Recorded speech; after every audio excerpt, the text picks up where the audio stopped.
Good evening, ladies and gentlemen, and I welcome all of you back to another Chris Chan Quickie reading, and welcome all of you back to the ideas of Chris and brand loyalty. So, for those unfamiliar, brand loyalty more or less means that if there's a specific product you like and a product you are familiar with, whether it's through its functionality, its practicality, whatever positives that spring to your attention, usually you become what they may say a loyal customer. But with Chris, however, there's something a little bit perplexing that Chris puts on this, because one thing you're going to be hearing probably a lot in this article is the idea that Chris will change his stance on a company for where he used to have negative feelings towards. He will become very positive about them very, very quickly for not exactly feasible or even logical reasons. But then again, I've never wanted to sway from the idea that logic was 100% in like Chris's frame of mind. So let's get to it, shall we? Chris and brand loyalty. You've got to have merchandise because it's like a wedding ring for the product, and it makes it, and the fans will continue to support you as long as you have the merchandise. It's like a wedding ring. Chris making his thoughts on branding as clear as he can for some reason. Anyway, brand loyalty is a consumer's commitment to repeatedly purchase a product or service from a particular company or business. Companies often use advertising, loyalty programs, product placement, and contests to establish a brand in which consumers will recognize, value, and seek out at the expense of other brands. Due to his difficulty separating reality and fiction, or reality from reality, Chris tends to think advertisement is literal documentation of a product's effectiveness, rather than an intrinsically biased attempt to lure consumers. As a result of his sense of entitlement, his views winning games of chance as a validation of his self-worth, these qualities, in combination with his rigid thinking, fear of change, and attraction to routine, as well as the elderly, has led Chris to have intense brand loyalty for certain products as well as hatred for their perceived rivals. His loyalty even extends to areas that would not normally be considered brands, such as mental health, disability. Anyway, sorry about that. Where was I? Overview. Oil of Olay brand bar soap. Softer, smoother skin in a week or so. Not only that it gets you clean and it makes you smell good, I just use it to wash my hands, and I use it in the shower. To wash myself vigorously, I certainly do not use any animals, my own, or anything else other than Oil of Olay brand bars or soap, and Axe body wash, and shampoo and conditioner. Available in anti-dandruff form. But anyway, Oil of Olay, softer, smoother skin in a week, and makes you very clean. Have a nice day. Again, I don't really know any brands that would use baby batter in their own advertisements, and also Chris promoting hygiene products without any sense of irony whatsoever. Ain't that just? Chris considers his choice of brands to be a major component of his identity. In the much the same way as other things in general, once Chris has committed to a particular brand, he will stand by it regardless of its quality. He considers those who abandon a brand in favour of a competitor, such as Sonichu fans who become fans of Asperchu, to be hypocrites. Chris seems to consider being a consumer of a particular brand as something like a relationship, at one point clumsily attempting to use a mangled quote from the video game Brutal Legend to explain this strange belief, saying that merchandise was like a wedding ring, and that as long as there was branded merchandise available, fans should stay loyal. As Chris's allegiance to brands plays such an important role in defining Chris's personal understanding of his identity, he feels highly threatened when either his favourite brands or his loyalty to them are called into question. Many of Chris's most notorious outbursts are a direct result of this level of insecurity.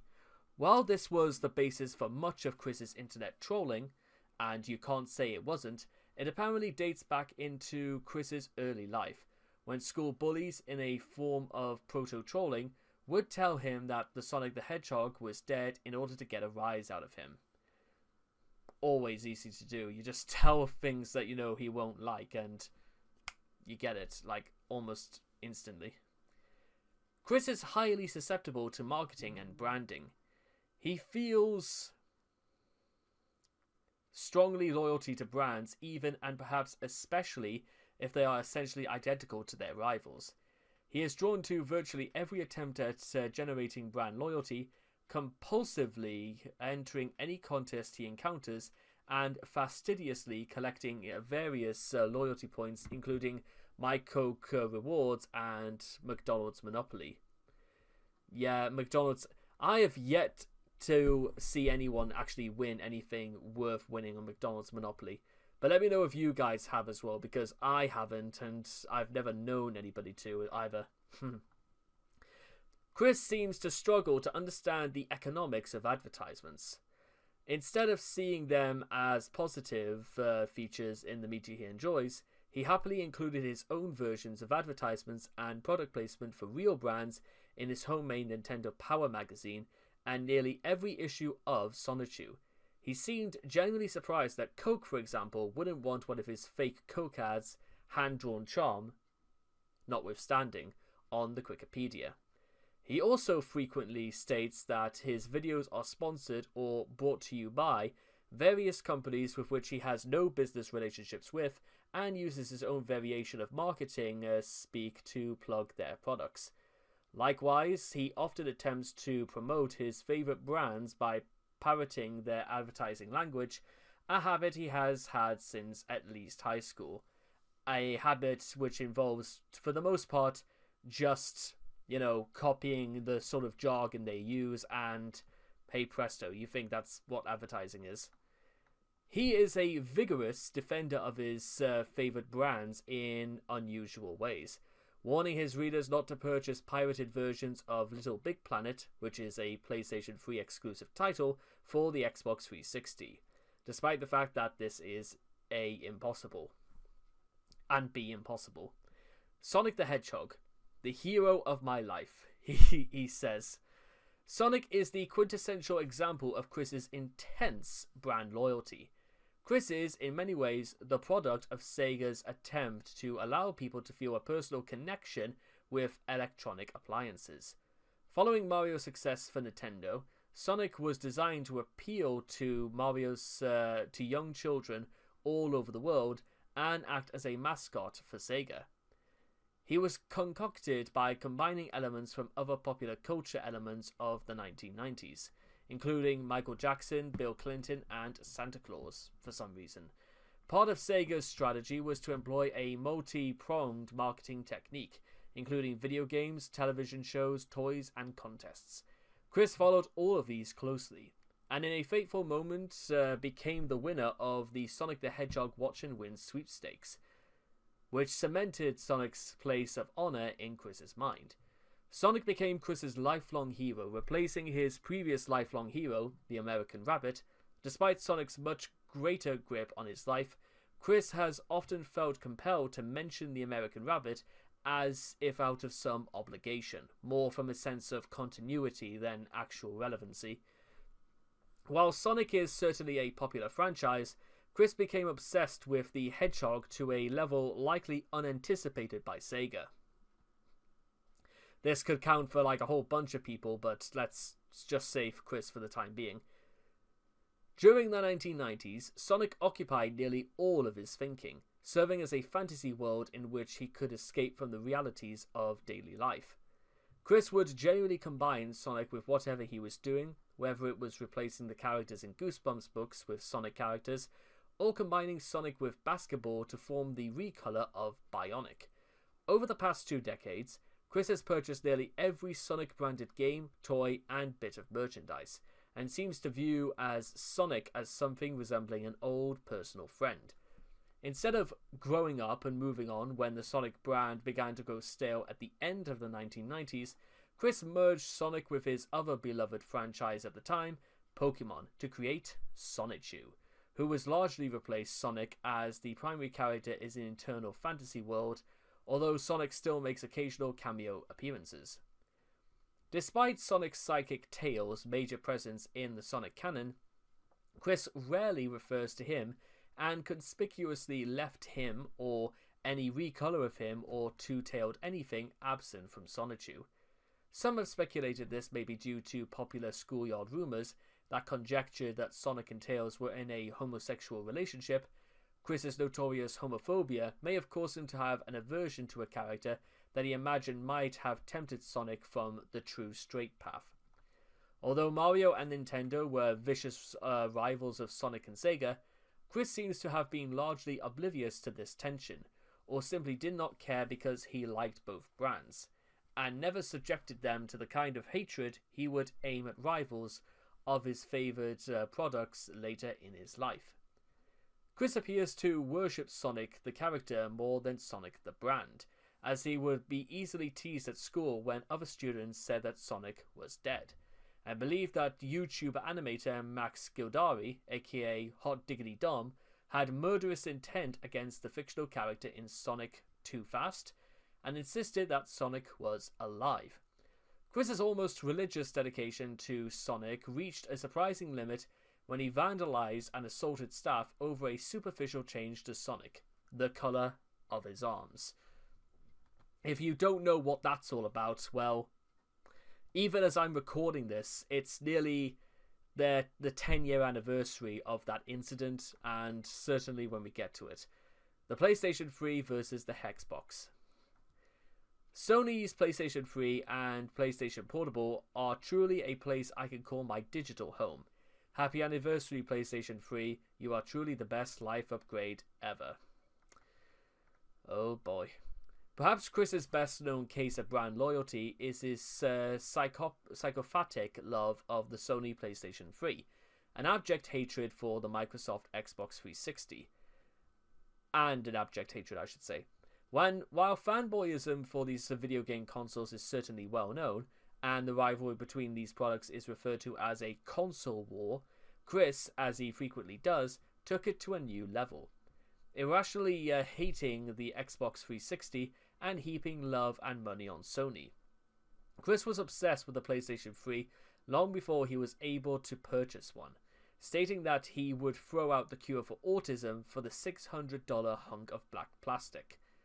When he finally bought a PS3 after failing to win it in a contest, he considered it to be the ultimate life upgrade. The PS3 and its online component, the PlayStation Network, where he has spent thousands of dollars, became an extremely important part of everyday life for Chris. He would also use his limited budget to purchase numerous Sony-branded accessories, including a flat-screen television, a PSI, PS Move Sharpshooter, and multiple Guitar Hero controllers.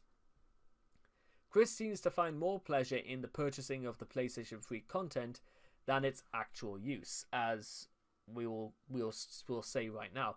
He frequently buys downloadable content for games he does not own, and doesn't even play the games that he does own.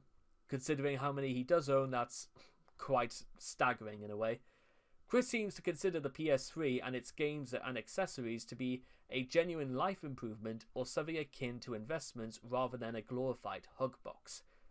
How these electronic gizmos do anything but distract him from reality remains unclear. Chris went to great lengths to express his distaste for the PlayStation 3's primary rival, the Xbox 360, or Hexbox as he comes to say it, as, when Chris would propose a video game such as Christian Western Chandler's Adult Chronicles, he would make sure to state that it would be for all consoles, Hexbox accepted. Chris went as far as defacing in-store advertisements for the Xbox while yelling, "Kick that, you Hexbox!" and frequently lashing out those who appeared to like or be affiliated with the Xbox. Chris's reasons or lack of rationale for hating the Xbox 360 have never been clearly defined. When pressed for answers, Chris would generally cite Xbox Live, Xbox's online component cost, or the infamous Red Ring of Death. He would later admit that his anger stemmed from jealousy over being unable to afford an original Xbox and that the aforementioned reasons were merely excuses. Though if you wanted any excuse for the original Xbox, it would be the chunky as hell controller, as opposed to the much slimmer and the much better accessible 360 controller. Though he later softened his stance against the Xbox under the influence of Jackie. The rivalry between the consoles and Chris's loyalty towards Sony was at its peak during the height of Chris trolling. This caused hatred to become well known, and the Xbox 360 to become a bit more of a mascot for trolls. Chris also associated the Xbox 360 with his trolls, depicting Alex Benson Leary as an Xbox user. Even though he has recanted much of his hatred towards the Xbox 360, he's never made the choice to purchase one. Despite spending the vast majority of his money on video games, he would, however, later acquire the 360 successor, the Xbox One. Not much of an upgrade, to be honest.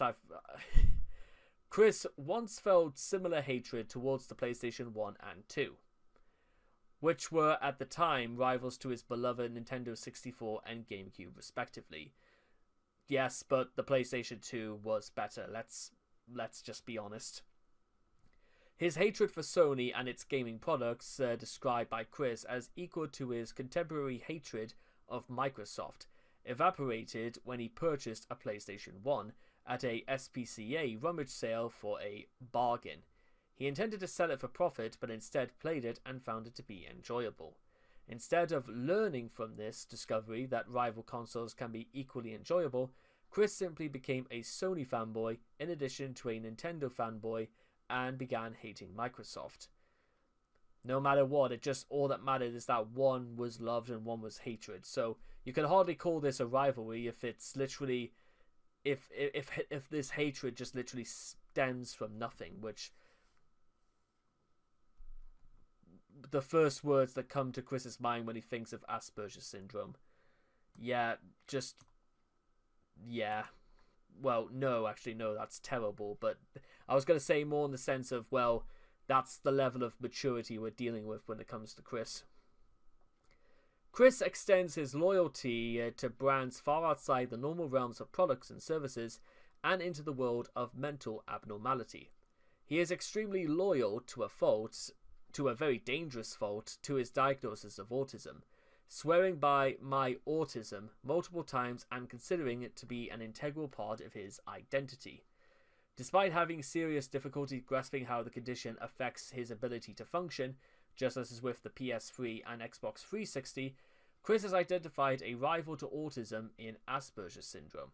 This is a classic case of Chris's propensity to choose one brand over another, despite the fact that they are identical. Also, it's very difficult to say why Chris thinks he can just, choose one brand when it seems like in this case, well, Chris only has one option, so he may as well go with it. But then again, why brand loyalty extends to this, again, I don't get it. So much of this entire section of the article can be described as I don't really get it. Chris's high-functioning autism and Asperger's are essentially the same diagnosis.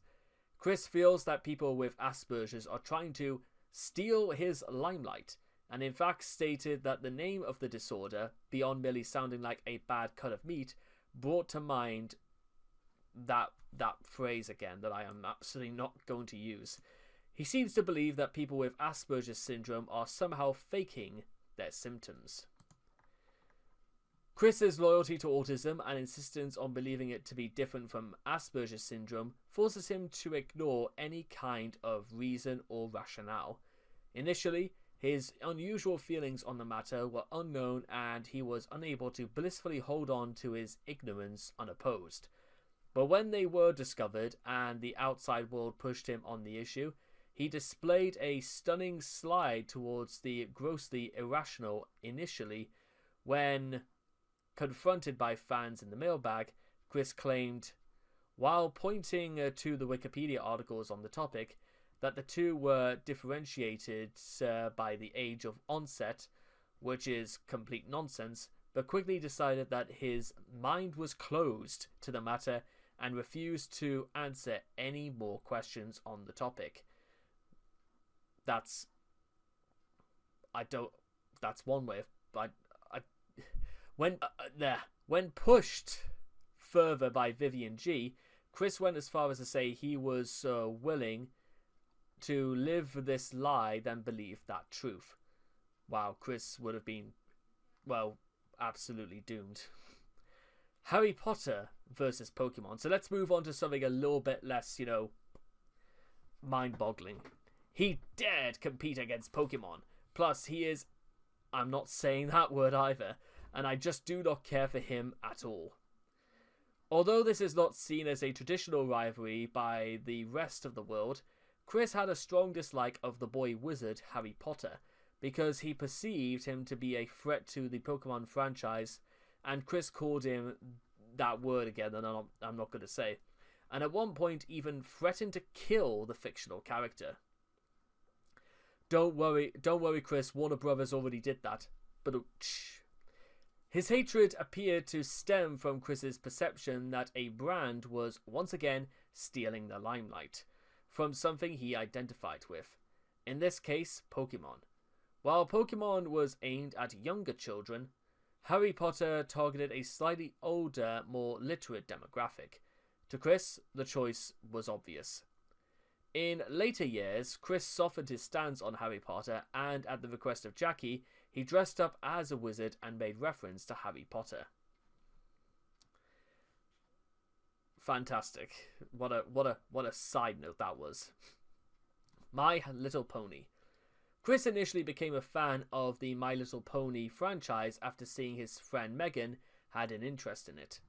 He was notably one of the rare few male fans of the franchise to exist prior to the debut of the cartoon series. My Little Pony Friendship is Magic, which gained major popularity among young older adults, Chris loved the show so much that when it ended its 9-year run in 2019, he was distraught and outright refused to accept it that it was concluding. He claimed to be convinced from his imaginary friends that the series would continue and would frequently take to video and Twitter to try and convince Hasbro to listen to him and cancel their plans to reboot My Little Pony. The eventual release of My Little Pony A New Generation would outrage him. As best shown in the video, Hasbro MLP G4 must continue, no MLP G5. And, well, there are other videos of this description, but this is just more Chris's attempt to escape reality, as we know. So if you're... How come I can never remember? There it is. Here it is. Hey there, everybody. This is Christine Chandler coming to you live from home once again. People of Earth 1218, heed my warning. Spoiler alert. I had seen the future and I had to prevent it. Princess Twilight Sparkle was about to upgrade Applejack to Alicorn status by order of Princess Celestia, because Applejack is going to come upon her own magic in a few days. But it backfires, and instead of Applejack becoming Alicorn, period, Twilight's wings get put onto Pinkie Pie, and Twilight's horn gets onto Fluttershy, and it's just no good, and that's how we end up with that frickin' G5. We must prevent this. This is not going to work out, and I have foreseen this. This is very, very bad. So I had just conferred with Twilight and Princess Celestia as well, and Celestia and I are in agreement, as she had seen the future as well. We must prevent this G5 mistake from ever happening. And yes, G4 will continue. Applejack is the next Alicorn princess, and she must become that without flaw. And so Celestia will take it upon herself to upgrade Applejack as well. But anyway, heed my word, Hasbro, and everybody on the MLP show. Generation 5 must never happen.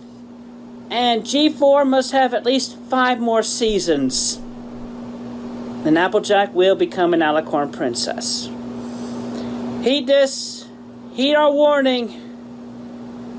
This is an official command from your CPU Blue Heart in agreement with Princess Celestia of Equestria, all of which in our sister dimension. Thank you.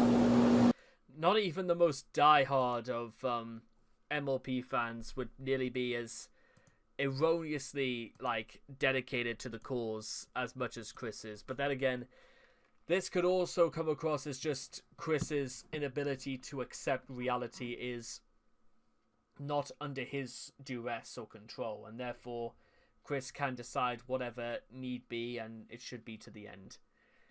This is due to Chris's belief in how the show should end. His imaginary friends will not achieve their true potential. The series of protests shows that even when it comes out of the same brand, Chris feels the need to pick a side and stick with it till the end. Nintendo. Listen, people of Nintendo. During my lifetime, my family and I have invested thousands of American dollars and cents in Nintendo video games and systems from NES and Game Boy to GameCube, Wii, and DS to GBA. Chris has been a lifelong fan of Nintendo products, and although his love of Sonic prevented him from becoming obsessed with Mario, Chris has owned nearly every Nintendo console and handheld since the NES, though there have been no signs of the infamous Virtual Boy. His relationship with Nintendo and his interactions with Shigeru Miyamoto, who he believed was interested in producing a Sonic 2 game, displays Chris's odd understanding of consumer/corporate relations. It appears that Chris believed that his loyalty to various corporate interests would be recognized and returned in reciprocal fashion. Unfortunately, no it isn't. You may shop at Tesco's for literally 20 plus years, but it doesn't mean they're going to reward you anytime soon. Chris hasn't really caught on to the fact that as far as they're concerned, he is just a customer. As he listed his multitude of Nintendo purchases in an attempt to convince the game developer to work with him. No, that's not how that works. Apple/iOS. Chris is an avid user of iOS products. In 2013, he built a double phone case to contain his iPhone 5 and 5th generation iPod Touch.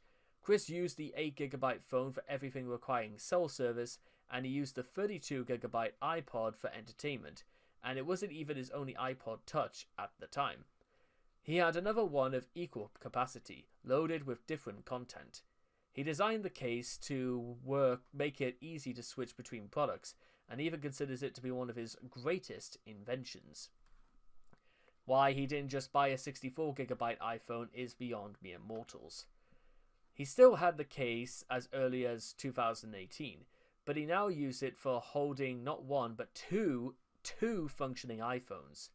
He bought an iPad Pro in May of 2020, rounding out the trilogy of iOS devices. Despite this, Chris is on the PC side of the Mac or PC divide.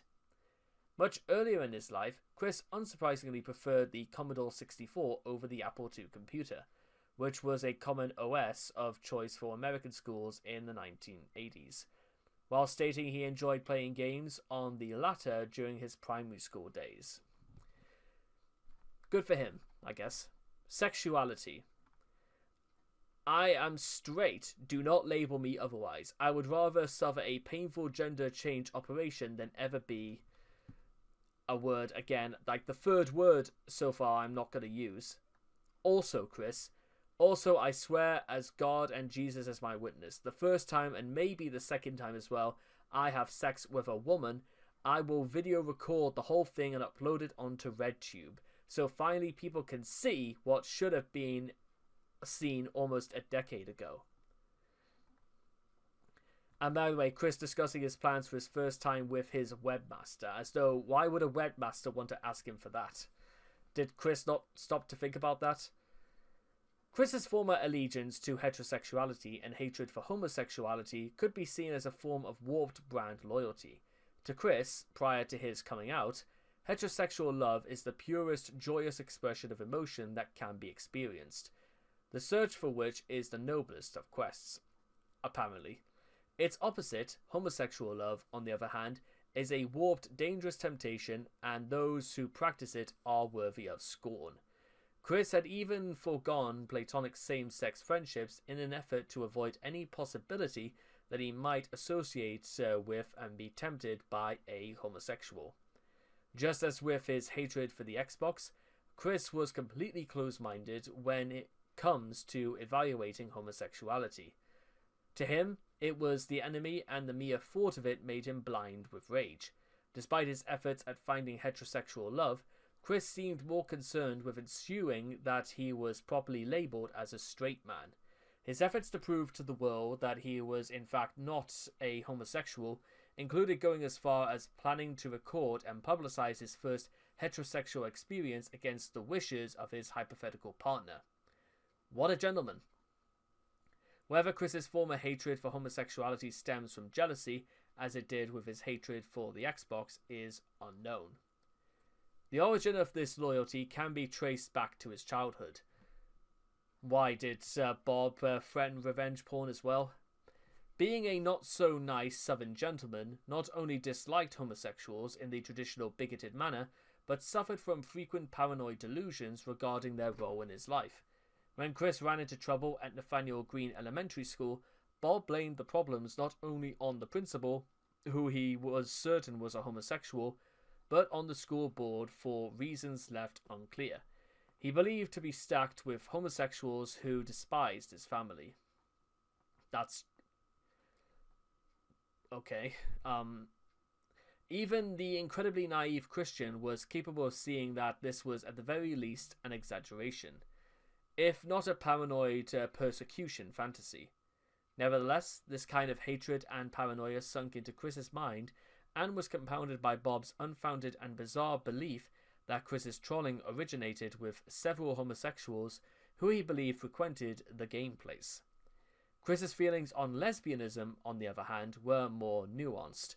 While he still felt the biblical injunction against same-sex coupling applies, scissoring was just too hot for him to condemn. What a surprise. Everything changed in 2014 when Chris came out as a trans lesbian. He loosened his stance on sexuality, and he now considers himself to be part of the LGBT community. In 2018, the Idea guys convinced him that he was bisexual, giving his loyalty to the LGBTQ+ community completely. Axe. I respectfully and humbly request that on the package a statement such as "designed only for straight-oriented men." Chris's loyalty to this multinational deodorant brand, called Lynx in the UK and Australia, is a classic example of Chris taking advertising literally. Early commercials for the deodorant depicted women throwing themselves at men in a manner reminiscent of Chris's desire for women to approach him in public. Rather than seeing this as hyperbole, Chris seems to believe that the product may have this effect in reality. Obviously, Axe has never worked as advertised for Chris, but he has maintained his status as a loyal customer for many years. Axe is also an example of how Chris considers the products he buys an integral component of his identity. As a loyal Axe customer, he was deeply disturbed when he was told that Axe was popular in the gay community, and he felt the need to use YouTube to request that the Unilever Corporation use labels specifically forbidding homosexuals from using their products. Chris clearly took the marketing towards heterosexual men literally. Though I don't really I don't think it's anyone's ever really brought it home to Chris as that there are men who are, civilized and quite liberal, can also be considered very attractive to women. If someone ever brought this home to Chris, then literally Chris would never have started this bullshit in the first place. I know that, and well, you know that too. Finally, or I think nearly finally, McDonald's versus McBurger King. Tea for $1 in a large cup. At McDonald's go $1 Munoz. Chris plugging his favourite restaurant to the trolls for some reason. I think this is when he was LARPing as Jenkins Jinkies as well. Chris is a lifelong acolyte of McDonald's and thus dislikes its main competitor, the Burger King. McDonald's is a major component of Chris's life. He eats a significant percentage of his meals at the popular fast food restaurant, considers it the perfect location for a first date, and features it as a location in several issues of Sonichu. One of his most cherished and sickening fantasies involves having sex with his sweetheart in the handicapped bathroom of the local McDonald's. Once again, what a gentleman. Chris has little love for Burger King, although he certainly never mentioned refusing to eat the food when dragged there by his father, I wonder why, who preferred it to McDonald's. Bob and Chris apparently did have some dispute about coupons with the manager of their local Burger King, resulting in Chris's bizarre attempt to get his trolls to troll the manager by creating an article on the Cwiki. Chris has never mentioned having any strong positive or negative feelings towards Wendy's before his brief stint as an employee, and seems not to hold animosity toward the chain as a whole, despite being fired from his local store after about a month. Sometime in 2012, Chris seemed to have turned on McDonald's, urging people to avoid the Forest Lakes location as he believes he has been discriminated against there due to his autism and also probably his foul language. But in 2013, he plugged it on Facebook: eat healthy with premium McWraps, apple slices and tea. Note that McWraps contain up to 620 calories and the tea to 220. And even the apple slices have been found to be crawling with listeria. But don't tell Chris that. Coke and Pepsi. And finally, surprisingly, Chris does not appear to have any specific long-term loyalty in this classic example of a non-existent choice. He has been known to drink both, but claims that Sonichu drinks only Quick Cola, a variant of Pepsi with a special ingredient. At one point, he supported a boycott of Pepsi due to its alleged gay friendliness. What an gentleman.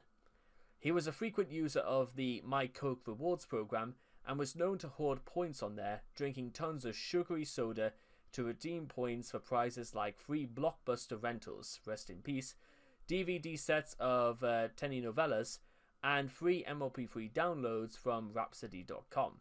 In the Ivy Q&A, Ivy describes Chris becoming miffed at having to use his points to buy a different version of a song he already owned to fulfill her request for a video.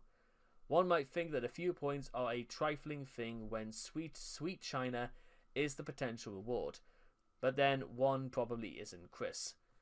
Neither are quite a lot of people, to be fair, and believe it or not, ladies and gentlemen, that, as they say, is that. So, conclusions. Maybe more than anything else, what I've sort of learned throughout this article is that when it comes to the idea of who Chris goes to, Chris will come up with some incredibly lucid and extremely bizarro reasons for saying why he loves one thing, but more why he dislikes something else.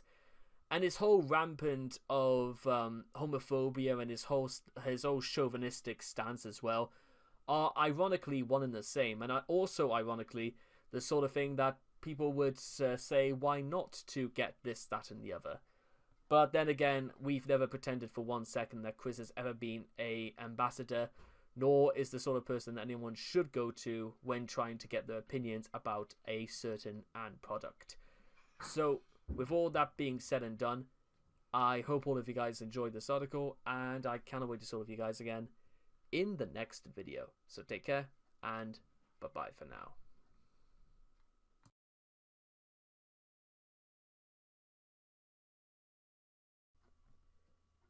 Hello there everybody, and I welcome all of you back once again, ladies and gentlemen, to another Cwiki reading, and we are flying by the seat of our pants as we talk about Chris and business.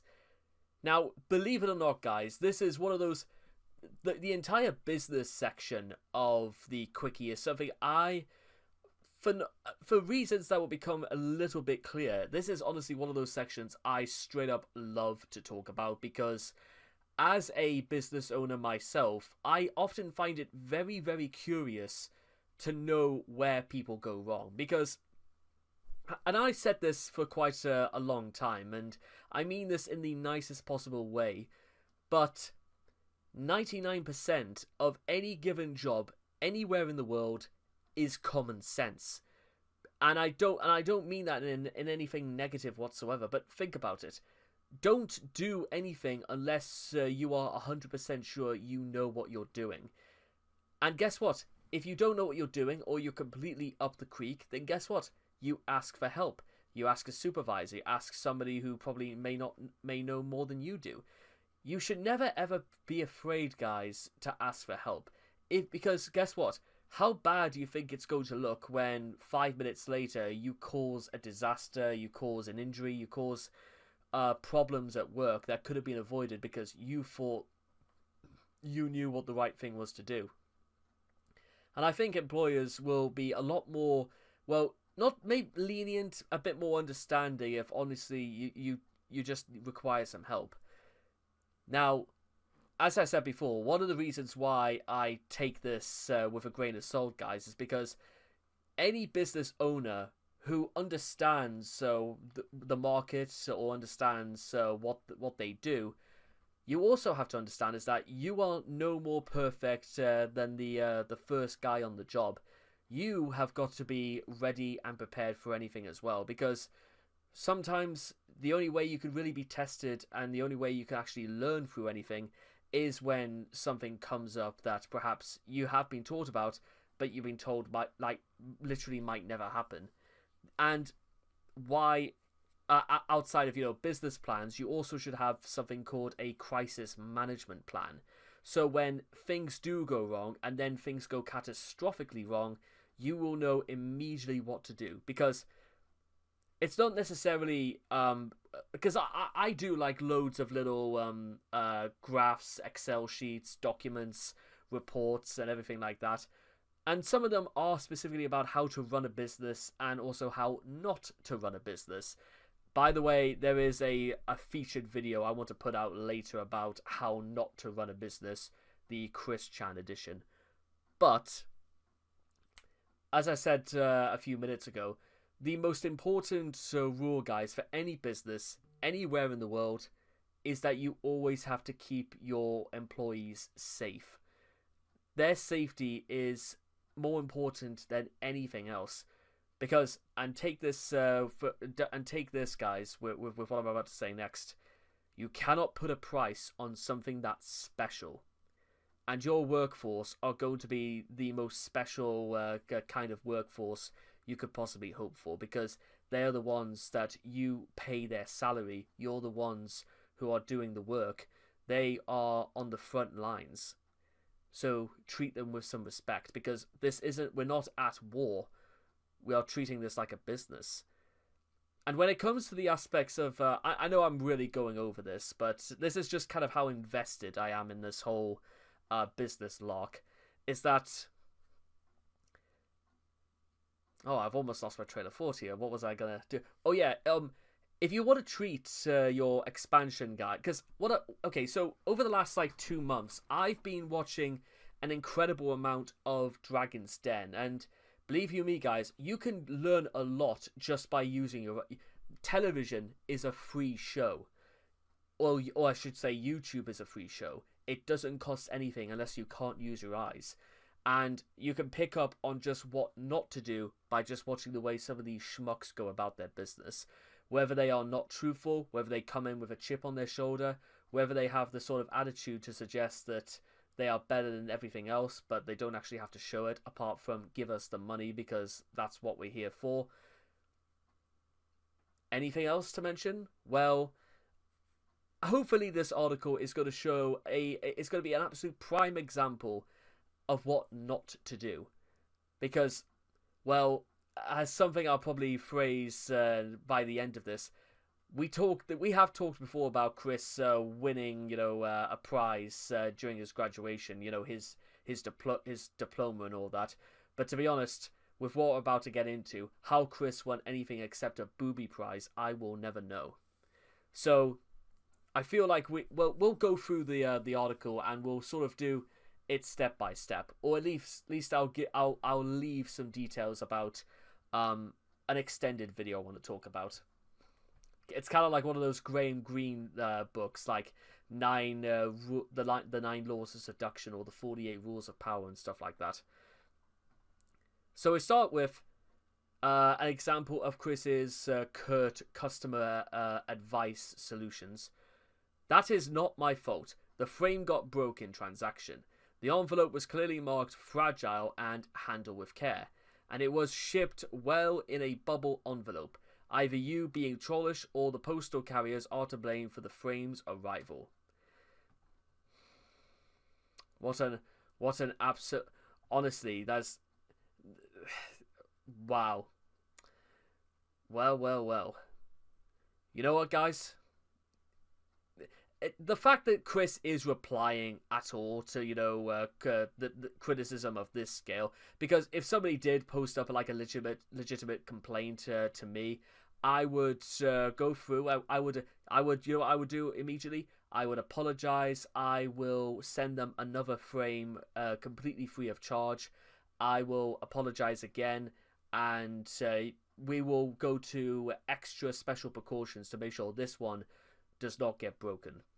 Because at the end of the day, they got something that was not listed, and Chris is under the impression that they are only saying that on purpose. Because I don't necessarily disbelieve the idea that the person had evidence that their item was broken. Chris launched an online business in June 2014, selling custom arts and crafts through eBay. A year later, he moved shop to Etsy under a brand titled Quickfill Shopping. He also began selling printed copies of Sonichu on Lulu. He held a steady stream of customers despite issues with production and sending orders on time. For a while, he had achieved his dream of selling his own Sonichu merchandise and was making plenty of money.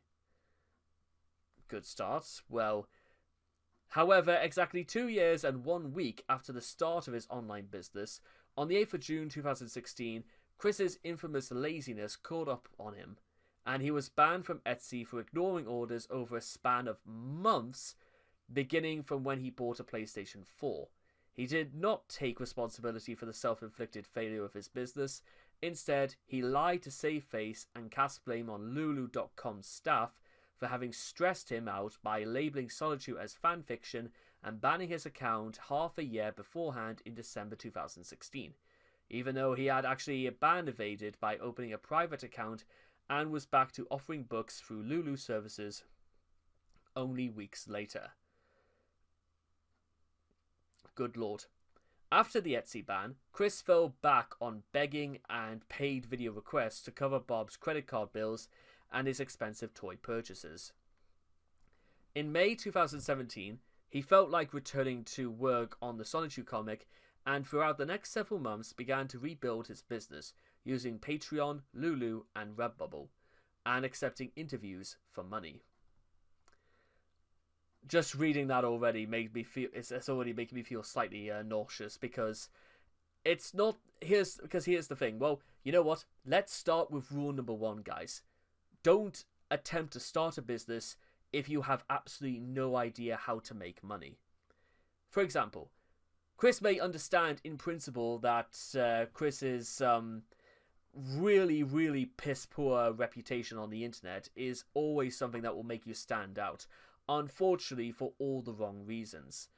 Secondly, yes, Chris could probably, in no doubt, go to great lengths to actually produce medallions and merchandise and fulfill paid commissions to those who legit. But the point is that you can't really scale this sort of thing, because for the exact same expense and the exact same price, there are loads of artists on Twitter, across Facebook, on DeviantArt, on Pinterest. There are better artists, objectively and subjectively, than Chris, and their pricing plan is far more competitive than Chris. So I can understand somebody deciding, you know what, never mind, we specifically want Chris, which you may say that's a positive, they want Chris, but unfortunately, you're getting all the benefits and all the negatives with them. And one of the biggest negatives is that if you place an order, let's say in March, it could be well into August by the time you receive it. By that point, you'll be wondering, was it worth it? Really?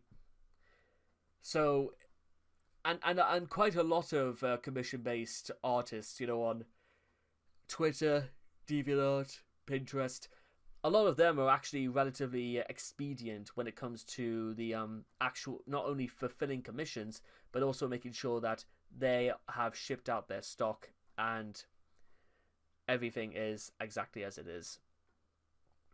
Which is why probably, again, if that's a good excuse is to get into, like digital art, and you could just email what you've done to your customer, then maybe Chris should have taken that mantle up. I mean, I know I've talked about, online reputation, and when your reputation is as bad as, well, Chris's, well, I don't know, but Chris does not particularly look very aerodynamic or particularly very clever, but what do I know? That's just sort of Chris's default, oh god, somebody's actually had to make me do something for once look. Maybe that's the same look Chris really did have when he was back in school. I have no idea. Anyway, we'll come more to this later. List of ventures by type. On the 1st of June 2014, Chris began... And by the way, can I just say, I know I said about don't start running a business if you have no idea how to make money. We're not just talking about, like 50 quid 1 week or maybe earn $30 another week and stuff like that. We're talking about... Because if Chris isn't going to work, and probably never will for the rest of his life, I would say minimum in Chris's situation, you would need to make at least $130 a day, something like that.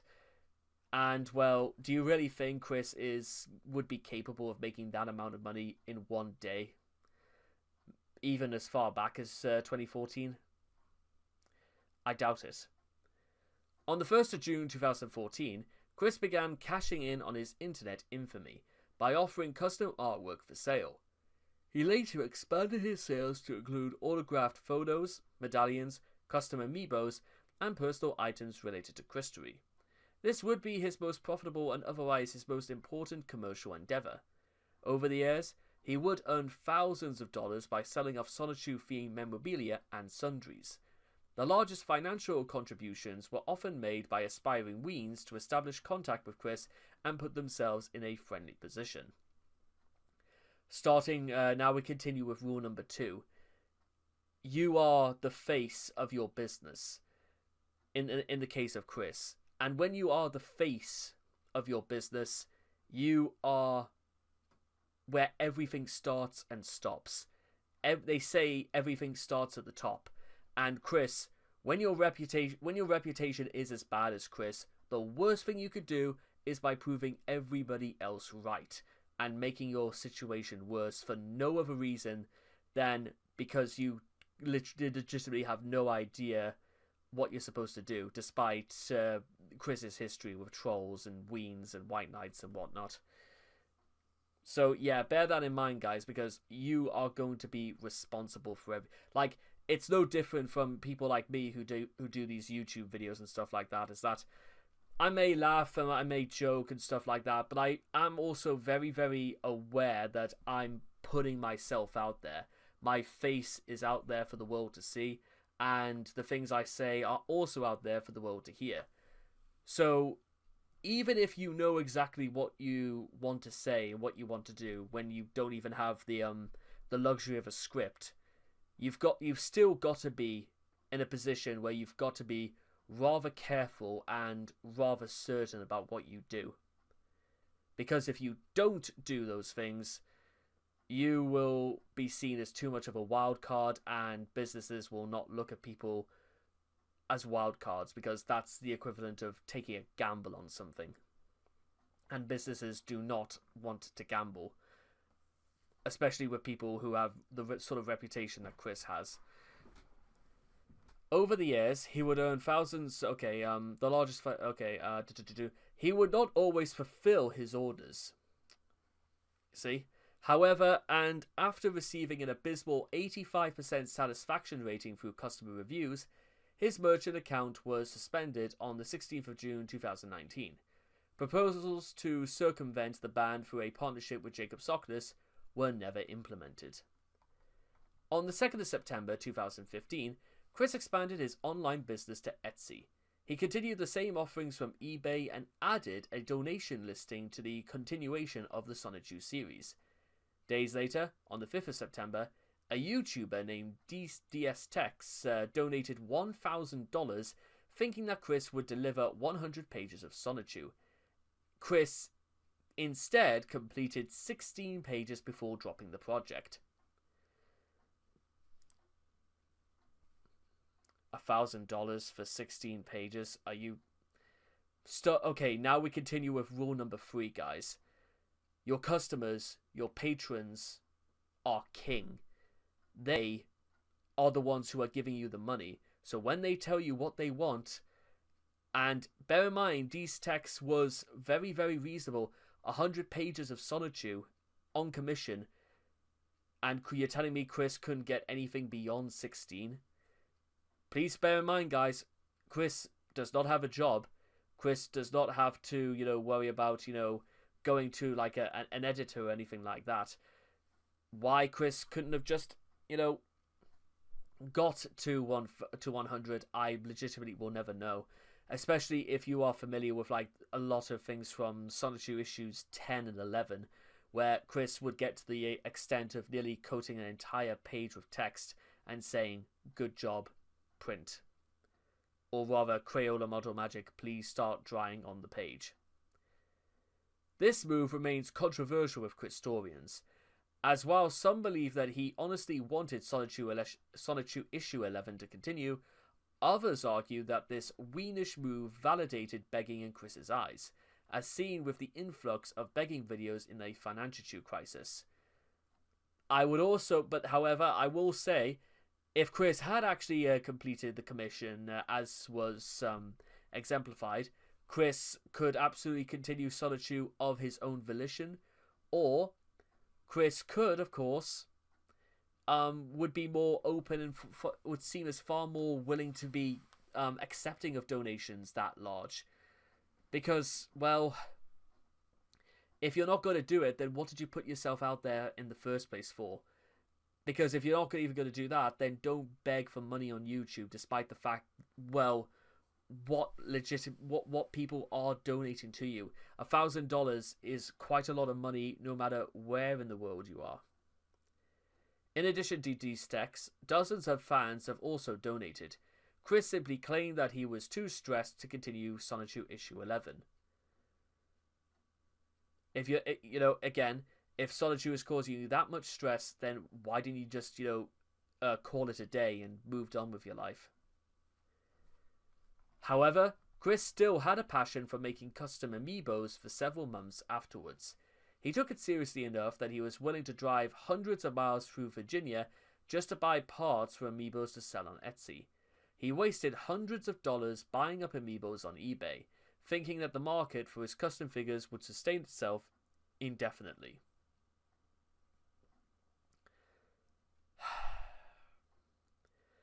Thinking okay, rule number 4, guys. Short-term financial plans. There's a reason why you don't like hearing things like short-term, because short-term is just a very posh word for scam. Or, if we're not going to use the word scam, how about get-rich-quick scheme? Because this sounds like what Chris thought it was going to be. Chris was under the impression that you just buy up amiibo figurines for one of the worst selling Nintendo consoles of them all. Stick a price tag on it and wait for the line to form an orderly queue outside, and thinking that was just gonna work. Chris, it wasn't. I don't know why Chris didn't even consult people with business credentials or anything like that, who could have told Chris, this is not a good idea, give it up. And Chris eventually grew apathetic and bored with earning his own money. To complicate things further, Chris purchased a PlayStation 4 in March of 2016. The new life upgrade proved too distracting and he ignored Etsy orders, often for months. Ultimately, Etsy took notice and banned his store from doing business. Hence, what pretty much began the financial crisis, because rule number 5, guys.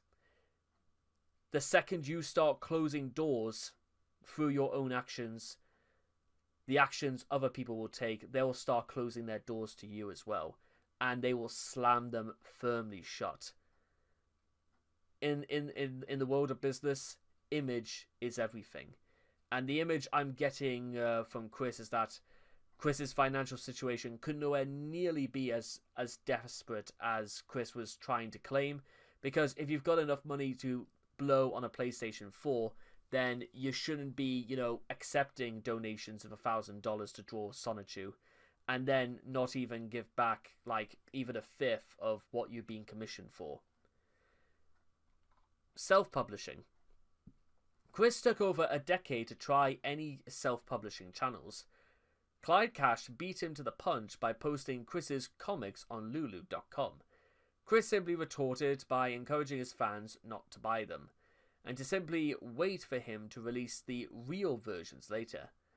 According to emails from 2010, Chris claimed that he was working on fixing up his pages to be published on Lulu, taking an unreasonable amount of time to accomplish this amazingly simple task. And he eventually dropped the project. Undaunted, Chris began selling printed copies of the Sonichu comic on Lulu.com in September 2015, as well as offering autographed versions through Etsy, by ordering the comics through Lulu, signing them, then shipping to the buyers. In December of 2015, Chris was banned from Lulu for selling fanfiction. In true Chris fashion, he responded by threatening Lulu's executives with physical violence. Rule number 5, guys. If you are that petty and you are that childish that you legitimately have to resort to physical violence as opposed to solving a dispute with, logic and obeying by the site's rules, when you think it's a good idea to start doing that, then they will slam you even harder with legal litigation. Because how good do you think? How do you think that sounds, guys?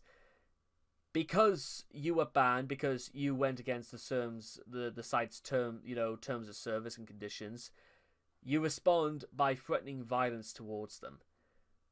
I would never, honestly, ever. I not only would I make sure that I would blacklist or do like an ID ban for Chris, so that he couldn't, even if he made another account, if he sold anything that he had previously listed, we would just ban those immediately. Honestly, it's serving that sort of punishment outside of having to report Chris to the police. You've got to do something that honestly Chris should know, and also Chris should just straight up know better. That's what's sad about this, is that if we would have thought at this stage of his life, Chris would have just known better not to do these things. Despite the fact that he was on probation for an act of violence against a GameStop employee, Chris was able to continue selling comics in January of 2016, probably rejoining Lulu under an alternate account. He was discovered within a few months, and his account was shut down. Deprived of other reliable avenues, Chris has turbidly sought other ways to sell his own works. He opened a shop on Redbubble, an online shopping company where users could sell custom printed items based on images of the seller's choice. On the 3rd of October 2017, selling pictures of himself pre-Tongo and drawings of himself on framed pictures, pillows and miniskirts, among others. Much later, on the 23rd of November 2019, the spiritual successor to Chris's Etsy opened as a new website of the same name, quickfillshopping.com. Here, Chris would offer his handmade trading cards for a My Little Pony themed game at extreme prices. Commissioning. In December 2015, the singularity happened. On Etsy, Chris offered to create a personalized video message for anyone who paid $50. Many of his fans took him up on the offer, thinking they could become a part of Christree by simply handing their money over to him. He received 4 sales within the first 3 days, although those customers opted for their videos to be unlisted. A few people also choose public videos for their birthday shoutouts. After losing his Etsy shop, Chris continued offering video requests through text messages. The videos Chris delivers are categorized by laziness. He has often been late on delivering, missing deadlines for birthday greetings, despite having an abundance of free time. Sloppiness. Chris chooses not to edit his takes or look presentable. He has delivered a video featuring an upskirt shot on his maxi pad. Explicitly stating that the content is boring in many videos, Chris has mentioned his low opinion of his customers, saying things like, whatever, and wow, that's crazy, that's just, I feel it's weird, whatever, while rolling his eyes, and filing up paid content time with drivel or off-topic rambling. Despite the fact that his videos are advertised as around a minute in length on average, but can be longer in time length. Rule number 6, guys. Prices set expectations. And even when you state your price at $50, you better deliver something that is worthy of $50.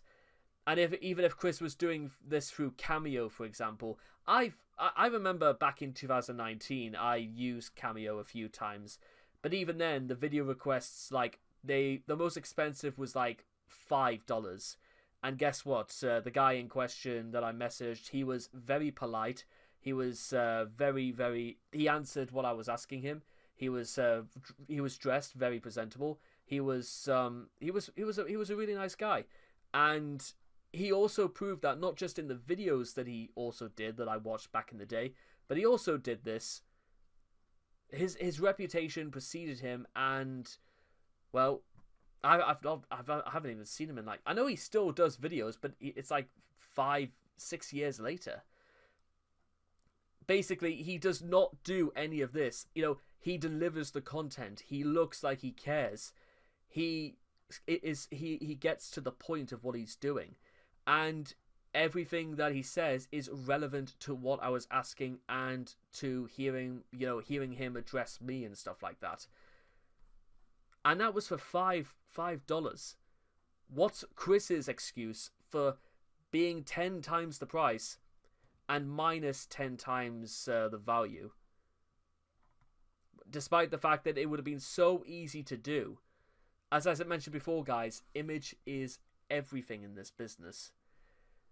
But considering this whole business kind of revolves around Chris's personality, how do you think this is going to make Chris look when other people realize, wow, Chris really looks...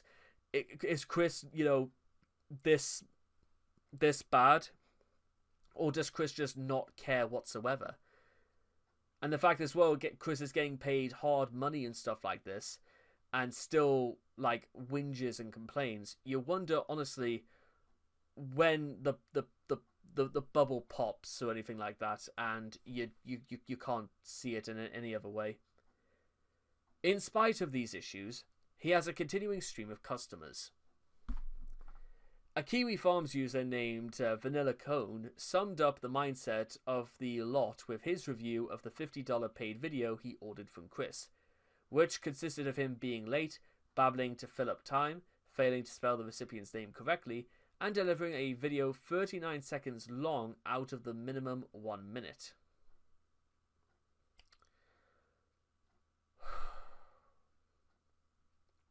To be honest, I got what I expected out of the video, and money well spent, in my opinion. Well, you might want to you might want to set your priorities in order again if you're going to resort to that. If you think that's worth it. Chris joined Patreon on the 30th of November 2016 as a response to pressure from the financial crisis. He initially set it up to beg for money, claiming that he would produce more Solitude comics if his fans paid off his mortgage and bills. Rule number 7, guys. Don't strong-arm your audience in any way whatsoever. Have you ever heard of any business anywhere in the world succeeding by saying, if you do not help us out, we will not be here anymore? If you do not buy our overinflated junk, forget it. There won't be any more overinflated junk that you don't need ever again. Have you ever seen McDonald's straight up say, buy from us, you cheap pricks? Have you ever seen, any business do resort to that? No, of course you don't. So why does Chris think that approach is going to work? And bear in mind, Chris was commissioned $1,000. Why didn't you just put that towards the mortgage, Chris? That seems like a no-brainer.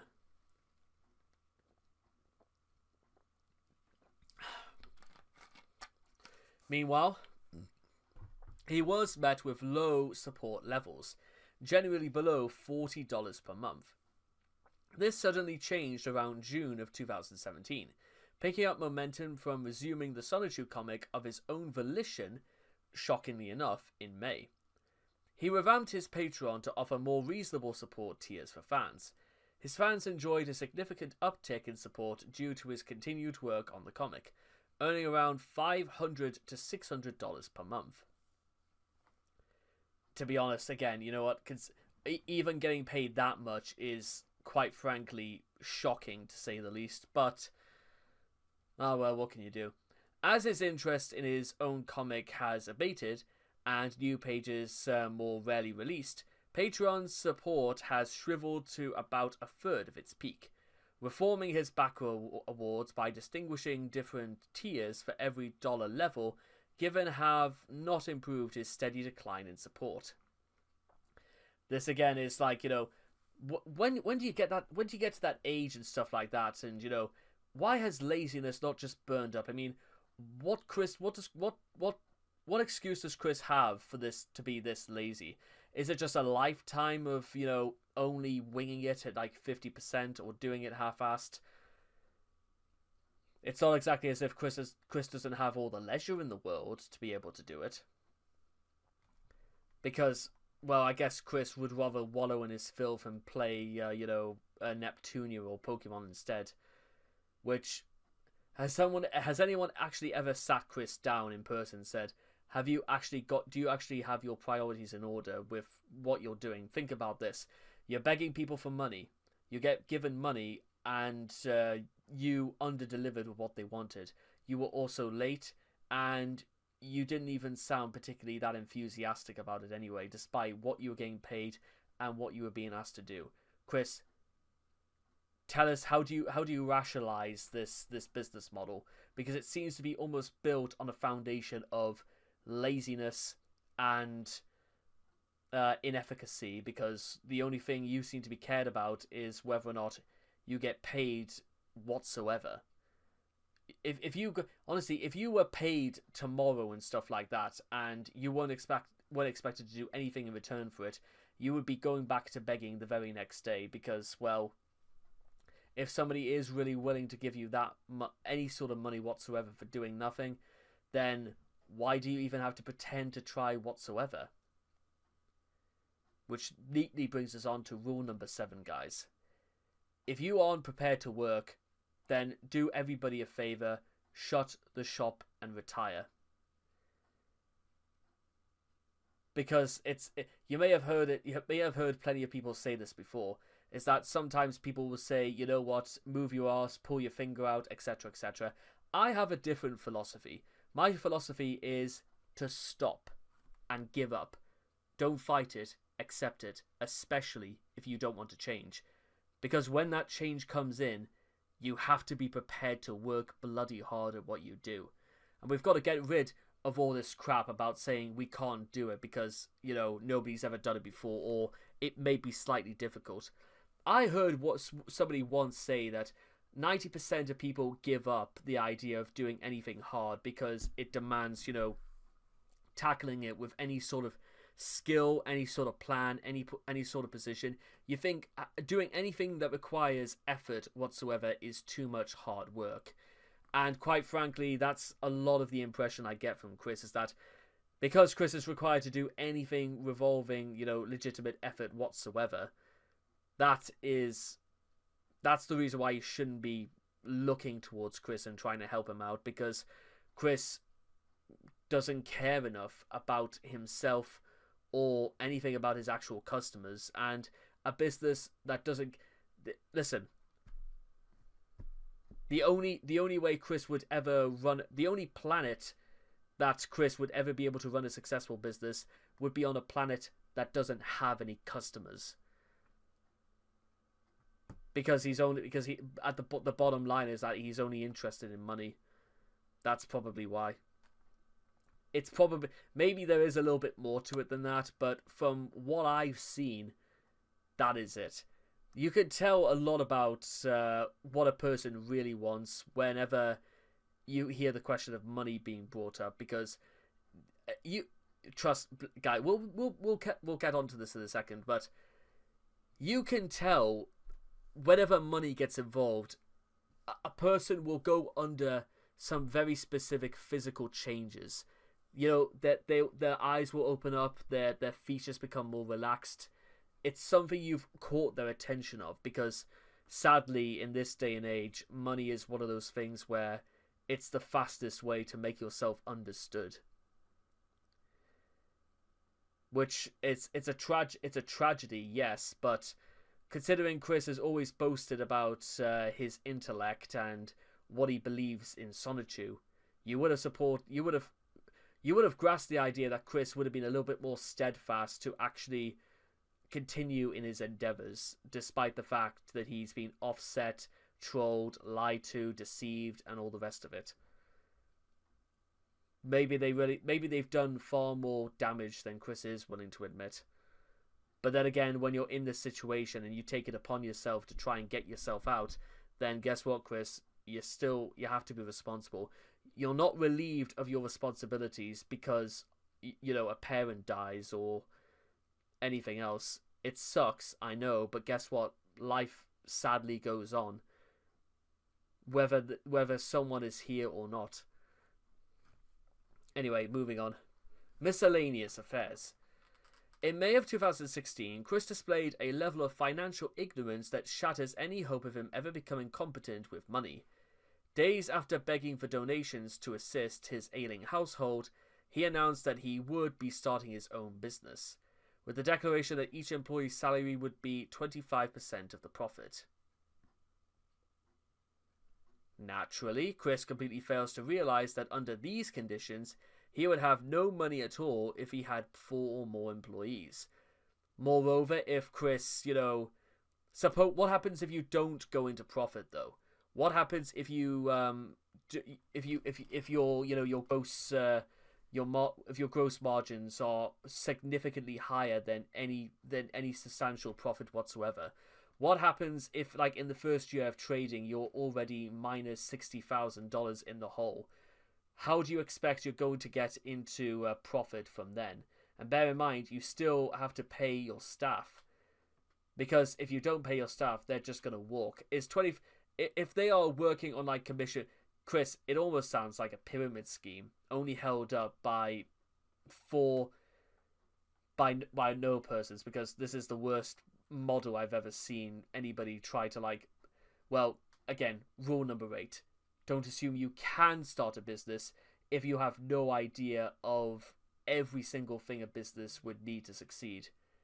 From structure to a financial plan to organizing supplies and, of course, actually making money. Don't start setting a business to make money if you've never actually made money before. Just saying. However, that's just the tip of the iceberg. Days later, he uploaded a video attempting to go into business with Sega to create official Sonichu products. We will be covering these videos, by the way, but honestly, Chris, you have to be, just to let you know, Chris is absolutely barking mad for the things he says in these. In the video, he demands a 6-figure salary, along with full insurance benefits and maternity leave. I don't know what Chris needs maternity leave for. He does not have a womb. He is not getting pregnant.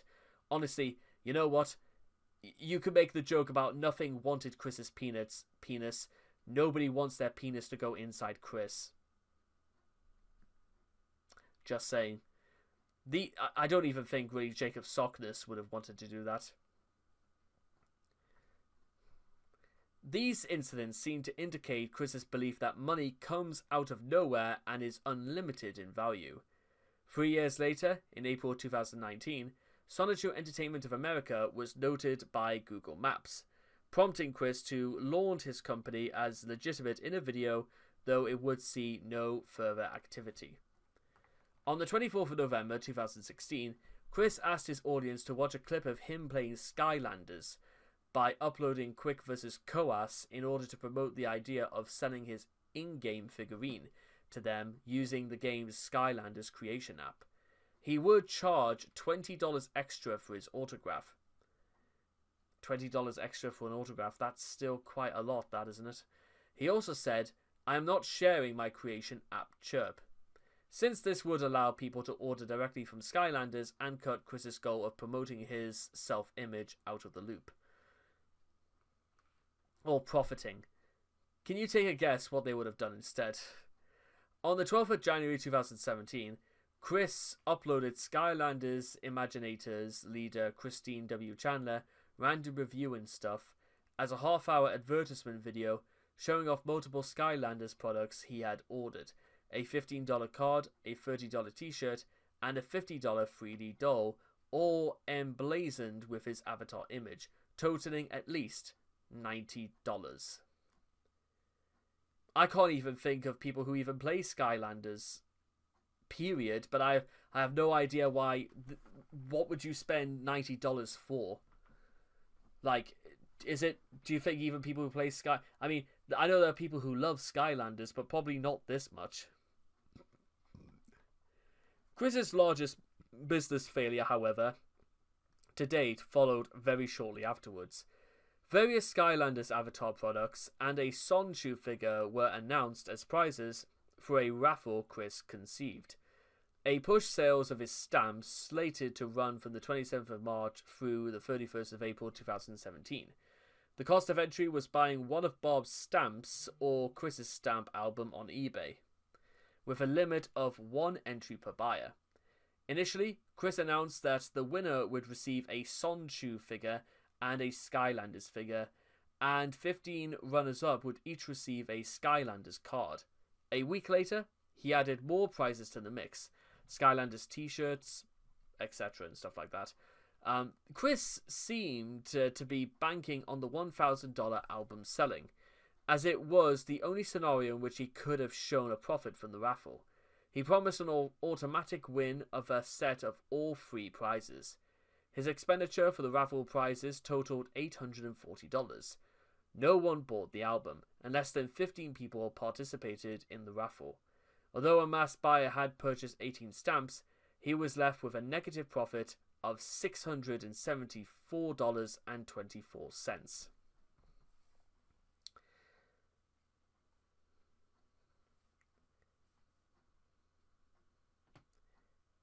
And all of a sudden, people telling Chris to just get a job.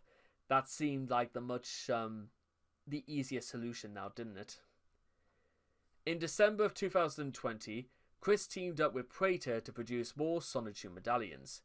The medallions are not created by Chris, but he supposedly oversees the design and production of the medallions. The medallions are of noticeably worse quality than those created by Chris, but that hasn't stopped the team from selling over 130 medallions as of the 14th of December 2020. The jointly owned Etsy page can be found here.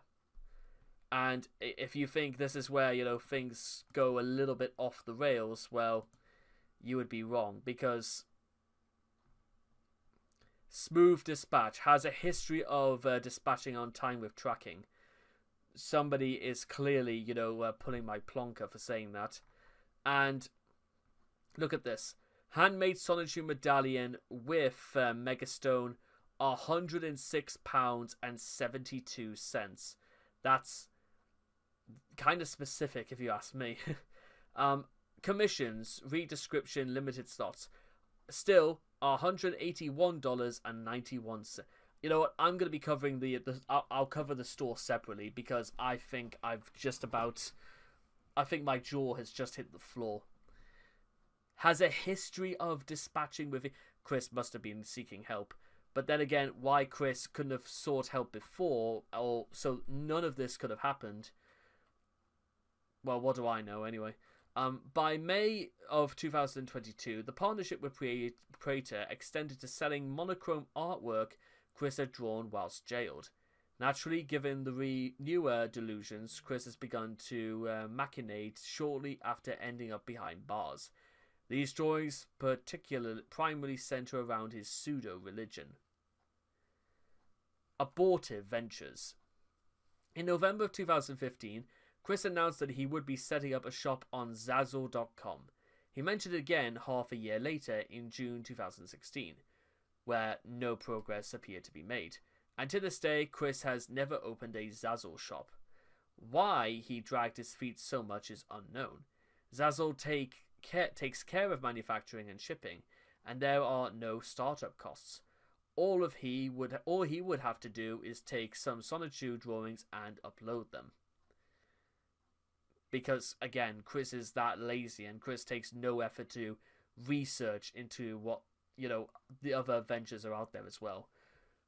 Rule number 9, guys. If you don't do any research whatsoever to what's out there, to what you're going to do, then you have no business being involved in whatever you're doing.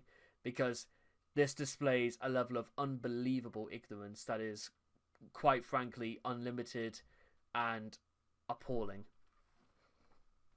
In October of 2017, amid being the subject of interviews by Merriweather, Satchumu, and Coppercab, Chris announced that he was open to being a guest on more interviews for payment. Although he didn't specify his going rate, Merriweather mentioned that Chris had asked him for $200.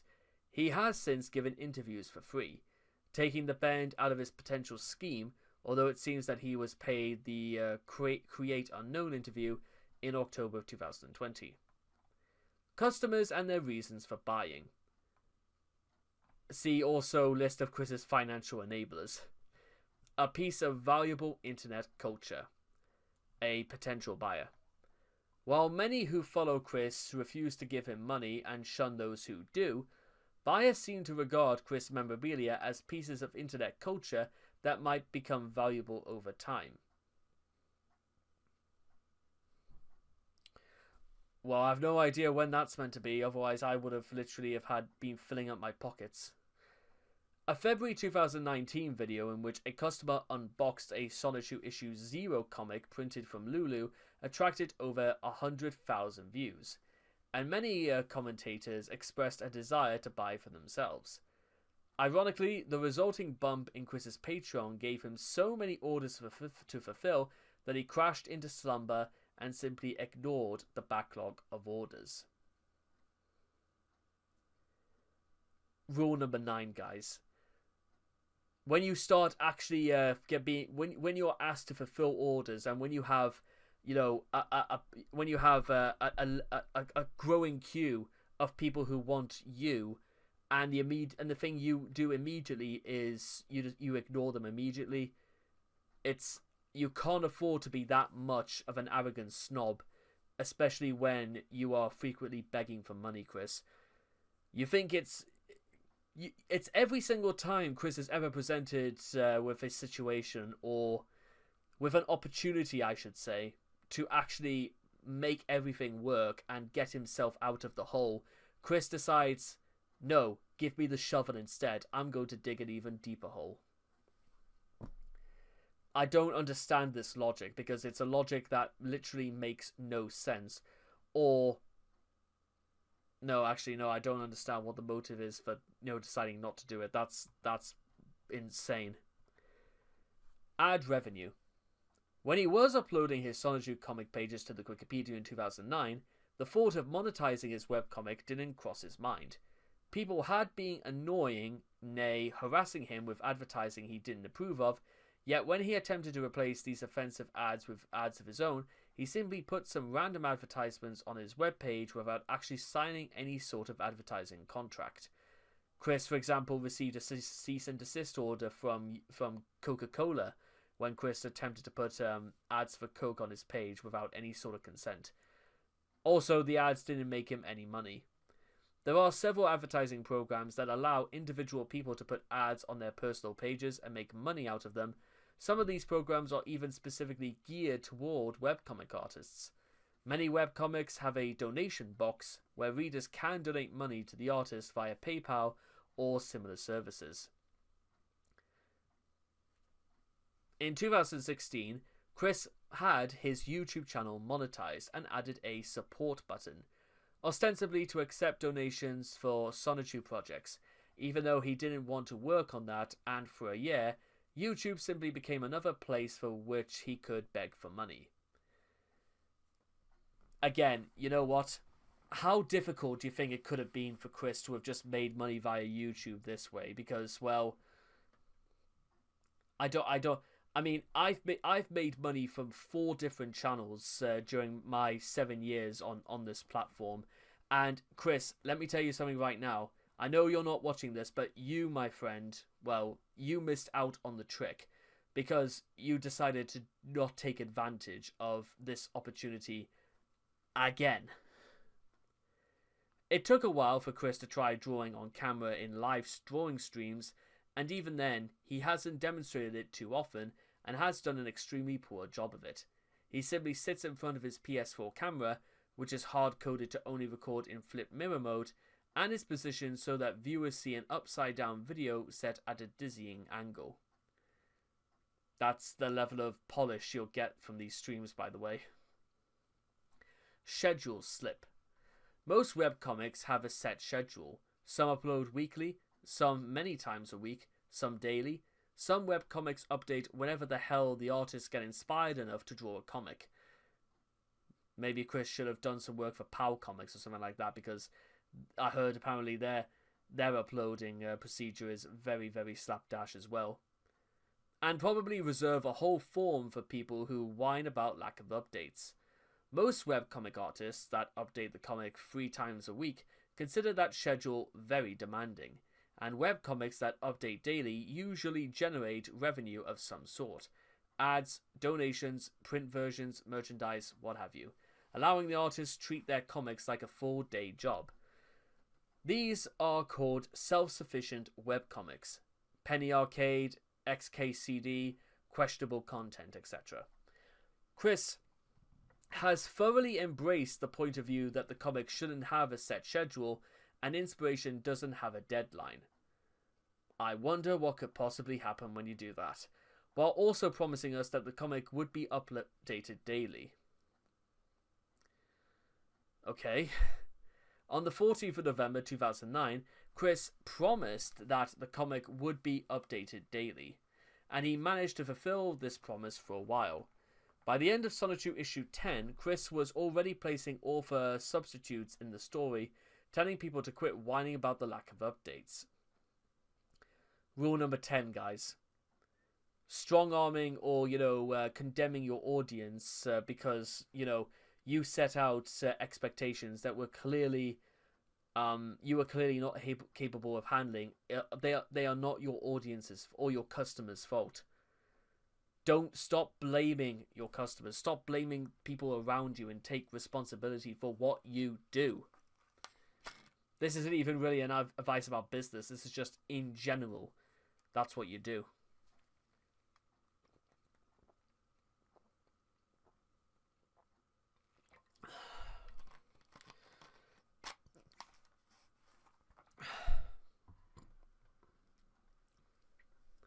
This is obviously not a question of punctuality, but hypocrisy. Chris would avoid a lot of drama if he just admitted that there is no set schedule whatsoever after all. If one does consider this a question of punctuality, it still doesn't look too good. Chris also tends to update in spurts in an attempt to make up for missed days. This can range anywhere from 3 to 20 pages at a time. Most professional web cartoonists have a buffer of guest comics so they can avoid this sort of thing, but the thought of doing so has apparently never entered Chris's autistic mind.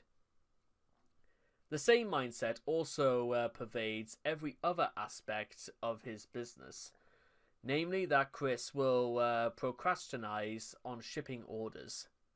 A key example is how he almost fucked up the Sonic Totem sale that he received $1,500 for it, immediately wasted much of his profit on bling, and failed to ship it to the buyer on time, saying that he had ran out of money to pay for mailing it, and only got around to having his mother scrounge up the cash to do so after the buyer filed a PayPal dispute. He also lost his Etsy shop as a direct result of his poor work ethic. I suppose maybe $1,500 is worth more to Chris than $1,000, or the thought that you could get work, you could get money, and you could get work very, very easily. Some webcomics absolutely would have torn themselves to pieces to get the sort of action that people were willing to give Chris. And that's like bizarre. That's just hysterical if it wasn't so tragic. Pipe dreams. When do you want Nintendo and Sega to talk to me to evolve Sonichu and Rosechu more realistically? Now! Chris demanding that multinational corporations takes orders from a complete nobody. Chris has had numerous aspirations to work in creative industries. So far, he has expressed his desire to make several official Sonichu video games and work on a real Sonichu comic for a real comic publisher. However, for reasons best known to himself, he elects not to find out how these industries actually work, which is quite strange. I mean, yes, guys, listen. Even 10 years ago, I was looking into this, and even 10 years later, I am actually going to give myself a second chance. And if that means having to clock up everything that I wasn't anticipating before, then guess what? That's fine. As long as you actually bother to look into this, it makes you look more articulate and aerodynamic and prepared for what is possibly coming. One would assume that a person seeking a career in the industries would at least take some effort to find out how the said industries work. Official publication. In the Sonichu Chronicles and Chris's resume, it's revealed that Chris is under the impression that his art isn't just good, but professional quality. You are having a go, Chris. And that he aspires to get into the comics and video game business. The resume reveals his widely varied skills with both pens and crayons, and his desire to work as an artist for a professional comic company such as Archie Comics or Marvel, creating his Sonichu comics. There is no word on whether or not he actually submitted anything to these companies or if they replied. Because in order to do that, you have to build up a portfolio of your work. It will also be good to actually have some level of backing from, well, references more than anything else. People who say that your work is of quality and that you've managed to make it work. I.e., whether you sell it in quantities and stuff like that, because they will look towards things like that. They'll look towards whether or not it's just a good product or whether it's a good product and it sells. Because these the sort of things that like go hand in hand. Unfortunately for Chris, and also if they were of much better, quality of both, art from an artistic point of view and from a writer's point of view. Unfortunately for Chris, the publishing industry doesn't work this way, especially not in the case of original creations. In the case of original work, the publishers expect complete works to be submitted to them, usually through an agent. An agent's job is to separate the wheat from the chaff and find the correct publisher for the work, taking a small percentage of the eventual profit for their reward. If the publishers take unsolicited submissions, they have to sift through a gigantic backlog, often called the slush pile, of submissions of highly varying quality, most of which end up rejected multiple times before there will be a publisher with the right market in mind and the right publication schedule to allow the publication deal to go forward. The whole process can take years in case of a single work. And bear in mind, guys, even in areas like this, there are many cases where they will go through years of submissions, and when they think they've got it right, they will get to work, but the work might still suck anyway. High Guardian Spice, for example, I think took about 5 years before Crunchyroll basically took the most unprofessional and the most mind-bending, mind-numbing gamble we've ever seen from a studio. Certainly from a studio I've ever seen since Velma, or when they dropped Acme versus Coyote. Because I've watched every episode of High Guardian Spice. That show makes absolutely no sense and pretty much does everything wrong. I've got videos on a separate channel talking about High Guardian Spice. It even inspired me to start doing a little mini series about how if I had 12 episodes to write a compelling fantasy series based on High Guardian Spice, what would I do? I'm already up to episode 4, and I may think it's good because, well, bias and all that, but that does not necessarily mean to say there aren't good things about it. Sorry guys, I'm back. Had to take a little potty break. Anyway, if comic book publishers have salaried artists, they usually need to have a portfolio of... Yeah, exactly, this is exactly what I was going about. Of previous work. Usually work that has already been published commercially, or if the comic house is particularly lenient, and most big names aren't, there has to be evidence of a successfully self-published high-quality comic. And even in this case, these artists usually only work on characters and plot lines that come from inside the house. If they could take time before the artist is in any position to present their own ideas for comics, or use their own original characters, even if he were able to stick in a company for a long time, he'd still need to improve his communication skills a lot. If the Solitude Chronicles PowerPoint and various phone conversations are of any indication, he's unable to persuade his superiors that his ideas are worth working on. Sad, but it's a telltale sign of the industry, and that's the thing I don't really feel like Chris had thoroughly grasped, is that it's a very, very difficult place to get into. It is the only place to get harder to get work would be the animation industry, because any chance you may have of actually getting your own original IP out there for all of the world to see, you've got to be good. Because in the case of things like because again, don't think your show is golden just because you've been given the green light. Because that is where the hard work really starts. In short, Chris is deluded if he thinks that any company will just pick him up and tell him to work on Solitude Comics. Even if Chris does get in, there's also the problem with scheduling. Most comics are worked on in advance, thus allowing for any changes concerning a book, such as plot problems, character availability changes, or even cancellations. Even so, many of them maintain a certain schedule, either monthly or bi-monthly, sometimes quarterly. Very rarely do comics go bi-weekly, one every 2 weeks, though weekly series have been more common, though infrequently. DC Comics, for example, experimented with the weekly format in the 1980s with Action Comics Weekly, an anthology which bombed and put the title on hiatus for a few months, returning to its normal Action Comics title and monthly format. 20 years later, DC has churned out a number of weekly series, including 52, Countdown, Trinity, and more recently, the New 52, Future's End. And by the way, guys, as someone, listen, before we continue, let me just give you guys a bit of example, because I pulled out a couple of things from my attic about 2 weeks ago. That 10 years ago, I was actually collecting old comic books, and in particular, I have a lot of Spectacular Spider-Man from the 80s. I think the oldest one I think I've got is, well, I also do have Amazing Spider-Man issue 246, in which Jameson basically just beats up Spider-Man. Spectacular Spider-Man issue 149.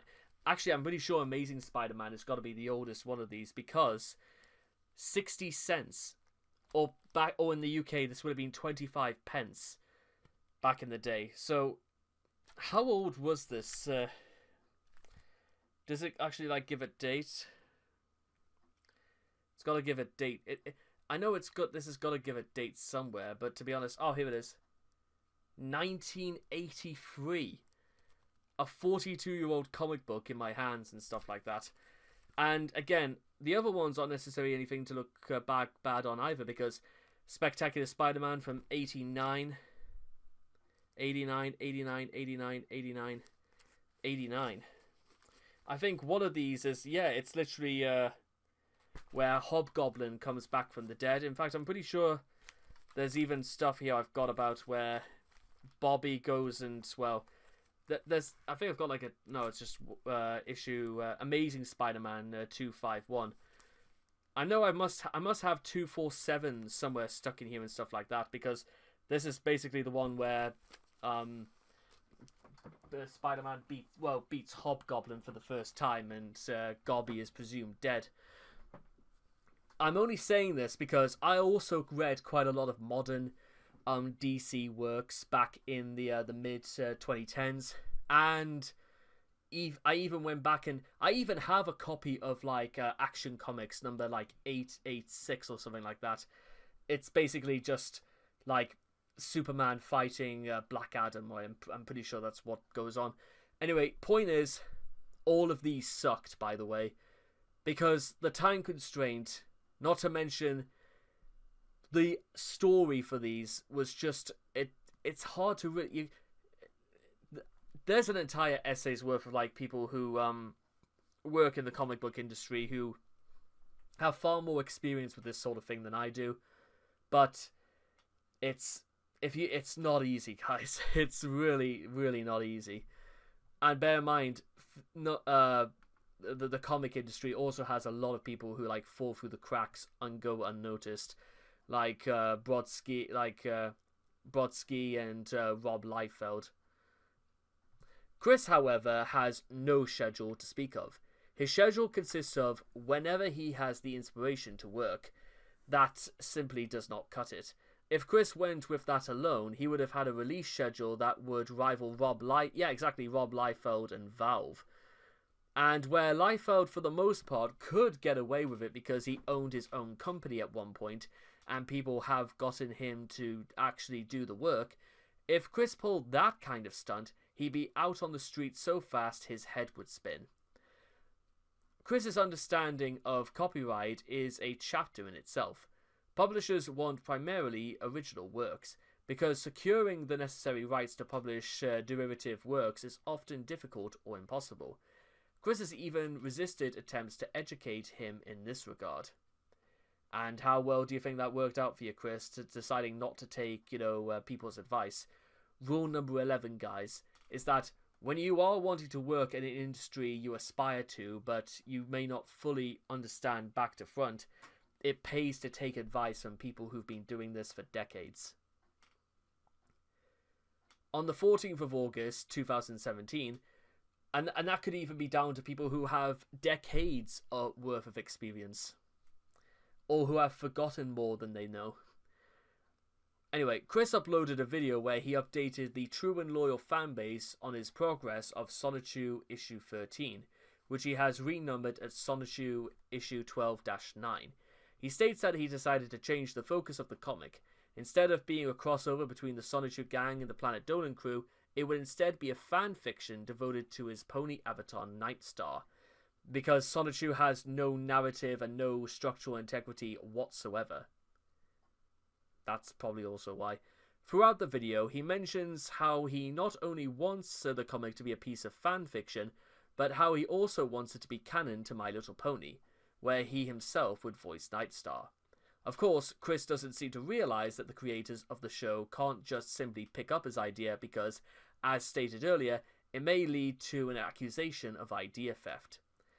Yet another reason why the publishing industry wouldn't accept Sonichu in its current state is because of how sloppily written and egocentric it is in tone.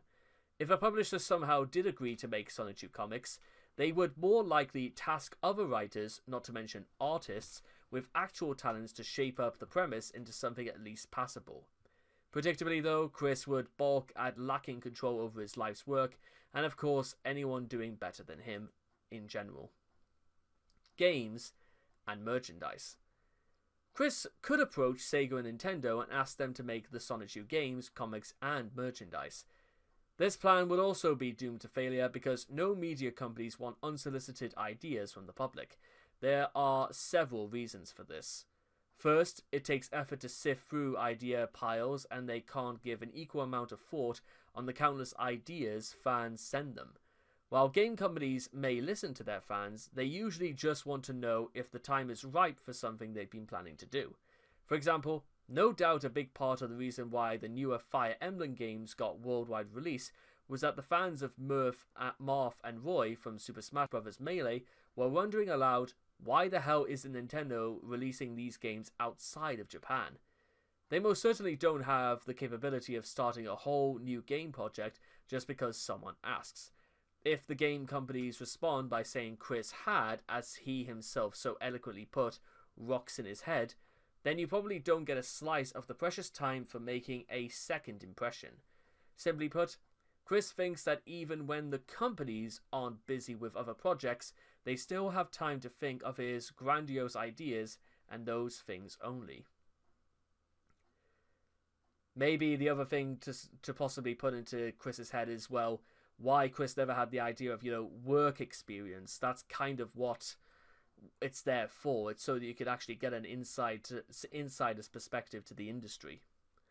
Second, there is an age-old problem in a litigious society. A fan writes to the company and says, I have this cool idea. The company says, thanks, but no thanks. One of the in-house writers comes up with exactly the same idea by accident, and boom, you have a fan who's suing you for idea theft. And even if that lawsuit will usually go nowhere, it wastes perfectly usable time, energy, and most of all, money that could be used for more fruitful ventures. A famous example is British novelist Terry Pratchett, who used to post in his Usenet fan group until one of the fans was convinced Terry had stolen his ideas. Therefore, most media houses will just say that they will not take ideas from the public. The game industry is not an exception. This fact has been pointed out to Chris numerous times, and at least twice by real Nintendo representatives, as evidenced in the letters he has read in the captain's logs. Unfortunately, Chris misinterpreted all of this. Oh dear. Another thing that Chris disregards is the fact that writing games takes a lot of effort. In Thomas Edison's words, getting things done is 1% inspiration and 99% perspiration. Many good ideas don't get implemented. No one is going to invest energy in developing an idea alone if they don't know if the idea can be implemented. Game companies may be willing to negotiate a deal to use their properties, such as characters, in games developed by third parties, but those proposals are usually backed up by real companies, actual creative teams of developers, and serious, complete plan for games, if not outright working prototypes already. Even in the case the properties are tackled on the prototype later on, the prototypes are usually fully developed so that they can be used without those properties, if the plans fall through. Example, Star Fox Adventures began as a game that was completely unrelated to the Star Fox universe, but Nintendo felt the game was better with Star Fox characters. Surprisingly, in the homemade Nintendo Power magazine, the high schooler aged Chris offered a slightly better description of how the 3 fictional Sonic game releases he'd hoped for would play out than his proposals for Sonichu games later on, and even then, they're highly basic and unoriginal ideas. Example, Super Mario 64 with Sonic the Hedgehog as its playable character, and Super Mario All-Stars with the 4 classic Sonic games originally for the Sega Genesis. Theoretically, it would be possible, though extraordinarily unlikely, for Sega and Nintendo to cooperate enough to make a game featuring a Sonic/Pikachu hybrid named Sonichu. I mean, the comparisons alone are numerous and, well, completely on the nose. So they may not even pass the barrier for being called original at all. They would not, however, need any input from Chris or even his permission to combine characters that they own already. Think about it like this. Of course, the idea of releasing it cross-platform for Sony consoles remains yet another absurd and fevered dream on the part of Chris. In the Sonichu Chronicles, he gives Shigeru Miyamoto permission to use the cover of his hand-drawn Nintendo Power magazine as the inevitable cover for when his game is created, even though it's several years old, and in fact even worse than Chris's current skill at art. Surprisingly, that's not even an exaggeration. To the surprise of no one, though, Chris has held onto dreams of Sonichu getting turned into a video game character well into November of 2023, when he posted a request to personally work with Nintendo. After all of this time, and nothing changing apart from Chris's reputation and mental state of mind going completely down the pan, even resulting in Chris having to spend 2 years of his life in the clink, offering them his OCs to be integrated into Pokemon canon. Chris, again, you are having a go, aren't you? Equally unsurprising is that Chris seems to be unaware, willfully or otherwise, that Nintendo has nothing to gain by granting fans ludicrous desires for all the reasons mentioned here, especially not to someone who has just been released from jail, where he had been kept for a felony that shook the internet to its core. In general, an issue Chris would face in the industries he aspired to contribute towards is that mainstream publishers will not allow any pornographic material, which Chris had nonchalantly drawn into his supposedly kid-friendly comic. Thus, Chris would be forced to comply with a set of rules to make his magnum opus acceptable for the masses, and we all know how that would turn out. By a similar token, both Nintendo and Sega would probably not allow the extreme violent and sexual imagery the comic didn't shy away from, especially since he considers Sonichu appropriate for kids, although he did imagine his adult chronicles to be rated M for honest content. And that's if they didn't reject it outright because of said imagery. Not to mention Chris had drawn smut of his magnum opus himself in the past, which could make a bad first impression on any reputable company approached to work with him. Not to mention that Chris, being the egotist we know and love, would have to essentially hand over the rights for Sonichu to whichever company agrees to his own IP, meaning he would have little to no say on how it plays out according to his whims. If Chris actually were in a position of creative control, consider this. During the majority of time the Wikipedia was online, Chris acted as if he had free reign to dictate a site others made and hosted for him, so letting him be head honcho of a comic or game production would be a colossal mistake. Needless to say, the stress of working under him would lead some unfortunate writers and developers to quit and or the higher-ups to eventually fire him. To sum up, the future of Chris and his business attempts. After the life-changing incest scandal in the midsummer of 2021, Prater successfully continued business with Chris. Because, well, I think it's fair to say, in light of all of that, it's pretty obvious why Prater did this. Because, well, you can still milk a cow even when it's dead, or when you've been told it's probably not a good idea to do it. Unless, of course, whatever Prater makes out of this, I don't know, but that must have been the only motivation whatsoever, because why would anyone want to stick around Chris after this? Selling drawings he had made during incarceration, and since his release from jail, a further run of medallions and other assorted junk, as well as setting up live streams. What I think's kind of curious, actually, now that we're at the end of this, is that despite everything we've discussed, despite Chris's attitude, his arrogance, his ignorance, his lack of business plans, his lack of modeling, his lack of scaling, his lack of a crisis management plan, his lack of being able to stay squeaky clean, his lack of taking accountability, his lack of responsibility, his general lack of tact and presence, and his curt customer feedback, his responses, his demands, and the fact that he still has people surrounding him, despite the fact that, well, everything that he did, he still makes money out of this. It's like a very low level form of Donald Trump, the sort of thing that probably Chris absolutely hates to his guts, because Chris is still making money on the back of all of this, and well, for what Chris got arrested for and everything that was leading to it and everything that was disclosed, you would be under the impression about why anyone wanted to do any business with Chris at all. I wish I knew what the right answer to that was. Well, at this point, it's only because Chris can be used to make money. That's honestly, that's gotta be it. I mean, we will discuss, his Quickville shopping store and everything else separately. But with all that being said and done, I hope all of you guys... I know this video has been going on for such a long time, but I hope it's been an informative and educational affair. And I'll see all of you guys again in the next video. So take care, and bye-bye for now.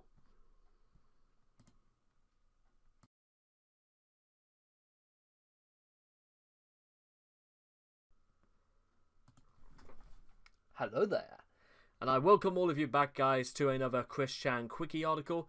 Now, as we are going through Chris's business ventures and, well, everything that, to be honest, Chris doesn't really seem to know about business, probably both back then and right now, we have to contend ourselves with what are the biggest defenders that Chris will always use whenever, in any instance, he wants to be taken seriously. And that is his Sonic 2 copyright. Documentative proofs that Chris's creation is legitimately his own, and he has absolutely all the freedom and rights to express it and to sell his IP however he chooses. However, if Chris actually had done his homework and simply faced facts, Chris would have worked out that this would have been nigh impossible. And the actual certificate of registration is not necessarily what Chris thinks it is. So, let's get through it, shall we? Anyone using my characters and all without my consent are criminals, and such people should be reported to the police immediately. And this is on the old Wikipedia's copyright page anyway. So, as with many things, Chris has a very limited understanding of copyright and how it's enforced. He is vaguely aware of what it is, some sort of legal right / document that creates of things have that lets these... I am going to read that again. He is vaguely aware of what it is, some sort of a legal right that creators of things have that lets these creators to tell others what they can and cannot do. A very naive view, though not entirely incorrect. Chris really giving it to the executives, huh? Why is, like, Patrick Stewart in amongst them? What did Patrick Stewart do wrong to anybody? Sonic 2 as a copyrightable work. Chris really only had one real first-hand experience on the copyright questions that formed the basis of everything that followed. While working on a school project that required making a CD cover, his teacher successfully explained to him that Sonic the Hedgehog and Pikachu are characters created by other people, and he has no right to use them and has to create something original instead. Chris reacted to this by creating an original combination of the two characters, and thus Sonic 2 was born. In the article, he also says the teacher that told him he had been clear with the beginning as far as copyright is concerned. However, the fact that the teacher unwisely accepted Sonic 2 as original cemented Chris's vague understanding of the law. And now, Chris is simply unwilling to learn the truth. In his mind, mashing together two different characters and putting a little C in a circle and is John Hancock creates completely new intellectual property that is his and his alone. In reality, any work that uses previously copyrighted work as a basis is a derivative work, even at the best of times. This means that while it may have substantial original elements that the creator definitely holds a copyright on, it cannot be published or distributed without the permission of the original copyright holders.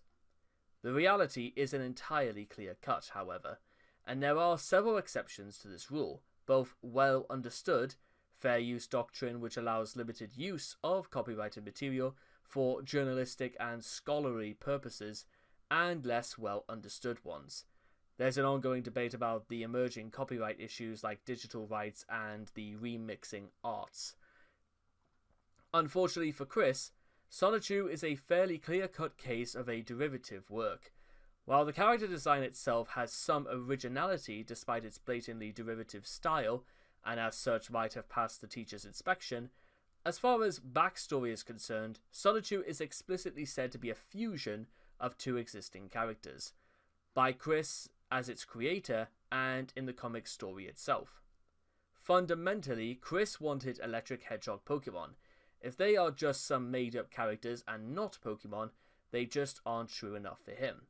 Unfortunately, Chris doesn't understand that such made-up characters are how people define creativity. Many creators do indeed borrow ideas from another work to create inspiration for original stories and concepts. Had Chris took inspiration from Pokemon and Sonic and made his own original creations that weren't just two franchises mishmashed together, it would be fine. However, the Sonichu comic makes copious usage of concepts from them both, as well as a myriad of others, meaning that anything Chris does to profit from Sonichu would render him liable to be sued. This would be harmless enough if he weren't actually profiting from it. But he is. And if any of the franchises he has plagiarized from decided to pursue legal action, Chris would be torn to shreds in court. Fortunately for Chris, an autistic moron hawking products on Etsy is unlikely to incur the wrath of a major multinational company. The worst he's likely to receive is a cessation demand. And even then, by the time we actually discuss Chris's Quickville shopping store and everything like that, well, what Chris actually makes from that allegedly is, well, quite frankly, even outrageous, if that is legitimately under the radar. Banned from Lulu. Chris was banned from self-publishing site Lulu in December 2015, since the staff recognized that Sonichu is a piece of fan fiction. The sting of an actual business calling him out on the truth seemed to finally impress upon the impossibility of defending Sonichu as an original work. More than a year after the ban, Chris continued to scapegoat Lulu to explain why he was unwilling to work on the comic he had been paid over $1,000 to do, saying that, in January of 2017, the pester of legality questions and disputings in my creations and work is the biggest reason that caused him to have an inability to feel like drawing and writing the stories. An inability to feel. And you get paid $1,000 to do 100 pages, and the best you could do was 16. Chris, at this point, I don't think people would care about what you feel. You know what? People would roll over, and people would absolutely get on their knees and do things unspeakable for $1,000. And Chris just, well, again, this more comes down to the fact that Chris has no concept or basis for the actual value of money. So there's also that. Chris as an enforcer of rights. That's a terrifying title if there ever was one, wasn't it? Chris is very paranoid regarding his copyright, and will frequently hand out all of his personal information to complete strangers if he thinks it can be contested. This has backfired in a number of ways. Chris has encouraged people to report copyright infringements to the police. The police, unfortunately, don't do much when random citizens report civil offences such as copyright infringement. Even if Chris had the rights to the works in question, suing people for copyright infringement would be Chris's job and his job alone, or that of a representative who he has specifically appointed to that specific task. Unsurprisingly, Chris is a total hypocrite. When it comes to abusing the work of other creators, In the space of 13 and a half issues, Chris pulled characters and concepts from innumerable franchises and even went so far as to steal original characters from fans and sweethearts, with little respect shown to their creators. He's even had the balls to take another creator's characters, alter them, and demand that thenceforth they be portrayed the way he has made them in the original material. Despite how firmly Chris holds on to his views of copyright, when directly challenged on why it's okay for him to rip things off, but not for other people to do the same to Sonichu, he's unable to think of a response. Neither does he just do the right thing and apologize and makes amends for what he does. Yeah, notice how Chris... that just about says it all. And for any business owner in the world, that's the sort of thing that makes you never want to hear the words Chris Chan or Sonichu ever again. Because that says it all when Chris just has nothing to say. Not an apology, not any sort of pledge to make things better. Nothing. Furthermore, Chris refuses to listen to the original creators of these original characters when they ask to have their characters removed. The best example would be the fight between Evan and Chris over the character Simone LaRoche-Chew, a rip-off of Evan's original character Simone Chew. When Evan demanded that Chris remove Simona from the comics in an on-page death, Chris refused because it would take Wild Sonichu's girlfriend away. As time went on, Chris fought tooth and nail to keep Simona in, going so far as to write out a scenario where Simone Chew is told to tell Evan that Simona likes Quickville. In the end, it took 2 shutdowns of the Wikipedia for Chris to finally surrender and kill off Simona, and he just resurrected her a few years later anyway, rendering this entire debacle meaningless. Also because apparently Chris just thought, well, just play ball and come back when, they think they've moved on. Licensing and terms of use. The MediaWiki software used on the Wikipedia had various built-in settings for content licensing. During installation, MediaWiki defaults to GNU Free Documentation License, which states that the content can be reused elsewhere for any purpose, as long as proper copyright holder attribution and license references are given. On the 6th of September 2009, a fan wrote to Chris and thanked him for allowing this reuse, which provoked an uncharacteristically swift response from Chris, demanding the wiki sysop, not so politely, to remove the obvious erroneous GDN FDL license.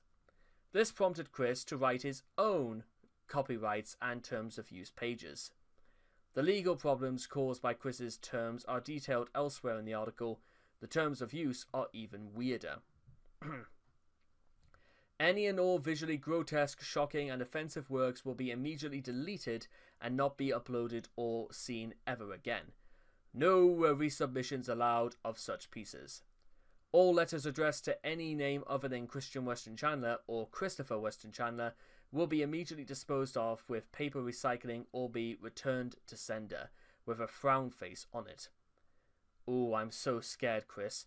All visually grotesque, shocking, and offensive artworks and letters will be disposed of properly as well. Fan sites should be pre-approved by Chris. Sending spam to Sega and Nintendo about making official Sonichu games is apparently part of terms of use. Apparently? What do you mean apparently? Either it is or it isn't, Chris. You can't use ambiguous jargon like that. Not in the legal world. Because lawyers would have ripped your terms apart the second they see that. Copyright registration. Believe it or not, Chris seemingly did pay the necessary $45 to somehow get Sonichu approved by the United States Copyright Office. Why Chris didn't just get a patent? Well, then again, a patent wouldn't have accepted this. On the 12th of November 2009, he also posted a scan of the confirmation letter he received to Wikipedia and posted a highly predictable "My heart level just went to 100% again" video. Psychologically, this copyright registration represents a big win for Chris. because it gives him what he thinks are bragging rights, even though he has no idea what the copyright registration actually means. Copyright registration isn't an official recognition of copyright. However, copyrights are granted automatically, and copyright registrations are only an official assertion that a specific work has been created at a specific date by the registrant. The registrations are only needed when suing another party for copyright infringement. So, for example, if Chris wanted to take somebody to court, Chris could showcase that this was done by the date set on blank, so therefore it's proof that this is, well, as you say, the registration is there, and it's done. It was done specifically for that date, so this party can't say that they did it on that date and, play ball. The registration is only needed when they're suing another party for copyright infringement. It is not a registration of a trademark. Chris has no special rights for the name Sonichu itself. Finally, Chris made a critical mistake in filing the registration application.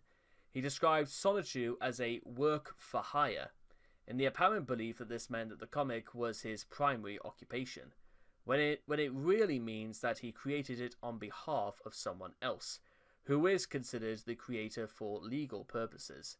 It should also be noted that the United States Copyright Office does not check whether or not a registrant's work is infringing.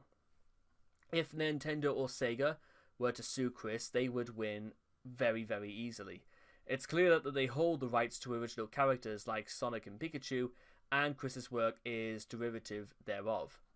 That's why large companies like Nintendo or Sega, they will have legal departments. They will have things archived. They will absolutely have every single thing they have in black and white, including the terms of whether or not somebody can use their work as a work for hire or not, or whether or not they have permission.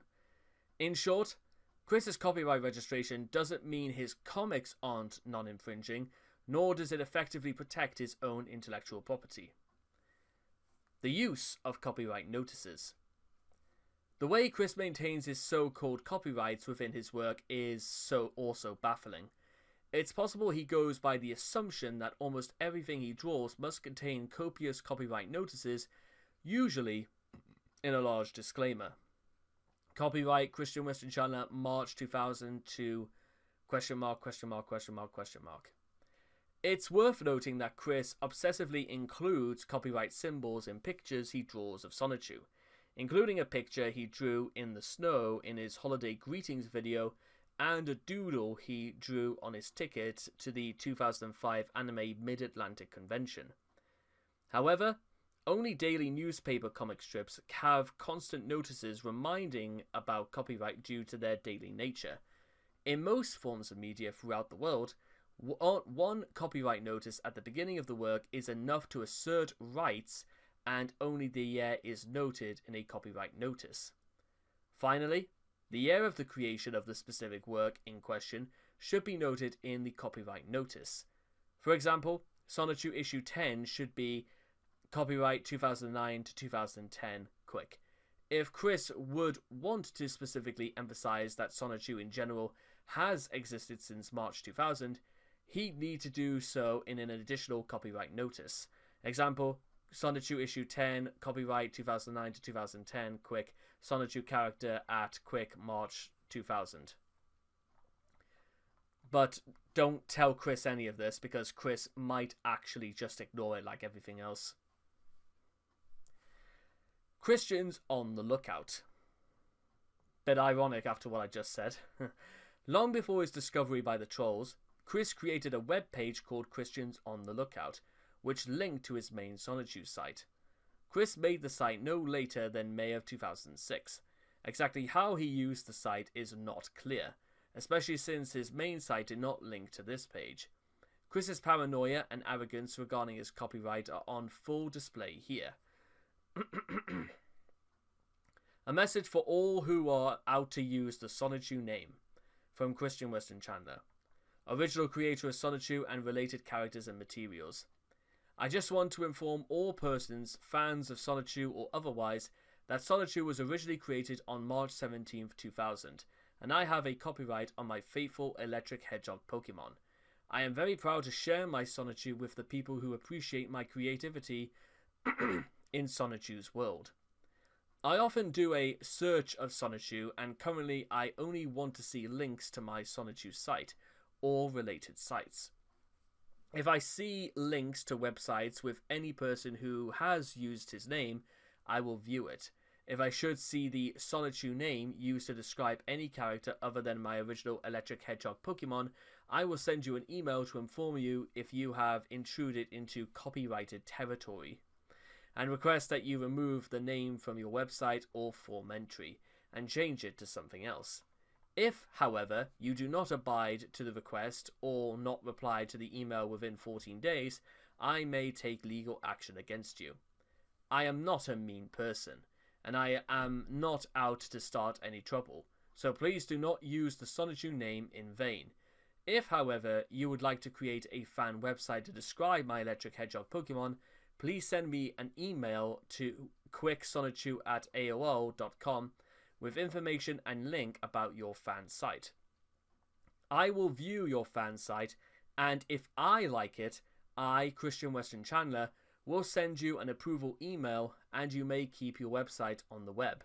If I find it offensive, I, Christian Western Chandler, will send you an email asking you to either change the content to something else or remove the website from the web. Also, if you would like to see Sonichu as a real video game or catch him in a Pokemon title, please send your request to Nintendo of America Incorporated or Nintendo Power Magazine. Please raise the hype on Sonichu so that I will be able to legally talk to the people of Nintendo of America Incorporated and make a deal. Sonichu and I, Christian Western Chandler, thank you for following the legal guidelines expressed here. I sincerely hope that you enjoy the stories of my Electric Hedgehog Pokemon, and I also hope that you will voice your hype and interest about Sonichu and my world of Quickville to Nintendo of America Incorporated, so that Sonichu can become a video game, cartoon or anime, and all that other neat stuff. Have a zapping day. This has been a message from Christian Western Chandler, original creator of Sonichu. All Sonichu materials copyrighted March 2005 by Christian Western Chandler. It is unknown whether or not anybody ever received a message from Chris about this, nor were people going to give Chris the level of satisfaction, because Chris literally did that to himself for all the wrong reasons. Chris's motivations. In any case, Chris doesn't really care so much about what his copyright registration means and what it might or might not be good for. Practically speaking, to him, it's mainly just a crutch for his ego. In the aftermath of his feud with Liquid Chris, he sees it as the final and clinching proof that he himself is the true and original creator of Sonichu. On the 26th of November 2009, he posted the following as a part of an announcement on the Wikipedia, which is quite illuminating. What, even more than the last one? Well, let's take a look. Also, I have been thinking, although all Sonichu merchandise sold online in the past I have labelled false, I did that because it came as a surprise to me then. I felt outraged appropriately. Most everyone can relate to that. It's comparable to if Godzilla or Clover, the Cloverfield monster, came to your metropolis and suddenly attacked your city. What the fuck are you talking about, Chris? I realise now that even though it is still considerably not official, it all still is an homage to my creation. So I'll make it clear to all those vendors. As long as it is not printed copies of my book's pages, or bootleg copies of my Christian Western Chandler Yep I'm on TV DVD, and as long as I am quoted on all websites and vendors' locations as original creator of Sonichu, Roastew, Quickville, and all of such, I, Christian Western Chandler, approve of such merchandise from day forward. At least to give you all, my patient loyal fans and trolls, something to quell your palates circa until official merchandise is sold in official stores such as Toys R Us, GameStop, Best Buy, Walmart, etc. and such. I have spoken. Oh, you've spoken quite enough, Chris, and I wish everyone a safe and happy Thanksgiving. Apparently, he felt the need to express the time as well that this was sent, so I guess. In other words, Chris doesn't really care if other people use his supposed intellectual property, so long as he's the one that gets the credit for it, not that imposter in brown stripes. The idea expressed here is not unlike that in the Creative Commons attribution license. Patreon leaks. Since Chris began using Patreon for donations in exchange for his continued work on Solitude Issue 11 and beyond, he had, for the first time, an actual financial incentive to enforce the copyright of his work. Chris announced that he would initially release Solitude 11 only to Patreon supporters, and this plan seemed to go off without a hitch until several patrons leaked the exclusive pages that Chris had released so far, then notified Chris in his YouTube comments.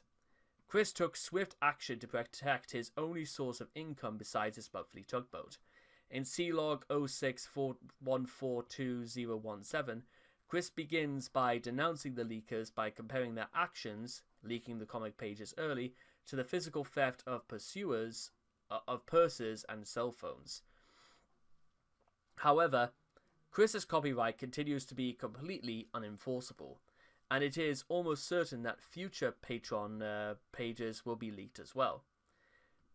Now, insofar as what actual, comic book artists do to prevent stuff like this, I'm not entirely sure, but there's got to be I know there's got to be systems in places, so these sorts of things, they do fall under the category of theft, by the way, but, well, that would be up to Chris to work out and to try and negotiate with Patreon, but how you could track the people who've been leaking this stuff down, there's got to be a ways around this somehow.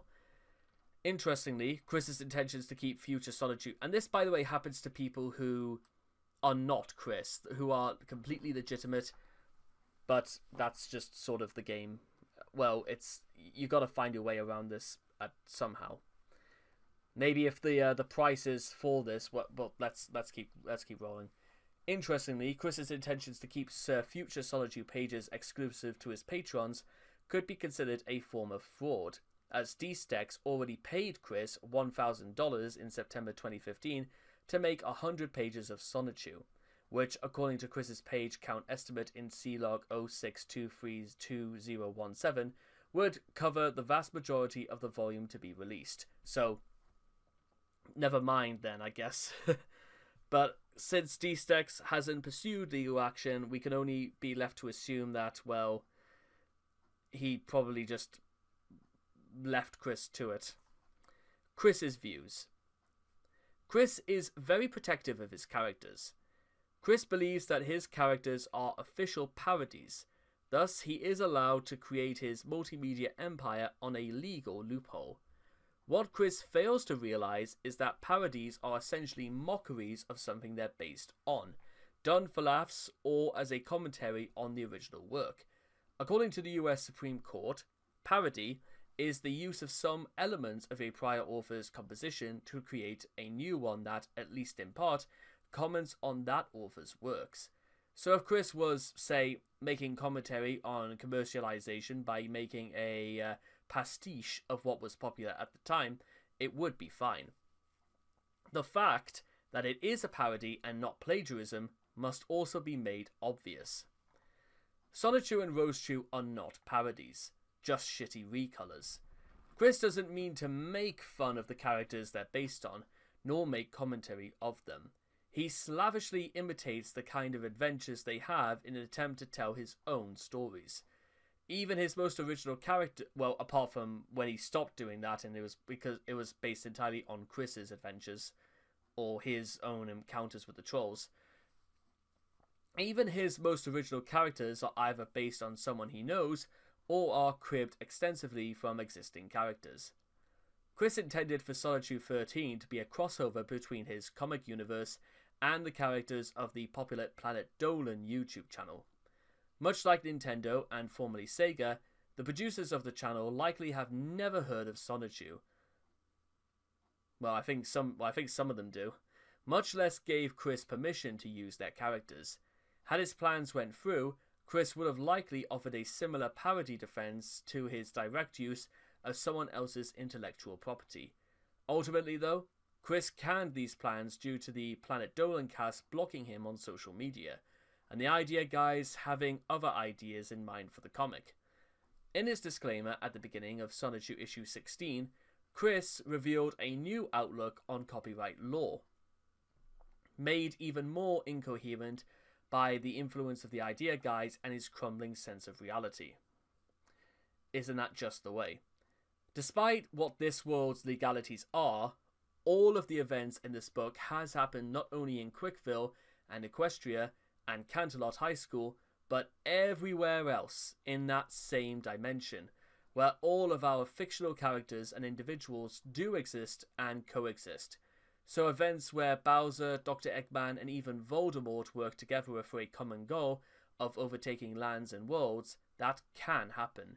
So in a passive-aggressive statement, and a fair and just warning, I say to those fat cat legal people of this world, anything is possible. And when all of those evils attempt something in this world, and someone writes and draws every single detail about it, chronicling it all, do not even encourage copyright/trademark lawsuits at all.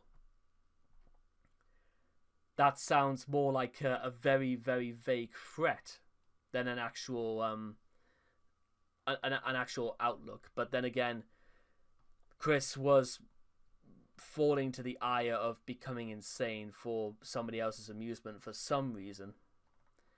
Music. Many of Chris's songs from his old Christian and the Hedgehog Boys project have been taken down on YouTube for copyright. If Chris knew this, he would likely argue that his songs are parodies and thus fair use. The problem is that Chris's songs aren't parodies, nor they are reviewing the said songs, nor are they just covers with an instrumental version of the original song playing in the background. Just like how Sonichu and Rosechu are recolors and not parodies. Chris's songs are just rewrites of the originals, with said original drowning out most of his voice. Even if Chris's songs were legitimate parodies, they never will, he would still need to create his own instrumental since the song recording itself is copyrighted. Most professional parody artists, including Weird Al Yankovic, hire backing bands. Weird Al also asked the original artists for their permission, because simply changing the words to a song doesn't make it a legitimate parody. There has to be some kind of criticism, and singing about food or boyfriend-free girls doesn't criticize the song itself. Words alone don't define copyright, and changing them will not get you out of a musical plagiarism lawsuit. Fan art. Chris believes he has the right to use any fan art depicting a Sonichu character for his own purposes. A key example in this is the banner for Patreon and YouTube, which uses Cwiki, by the way, who I believe this was it Cwiki who did like the fan art? I know Cwiki did a design or something like that for a shirt that Chris used, but I'm not too sure if it was for anything else.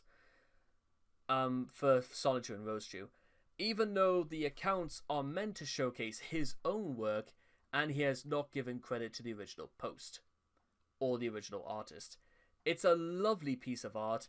I am not stealing it. Well, thank you for letting us know, Chris. I am using it in full appreciation of the artist that drew it as much as possible. And it doesn't matter. It has Sonichu and Rosechu. They both, all of the others, and the city of Quickville are mine regardless. Does that include, the Guru fan art that people do of Sonichu and you as well, Chris? Do they count? Who holds the copyright to Christian Weston Chandler? Because he's a character in the story. That's a God. Could you imagine how funny it would be if somebody actually took out copyright registration on Christian Weston Chandler? Does that mean we can keep Chris? Oh my, that would be really, really funny. But neither does it also go to mention about the fact that Chris, even when it comes to developing new pages, Chris will actually like trace and just draw over pre-existing work, which is also a form of plagiarism because, well, Chris is copying somebody else's work. It's absolutely what it is.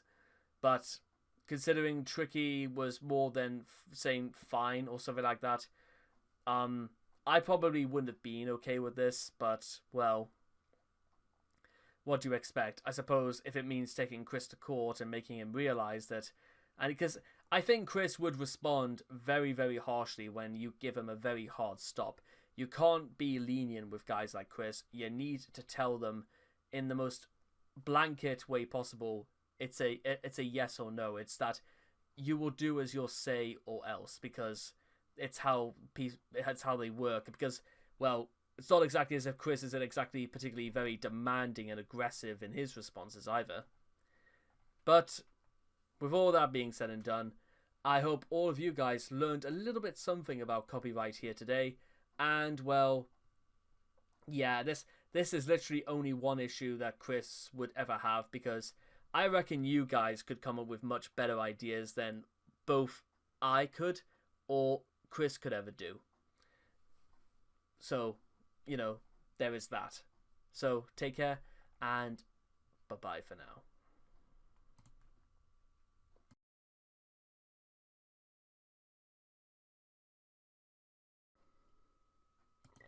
Hello, everybody, and I welcome all of you back to another Chris Chan Cwiki. I don't know why I'm doing this, by the way. I thought it was clever at the time. Anyway, welcome to another Cwiki article, and now, I may have said in the past, and I, even at the moment of writing, I may be in a little bit of financial bother, but here's the thing. There are ways out of it. There is a way out of every situation. That is absolutely what is to be expected. I hold no grounds whatsoever to say that my situation is impossible. It's more as a matter of time, more than anything else. With that being said, however, being in a situation is one thing. Continuously putting yourself in a situation because you prioritize wants over needs is quite different.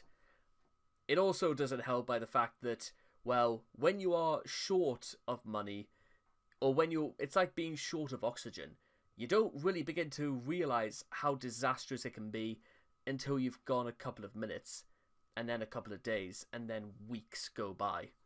And all of a sudden, you're not going to, you can't survive much longer unless you get more air from somewhere.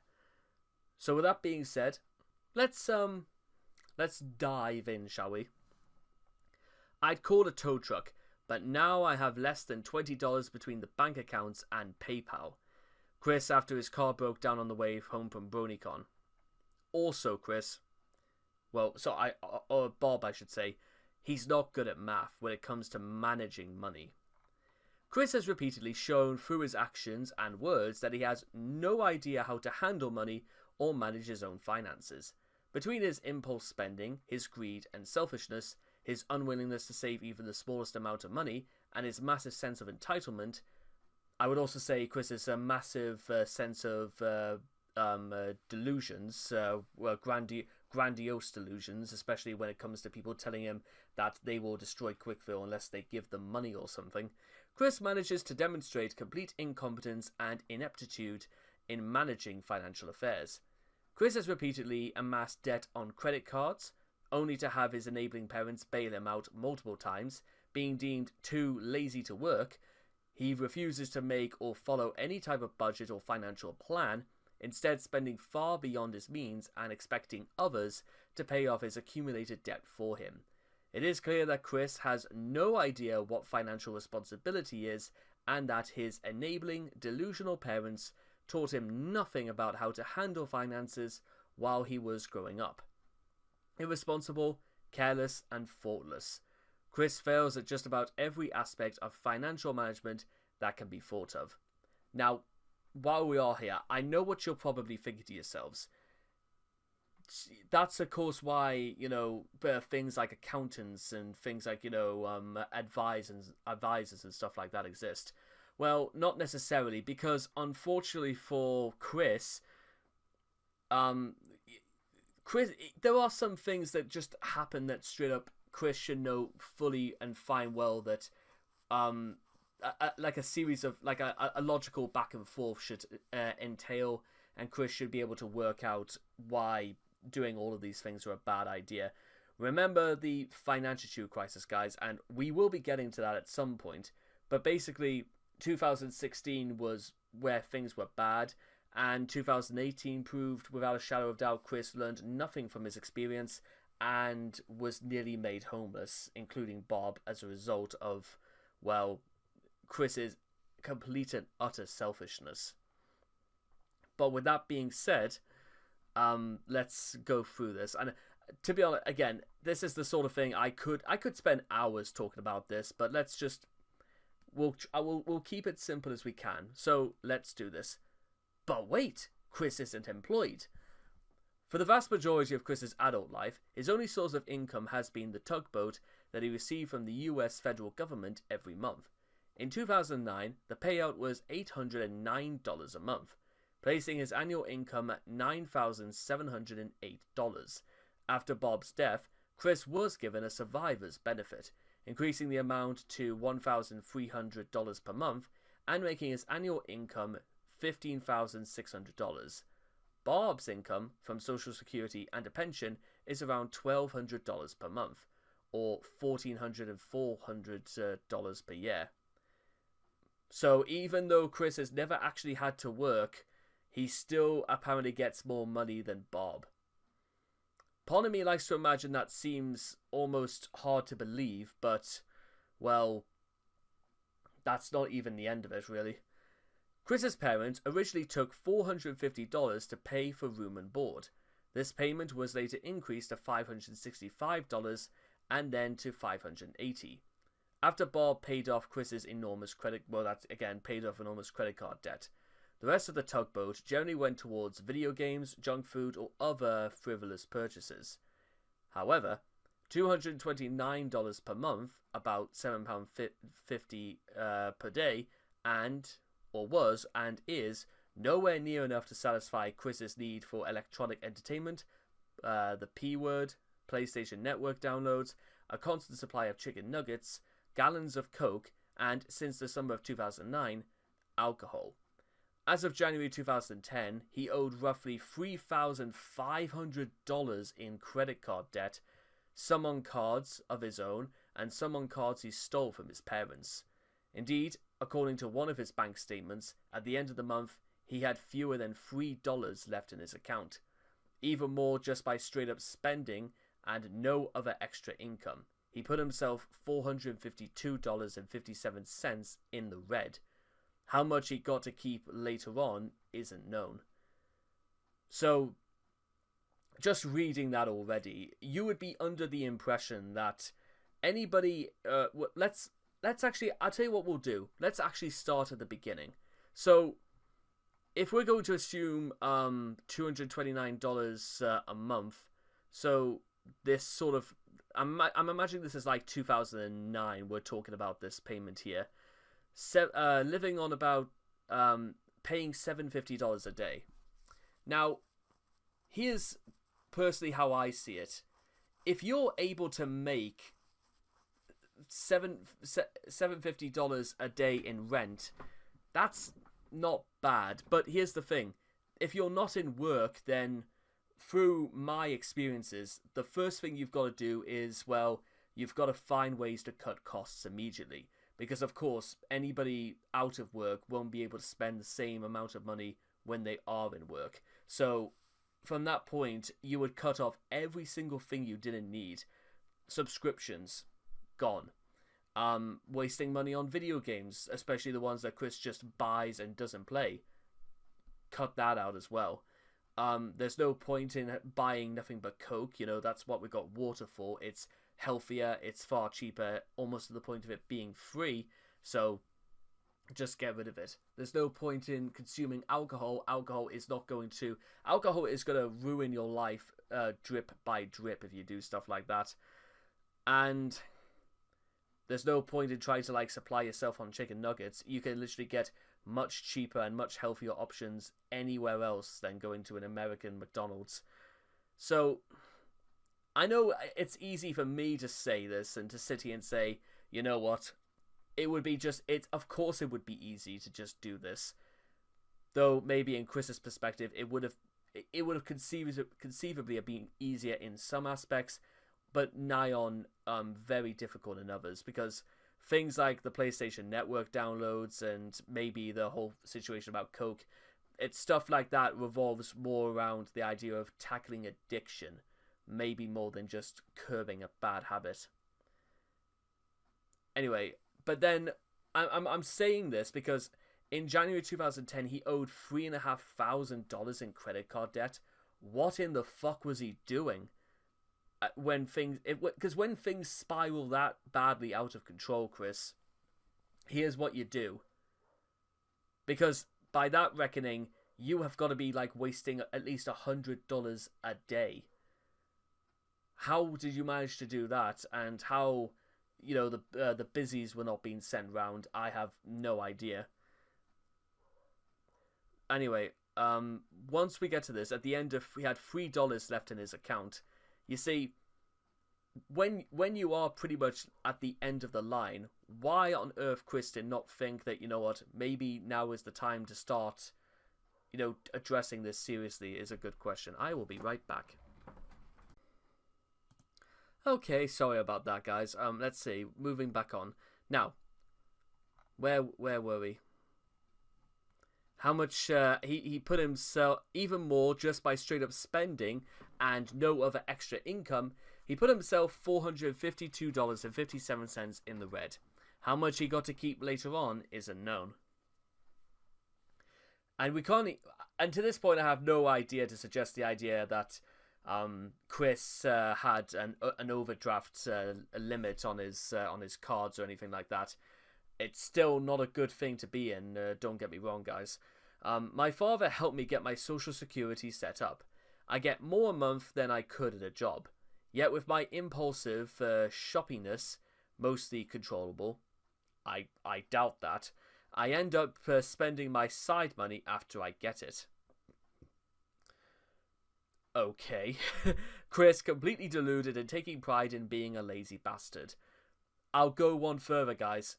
Chris is a money-throwing away lazy bastard. Because, guys, if Chris can claim that you can get more on Social Security than you can at a job, that's complete bullshit, by the way.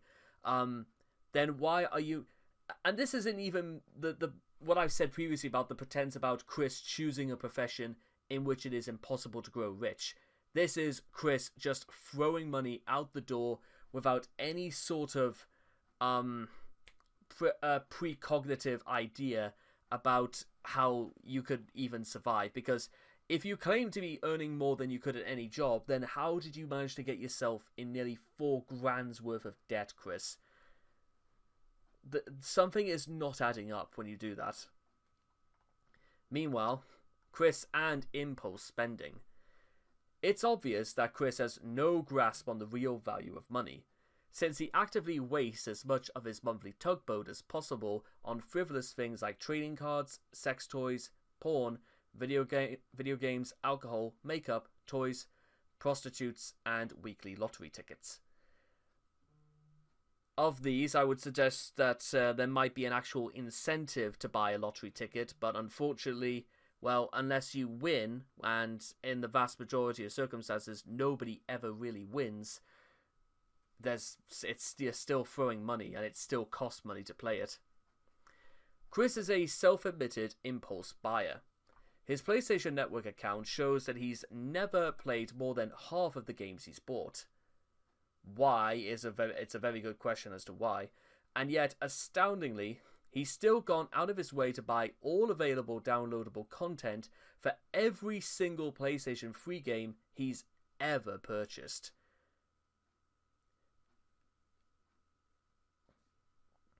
Why, if he's never actually played them, is a good question. Moreover, every game he's owned, how many, not that it's particularly relevant, but how many games do you reckon Chris owned that just so happened to be made by Electronic Arts? Because if it comes to downloadable content, that could suggest where all of the money is going for. Because, or no, it's somewhere between Electronic Arts and Bethesda when it comes to literally extortion. Because Bethesda's level of like spending things at the Atomic Shop is, quite frankly, like it's not so much extortion, more like daylight robbery, because they have no concept of the value of money either, or at least the value of, customers' money. Anyway, and he also further promoted his Sony fanboyism by later buying a Sony LCD HD TV for his bedroom, which likely cost between $1,000 to $1,500. All this time, Chris still buys his clothes at secondhand thrift stores.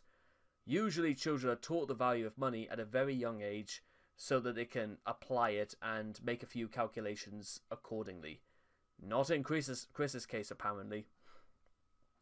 In September 2013, Chris complained about he and his mom going through emotional, depressing, and financial downfall to the depths of greatly poor and just getting by. So it turns out all of this getting money, more money than you would at a day job, doesn't really seem to be working out that well then, Chris. I would say that should be the moment where I have a very smug disposition about myself, because, well, who would have guessed they would have been proven right about Chris's poor choice of words and his poor choice of economic decision making. However, I'm still not particularly smiling about it, because this was so easy to avoid. Or if you are going to go through the route of, I don't know, do what I did for a very long time and was self-employed because I made money online, you still have to put your all into it, because if you don't, then there's no point. Making it clear that the family income dipped after Bob's passing. It might also have something to do with the fact that Bob and Chris wasted all of Bob's inheritance on a lawyer because they ran over Michael Snyder. Something they literally could have just avoided if they actually cared about what they were doing. That's the thing you'll come to notice when it comes to Chris, by the way, is that when it comes to the issue of money, we probably shouldn't be surprised that Chris would throw money around left, right, and center as though it had no value, because Chris is not responsible enough to care. Not responsible enough to care for himself, to care for the apparent value of money, not to care for anything that would make him look extremely poor or extremely bad in the eyes of the public. And it's about to get worse, guys. However, these supposedly lean times were apparently not enough to motivate Chris to get a job, or to change his habits at all, or even to stop buying games, as evidenced by him racking up over $1,000 in-game purchases on the Simpsons game Simpsons Tapped Out, a game you can't even play anymore. So think about how stupid Chris must look, knowing that I would say Chris wasted minimum $2,000 on that game, if we're being ultra generous, because again, that was a game that was also developed by EA. So, and the fact that it's shut down, how much, again, Chris must be absolutely bashing his head against the wall, the thought of wasting, like, in-game purchases, guys, is the single, microtransactions are the single worst thing that's ever happened to the video game industry. And, well, there's nothing else to it than that. It really is the worst thing that's ever happened. Throughout the summer of 2014, Chris continued to spend thousands of dollars on Lego and other frivolities, all while whining and complaining on Facebook about the family's poor finances. Chris financed this spending primarily with money from selling custom arts and crafts on his eBay account. Offering free shipping to customers, Chris would receive money from customers and then pay for shipping out of his own pocket. However, Chris would immediately, and I do mean immediately, spend the money as soon as it was deposited into his account, often leaving him unable to ship products to customers who had already paid him because of his own financial irresponsibility and negligence. And arrogance. We should throw in arrogance as well, because, well, ignorance, I should say, because Chris could have taken the time out to work out how much it would have to send any of these things out first class. So Chris has literally nobody to blame but himself for this. Chris's whole business model is based on the fact that it's not a business model, it is enabling. That this is listen, guys, I'll keep this really short. I've written several business plans in just the last 6 months. This is not a business plan. This is not even a business. There is no brand. It is just it's glorified street hustling. So please be wary, guys, and I'm telling you guys for your own safety about this. Always be very wary whenever you hear the phrase short-term gain, or you as opposed to long-term, because short-term gain, guys, is the static is just the posh equivalent of a scam. Because short-term gains imply that if you can earn it instantly, no matter how big or small, it's still considered a victory at the end of the day. It's not something that's sustainable. It's not something that can go on for a prolonged period. It is literally get it in your pockets and fuck straight off. When several of Chris's eBay customers filed complaints against him because Chris failed to ship an order as promised and obligated, Chris responded by harassing and trolling the customers, posting their personal information in a public post on his Facebook account. In light of potentially Chris doing something illegal, you would think most prospective future customers probably wouldn't want to risk being harassed or scammed by Chris. Unfortunately, many more still purchase from Chris on a daily basis. Mind you, I've discussed so far a lot about how Chris is, again, completely irresponsible to care and not responsible enough. But do you think Chris is any more or less responsible than even the fools who are actually throwing money at him? You tell me. All the while, even as Chris's credit card debt continued to spiral out of control, Chris continued to buy thousands of dollars of video games, Lego, and other frivolities. As if this weren't bad enough, just days after putting his and Barb's cars up for sale at exorbitant prices, Chris went out and bought a 2010 Ford Focus, stating on Facebook that he had been approved for a loan, probably at a high interest rate. He also stated that paying for insurance of his new car was killing him, implying either that the insurance payout was costly, that he was having trouble paying it, or both. Mind you, with Chris's track record of vehicular-based incidents, I wouldn't be surprised that they would even be offering him a premium at all, let alone another car to use. And why Chris honestly felt the need to buy a new car immediately. And by the way, this Ford Focus, by the way, it didn't get very far, and for reasons, well, basically, Chris. There is a common thread that actually stings a lot of Chris's business acumen and poor business decisions together, is that Chris has no desire whatsoever to care for anything that he's doing. How do I know this? Well, let's take a look at it this way. Chris failing to send out items to customers after they'd already paid for them. That's one thing.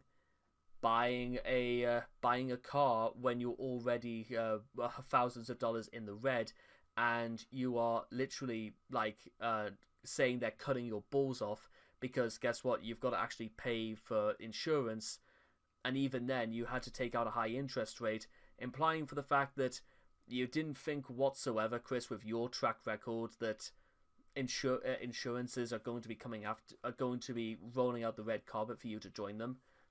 There's two. Chris didn't think that one out whatsoever. Or for the fact that when Chris making claims that you get more on social security than going for an actual job, and yet you complain about, you know, the poor and just getting by variety. That's free. Because at no point, as I met, now listen, guys, you've heard me mention before about how whenever I hear short-term gains, I immediately think scam, avoid it like the plague. Because, and here's why. Outside of, you know, short-term seems to imply, you know, get the money immediately, put it straight in your pockets, and run for the hills. Long-term plans would imply that you want to make this sustainable, that there is something to this, and there is an opportunity to be had. What opportunities do you think there has ever been whenever it comes to Chris actually trying to be serious about Sonichu, or be serious about earning money that does not revolve around the idea that unless Chris absolutely has to, he will not do it, which includes not even shipping out orders to customers because they had rightfully paid for them.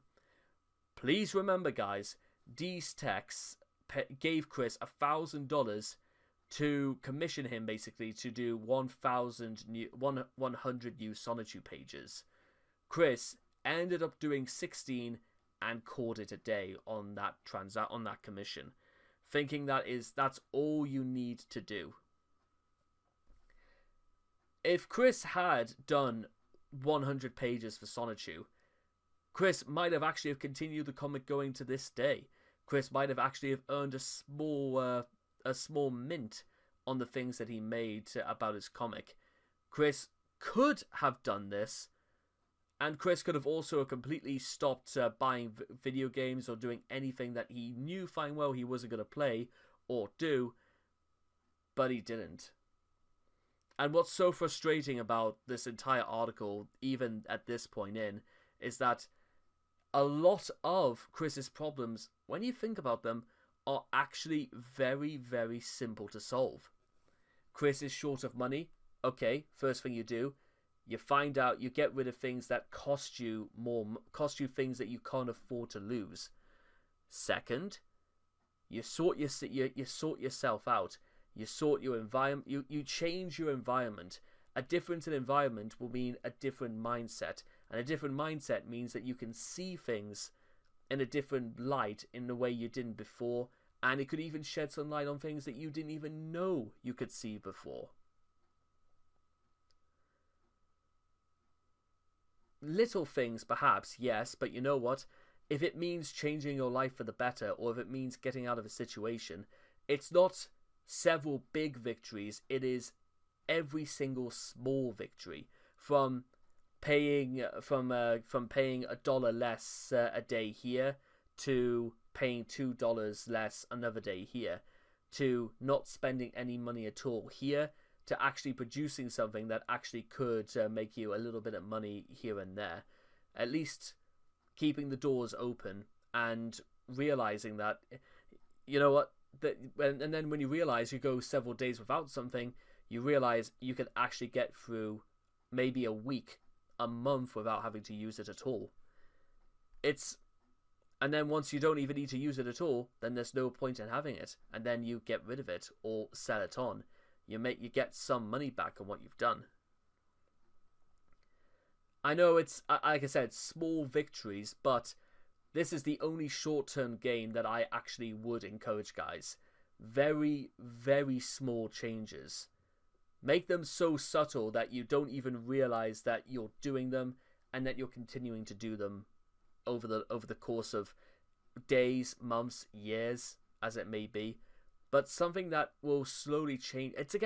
This is just a part of just growing up. And growing up doesn't just stop once you reach like adulthood, because it continues. No matter how old you are, you still change and you still have to learn stuff. It's not exactly as if things were going to change, were going to stop just because you said so. But as I mentioned before, this is only my idea, and it's kind of obvious even at this stage of the proceedings, is that, well, you've got to try something, because currently it's just not working the way things are staying as they are. So you have to try something different. Like, for example, for the last couple of weeks, I spend about £10 a week on playing the Euro Millions, which is the largest lottery currently within, at least I think it's within the European continent. I mean, the jackpot for tonight, for example, £202 million.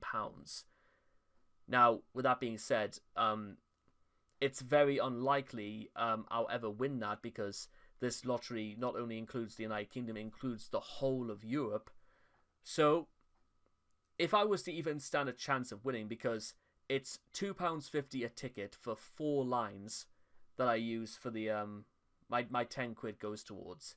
Whereas by contrast, what I could do instead, spend £10, or I'll do you one better. Spend £7 every week on the on the Lotto Fundable. Now, the Fundable, the top prize is always set at £500,000.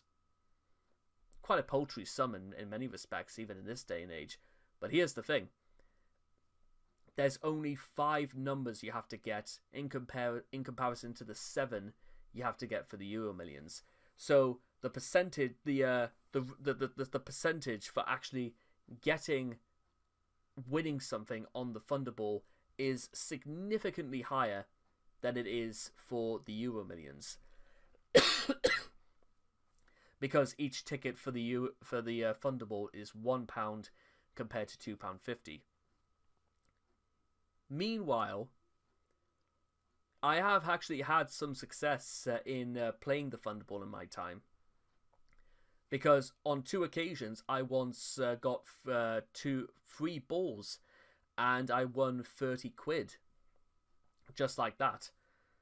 So it's not exactly as if it's the worst idea in the world. So the way it sounds is that you would spend less money, you would get more chances to win, and even if you win the big one, £500,000 is still very, very big money.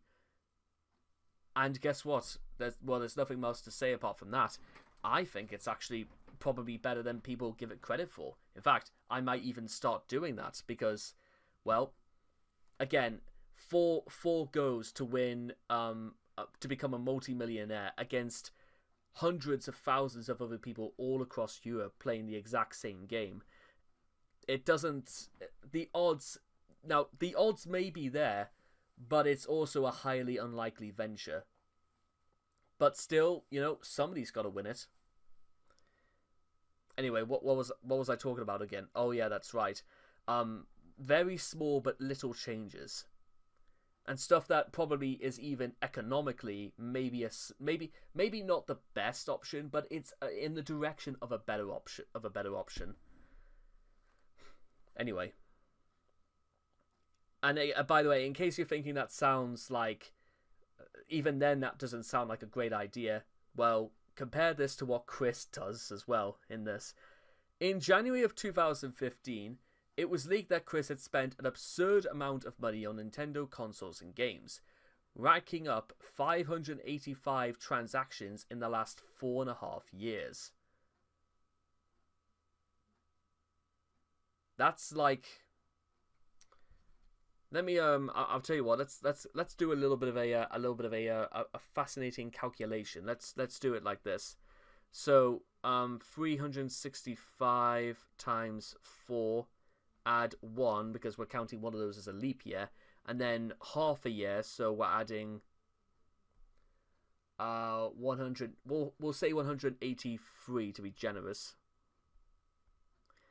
So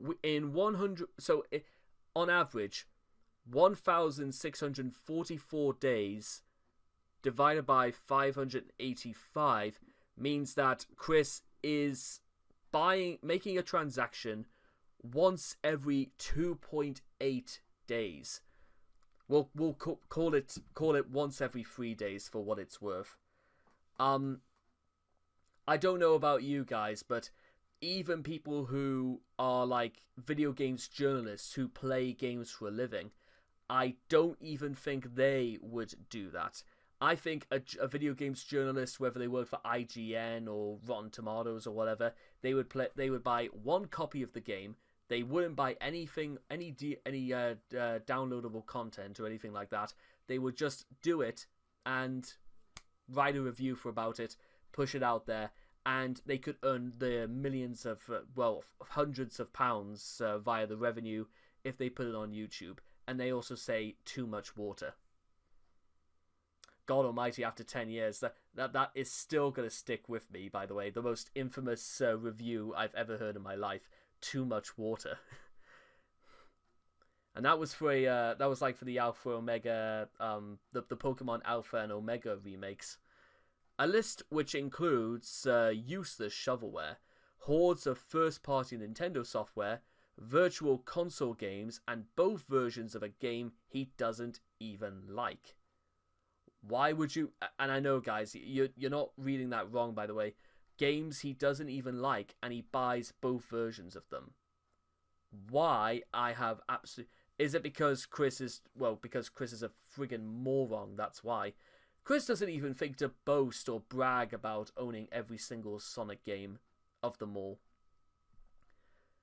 And again, if Chris, because I know that Chris is often credited as, the first ever Let's Player, but how difficult could it be to have done... I don't even think the Angry Video Game Nerd makes a video game purchase once every week, let alone every 3 days. 276 of these purchases are known to be handheld games. 8 are known to be video game consoles, buying 4 DSs and DSIs. Why you need as many as 4? What's wrong with just owning one of each? I have no idea. And 75 which are known to be console games. The grand total of all of Chris's listed purchases is $7,460.43, or $1,657.87 a year. I was almost considering about, you know what? Let's I think we can crack that number down a little bit more, actually. 1657.87 divided by 36. Hang on. Divided by 365. There we go. So basically, that's an average payment of about $4.54 a day. Chris, sooner or later, and again, I'll say this to you guys, actually, because I know Chris is not going to be listening to this. That's going to catch up to you one of these days. But then, that's the question I always mean to ask, is that, I know he talked about shovelware, but $4 for shovelware? Really? Keep in mind, 39% of purchases Chris has had on his account are not yet specified, meaning that their cost is not included in this already insanely high number. So, you know, for what that's worth, let's just round it up to $5 a day. $5 every 3 days for what it's worth. There's no reason whatsoever to spend that much. Guys, I am so sorry to say this, and if you are a dedicated video game player out there, I guess I'm sorry. But there is no reason to play. And here's the thing, even in this day and age, again, for those who own a PC, just download PS2 CX, or you know that software that is basically a PS2 emulator. Bang, there you are. That it makes this look even more like a huge waste, because you could just straight up play PS2 game. I mean, 20-year-old PS2 games on a console that is still being played heavily to this day. I can't get it. You know, I still have my PS2 from 2004. You know, 21 years ago, and that thing still works like an absolute. It has about as much natural laziness as a piston rod. Meanwhile, even back in 2019, my PlayStation 4 had to be updated like every 2 weeks. Yeah. It's nearly been 10 years since I first got my PS4 as well. Doesn't the time just fly by, huh? Anyway, this information comes on the heels of Chris begging people for money to fix his mother's cavities, as well as the financial worries that his trials will undoubtedly cause. Now, you may remember what I said before about Chris not being responsible to care.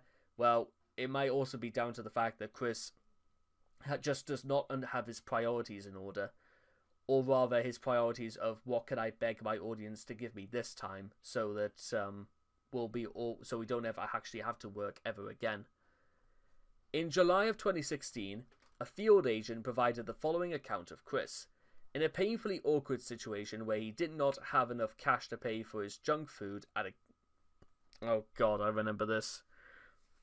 Get ready, guys. If you are prone to be that angry very, very quickly, I'd suggest you mute this for a couple of minutes. My friend walks into a gas station / convenience store on the northern edge of Charlottesville. Chris is trying to buy $7 or so for junk food type stuff, but he only has $5 in cash. The cashier tries to make understand he owes $2 more. Chris seems to understand this, but is slow to process what to do about it. My friend, who is second in line, picks out 2 ones, says, "Here you go," and puts them on the counter. Chris, it seems, more out of stupidity and confusion than malice, picks up the $2 of his purchases and makes to leave. A friend and the cashier both object and yell he has to leave the $2 with the cashier. Chris doesn't seem to react. A dude who was behind both of them in line is between Chris and the door. As Chris passes him, he taps him to get his attention and says something like, "Hey buddy." Chris makes a getaway from me, hand-wavy gesture without looking at any of the 3 of them, and fairly loudly says, "It's Miss," and hurries out the door. Chris continues to his car and in a half-run, half-walk, as all 3 of us, the people in the store, watch confused and amazed. Chris pulls out of the parking spot, but for some reason heads towards the back of the lot, where there is no exit. As Chris gets back to the back of the lot, he stops, backs up a few feet, tries to turn the car around, doesn't make it, backs up again, and finally gets around, essentially making a 5-point turn in a fairly largely empty parking lot. Chris drives past the store again, not looking inside, and finally drives off. So, yeah, Chris basically just got a meal absolutely for free, and could almost be said to have stolen money for this. So, why? I think it's because, well... Now, I should also point out... Now, listen. I've seen people shoplift from, like, Greg's and stuff like that before. It's sadly that the increase in, like, shoplifting, insofar as I can work out, is actually heavily increasing. And, well... while I can't necessarily call what Chris did shoplifting, Chris did, well, technically Chris did do that. For whatever reason. One dreads to imagine how his financial incompetence will affect him once Bob is dead. Knowing Chris, and while it is quite tragic, he'll probably continue in his destructive spending patterns until he loses everything he has, and even then he'll learn nothing from this. Chris's parental enabling. Bob encouraged his son to remain unemployed. Why? I can only assume this may be from some maybe more mental perspective regarding Chris, but well, no, well, maybe I don't know. Actually, I can honestly say I do not know. That is some pretty shitty parenting, if you ask me. Since he believed that Chris would earn more money from his monthly tugboat than he would have from getting an actual job. However, this assumption was and is inaccurate. Minimum wage in the state of Virginia is $7.25 an hour. If Chris were to somehow do a complete 180 of his life and begin working a full 40-hour week, his monthly payment before taxes and payment for room and board would be around $1,260 a month. That's around $1,500 and $100 annually. Subtracting the money he pays his mom every month to live, as well as his 5% tax, his income range mandates in the state of Virginia, Chris could very likely be left with a ridiculous $8,000, which, knowing Chris, would be spent on yet more frivolities. Contrast this with the $2,748 Chris pulled in annually from the government after paying off his parents, and it becomes clear that Bob's encouragement came from either thinking Chris would lose his social security if employed, which he wouldn't, or the more accurate notion that his son is a useless failure. Well, Bob's account, and then again, what Chris has done, would suggest he's a little bit more than a useless failure. He's a malicious, motherfucking useless failure. A very likely explanation for Chris's reckless spending is that his parents are at fault, to a degree at least. In addition to coddling him throughout his entire life, they managed to make sure that Chris has never felt the repercussions for his exorbitant spending, or for anything else for that matter. By taking over paying Chris's credit card debt, regularly giving him about $6 a day for small things, buying him fast food on a daily basis, and continuing to let him himself blow all his money on frivolities and useless stuff, as opposed to essentials like basic hygiene products, courses that would eventually help him onto the employment ladder, or clothing that isn't unbelievably tacky and already well worn. Whenever Chris manages to get himself into trouble, he knows that Bob will come running to his aid and defend him, and dig him out of whatever mess he's managed to get himself into. Even if it is clear that he is in the wrong, this enabling is the most likely explanation, in addition to poor impulse control, for why Chris spends himself into as much debt as he does. And we're not quite finished yet. Sadly. Hello again, guys. So, you join me about just over 12 hours later, so we can actually continue. So, here we go. Chris's beliefs. Chris believes that by receiving and spending his tugboat on useless junk, he is aiding the economy and paying for other people's tugboats. This is a damningly moronic conviction. Couldn't have put it better myself, although my phrasing would have been a little bit more wordy and, well, this is a bit more cohesive. Since sales tax goes to the state government and these tugboats are paid with federal payroll tax, where Chris is hiding the printing press to afford this discretionary spending is unknown. Or discretionary spending, I should say. Anyway, interestingly enough, while he has no clue how to handle money, and boy isn't that an understatement, Chris has an unhealthy fixation on his material possessions. In VivTeg's AIM chat, he stated that he did not want to sell any of his stuff, and in the Miyamoto saga, he refused to sell anything to help raise money for the trip to Redmond. While Chris mocked Lars's habit of buying and collecting model boats and adorns for them after learning about it from Jackie, he failed to realize that Lars's supposed habit was directly parodying his obsessive purchasing and hoarding of video games and DLC, even for games he didn't own.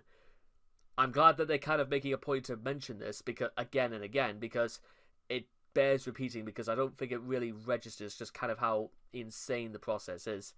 His mother has served as a bad influence regarding Chris's beliefs in material goods, as she would frequently shop at Goodwill and compulsively hoard the purchases, which both wasted money and helped turn their house into a fire hazard. On the 16th of May 2019, Chris tweeted a screenshot of an NBC story about how ex-EPA Chief Scott Pruitt spent nearly $124,000 on excessive airfare. Chris then showed off his complex views on the US economy by saying, "Hey everyone, here's a think piece. Firstly, if people didn't overspend so much, then there would be more money to give to charities around the world. And then that brought to mind that if things have not gone up in price, I know about inflation and that more money has been officially printed and distributed over the decades, there would be more to freely give to those unfortunate. Why, back in the day, we used to pay a nickel for a Hershey bar. A nickel. Now it's $1.50. I don't know why he says it like that. We could be using that $1.45 to feed the hungry everywhere. But everyone got greedy for the green and don't appreciate it much. A nickel. Yep, grandpa people have done goofed with inflation and crap. Sad face.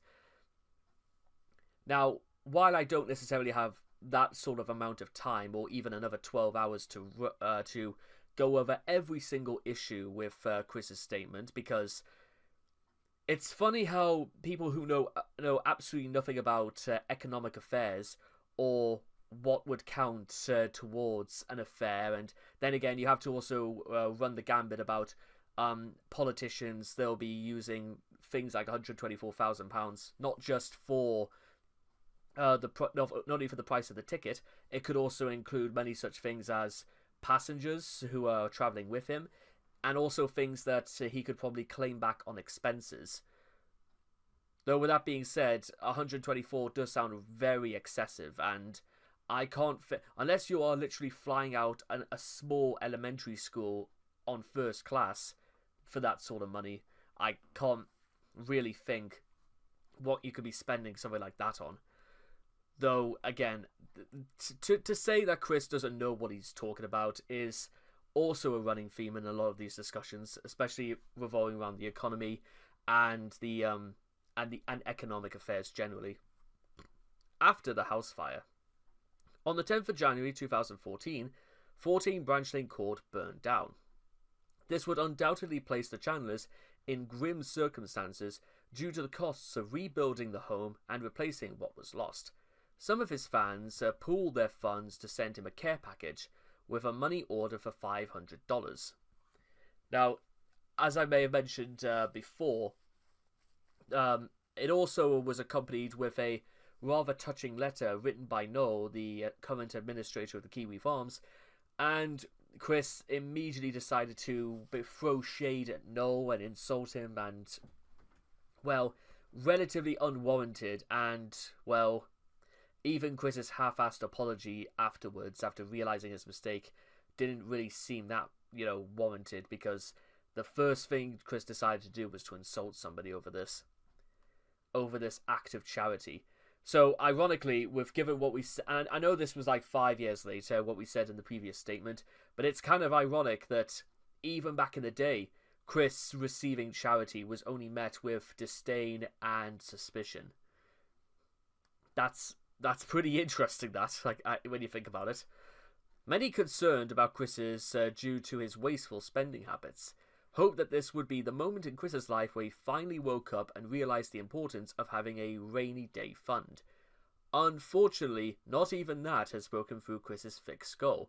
Throughout 2014, he wasted $5,000 on Lego sets. What on earth a 32-year-old man needs to spend $5,000 on Lego, I literally have no idea. What he does, and bear in mind, I'm not even, just like with his video games, I'm not entirely under the impression Chris actually builds these sets for anything. I'm not even aware they even get taken out the box. I don't know why he does it. And that's, again, the issue when it comes to, you give it to Chris anyway, is that Chris has no concept of the of a thing called implication or precognition, or even how bad this is going to make him look, because Chris must be under the Chris must know that people have these opinions about him because of what he does. That's why they have opinions about him. They form ideas in people's minds through the actions you do. And one of the consequences of this is that they'll look at Chris and they'll come to a very specific conclusion that he is nothing more than as I said many times before, a spoiled, obnoxious, bratty 5-year-old kid inside a 43-year-old man's body. And as a result of that, Chris literally can't go beyond the realm of things that possibly a 5-year-old wants. Well, I'll go even further than that. An obnoxious little shit of a 5-year-old. The one who literally demands everything as long as they're not expected to say thank you in return. And to be honest, that kind of really... That sums up a lot of Chris. And even though I've talked about Chris's ego before, that's the sort of thing that kind of also needs to be brought to the light. Just say it back to yourself a few times, and it does. Tell me if that describes Chris. A spoiled little shit who demands everything as long as he's not expected to say thank you in return. Which begs the question, you know, by the time we get to talking about Chris's Patreon accounts, or his Etsy accounts, or his Quickville shopping accounts, can you remember a time when Chris actually thanked anybody for the things that he got? You tell me. Bob's, because I can't honestly think of any. Meanwhile, Bob's toxic influence. According to a troll with insider information, Chris was able to manage his own finances to a rudimentary degree, even after Bob passed away, although he still has an issue with not saving money for potential emergencies. The troll also asserted that Chris's financial hardships are caused in most part by Bob, helping herself to Chris's monetary accounts in order to attempt paying her out-of-control debts. Bob is the one who has serious debt. She fucks up Chris's budgeting by erratically taking money from Chris's account when she needs it, generally without warning. Now, why Chris didn't think about going to the police about stuff like that is a particularly interesting point, but considering that Bob is also has a history of being extremely manipulative, especially towards Chris, it makes me almost wonder if, well, I'm not going to say revenge or anything like that because because I have no idea, but kind of makes you think though, doesn't it? There are two types of Chris begging videos. One is when Chris wants a bit extra for some Legos. You can identify those videos by how vague Chris's requests truly are and how relaxed Chris is in the video. Chris isn't in meltdown mode in those videos. Now the other type of video is when Bob tried to snatch some money from Chris and Chris doesn't have anything for her. You can identify those videos by how freaked out Chris looks. He's visibly distressed and he's citing specific bills he's got to pay, usually things that seem un-Chris-like. That's when Bob is freaking out at him for not having enough money to pay her debts. The thing is, the perception is that Chris is bad with money. He's not bad with money, as far as monthly budgeting goes. Despite how foggy Chris's head is, he's got enough memory to recognize patterns in bills over the course of a few months. He knows he's got to pay electricity bills and rent and things like that, and he does do the math each month about what bills he's got to pay. Okay, and how much that leaves him for Legos and food. You can't trust his begging. He begs because he wants money, not because he's any financial strains, that is, not including Bob. He lives cheaply as shit, he saves money by buying dollar store shit, he's the type of person to buy single-ply toilet paper at the dollar store, but sometimes he'll splurge and treat himself to things like alcohol. He does this all while meeting his obligations, like his minimum payments and his bills. Information from Cousin Al revealed that Chris and Bob had an inheritance from Bob worth tens of thousands of dollars. However, Bob spent all of it in hiring Rob Bell to defend herself and Chris from legal charges incurred after the two of them hit Michael Snyder with a car. And in case you need that repeating again, they wasted money on a lawyer who wouldn't be able to help them out anyway with this case, because this was something that was entirely Chris and Bob's fault anyway.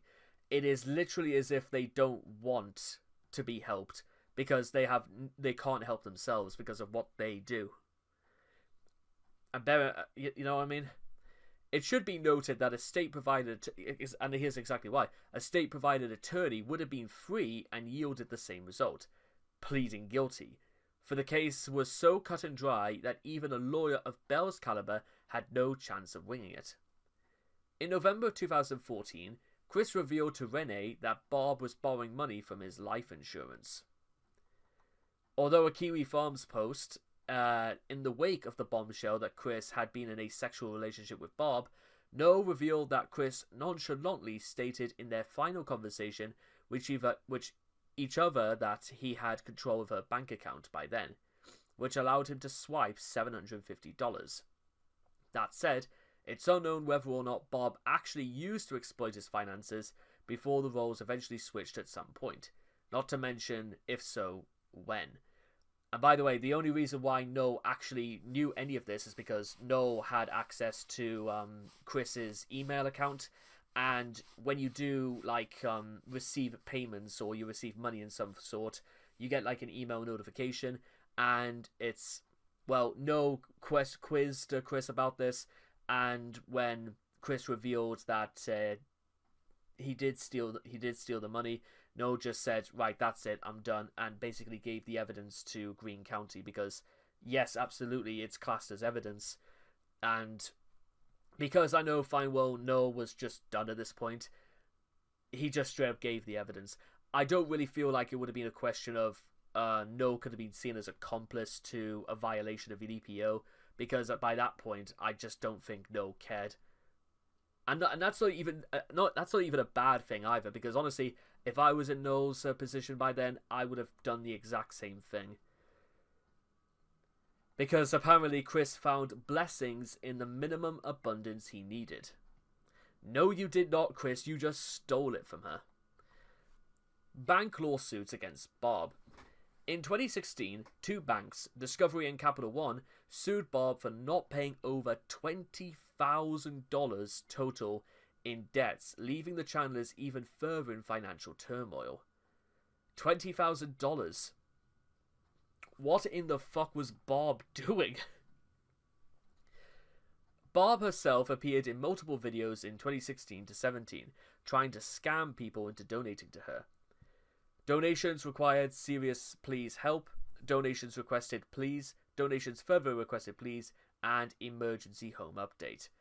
In the first two videos, Bob claimed not to have enough money for her asthma medication, and in the third, she claimed to need money for dental work. If Bob actually needed money for an emergency, she could simply have instructed Chris to sell off their possessions in the videos. Chris's toys and Bob's hoard are clearly visible behind them, and yes, that is absolutely true. The only other thing I feel like I can add to these things is the fact that, well, they still, as I mentioned, well, I'll mention it maybe in a separate video burst to this, but you know what? Even if Chris was trying to go for the idea or the approach that, well, putting videos out onto the internet and Chris being as infamous as he is, you would have maybe assumed that maybe some ad revenue would have been coming Chris's way. That is, if Chris could even meet the minimum requirements, or whether or not Chris's account was restricted for some reason.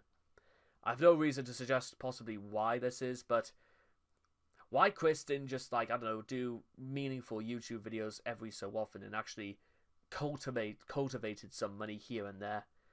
I don't know. I probably will never know. But as I mentioned previously in this video, even when you are $20,000 in the hole, there are ways of getting out of this.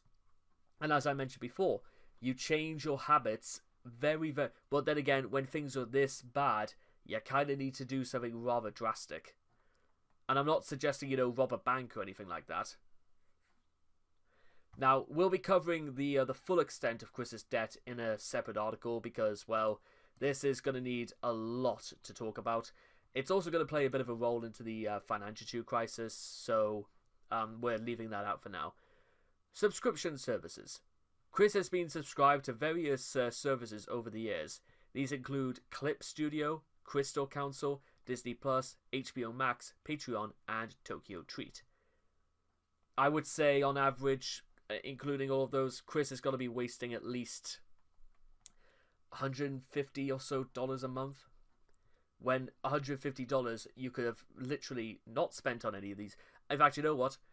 If we're going for $150, I would say scrap like 5 of these and keep 1. Because you don't need HBO Max, you don't need Disney Plus, you don't really need Patreon, you don't need Tokyo Treat, and you definitely don't need Crystal Council. What Chris uses Clip Studio for, I'm not entirely sure. But there we are. Anyway, money-making schemes, wheeling and dealing, also known as return fraud. In 2010, Chris described buying video games from one store for a lower cost, then exchanging them for a higher amount of store credit at another store. I can only assume that, well, this obviously didn't last long, because even though return fraud is not necessarily illegal, it's not a good look, though, does it? And the last thing Chris needed for his already debilitating reputation to go even from bad to worse. The lottery. Chris considers the lottery to be an investment and not a form of gambling in reality. In September 2010, he told Jackie the following: "I invest $4 weekly between Win for Life and Mega Millions, 2 plays each. Cash for Life and Mega Millions currently costs $2 per play as of the 29th of March 2021, meaning that if Chris stopped playing the lottery, he would save around $416 per year." And please notice, guys, remember what I said before about how you only need to win once, but if you're not winning, it's still costing money. And that's the catch-22 about any lottery in the world. Yes, you can play it and you might have the chance of winning, but the chances are so slim that is it really that worth it? Even if you were to go to, like I said, if I went from the Euro Millions to the Thunderball, my chances may be greater, but does that mean technically I'm winning? Well, you tell me, because it still costs money, no matter how you spin it. Craigslist. In late October 2011, Chris posted a Craigslist ad for a 12-year-old 32-inch CRT television and expected a non-negotiable $250 for it.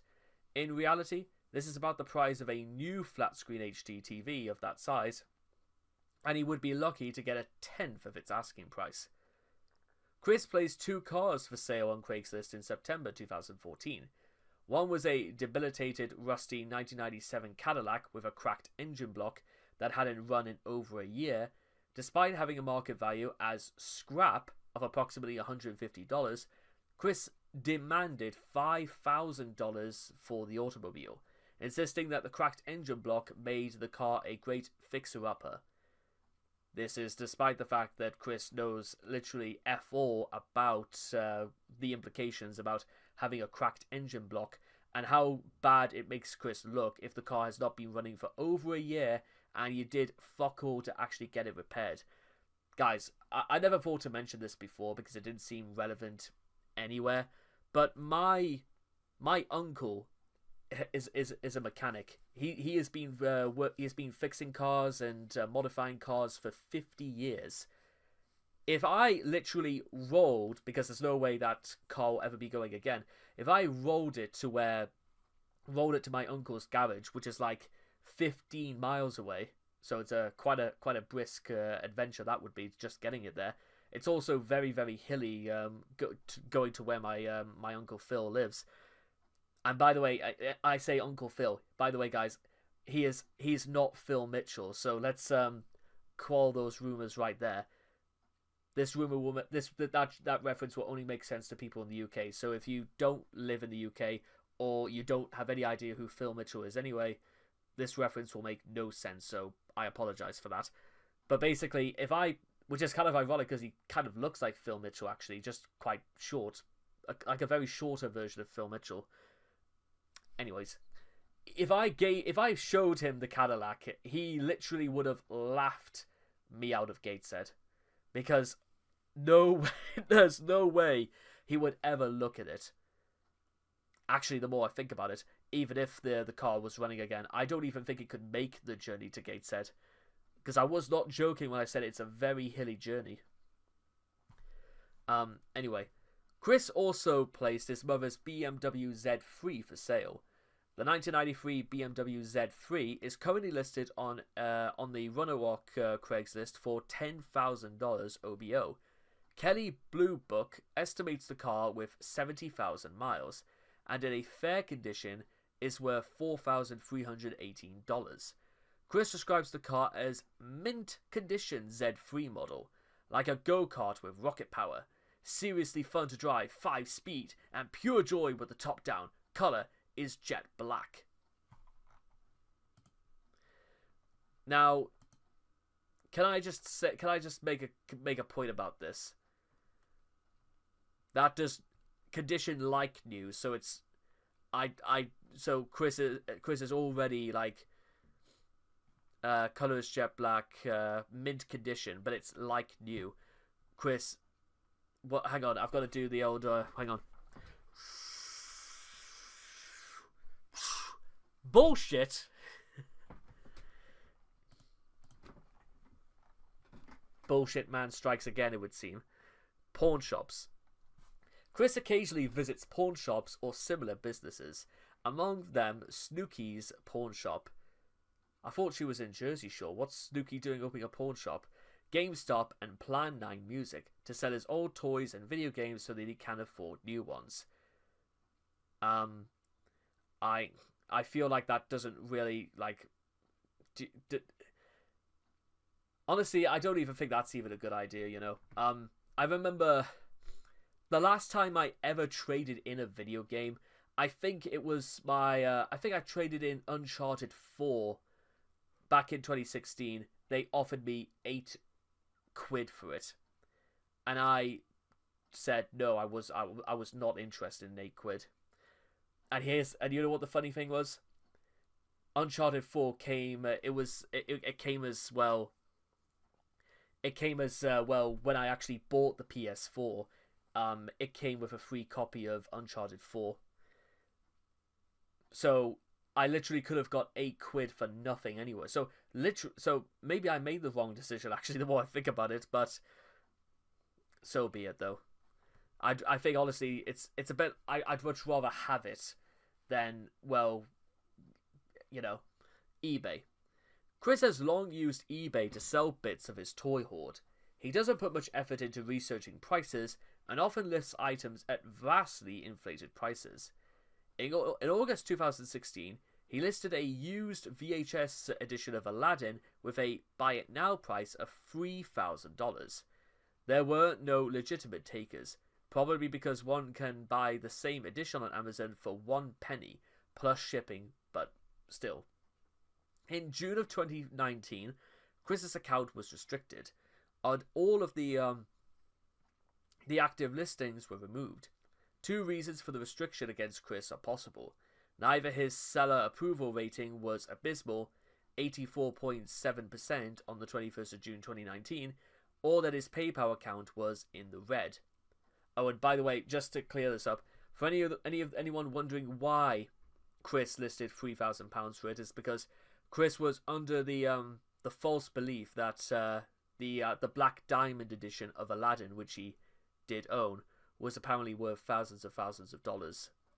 That's probably why that's there. Whew, okay, sorry guys. Yeah, things are literally happening all over the place, and running all over the place, blue in the face, looking like Sonic. So, how fitting. Quickville shopping. From 2014 to 2016, Chris sold custom arts and crafts, finally monetizing Sonichu.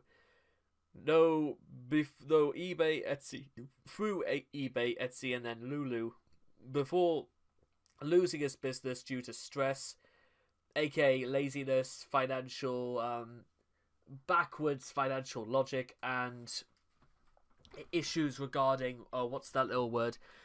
Actually delivering the products, and Chris taking no accountability for anything he did. True, sad but true. Kickstarter. On the 23rd of September 2014, Chris opened a Kickstarter project, asking for $5,000 to build the Quickville shopping mall out of Lego. Why Chris needed $5,000 from other people when Chris already had bought $5,000 worth of Legos in 2014 is a very good question. At the end of the campaign, Chris raised just $150 from 27 backers, causing the campaign to fail and Chris never seeing the money. YouTube monetize. Now this is what we're getting into. The sort of reason why Chris probably should have just done this from the beginning and saved all the aggro. Chris has monetized most of the videos which appear on his YouTube channel, as another way of profiting from his internet infamy. As further proof of Chris's entitlement issues, Arthur Spatchcock discovered that at one point around March 2016, Chris received $80 and was pissed he hadn't gotten more. This is going to become a pattern. Chris is going to do one of his Let's Plays, followed by an e-begging video, and then polish it off by purchasing some dumb thing he doesn't need in excess of $50. He knows how this system works, and it's the greatest amount of payoff with the least amount of work. The first time when Chris played Destiny, he made $80 from YouTube, and was surprisingly pissed it was that small. Fuck that, I want $80 from YouTube. Then he makes a video whining about how he needs more money, and lo and behold, he gets even more. If anything, people are contributing to his float, and that convinces him that he can get away with being frivolous that much more. You know what? I think Chris is probably under the impression, and Chris is actually relatively easy to predict in instances like this. Chris honestly believes in the idea that he probably does. He probably feels he's owed a lot more, but he's not willing to put in any of the work or anything like that. And it's Chris. Honestly, when you think about it, this is everything Chris could have asked for: playing video games and then being paid to do it. And still, Chris is having a whinge about this.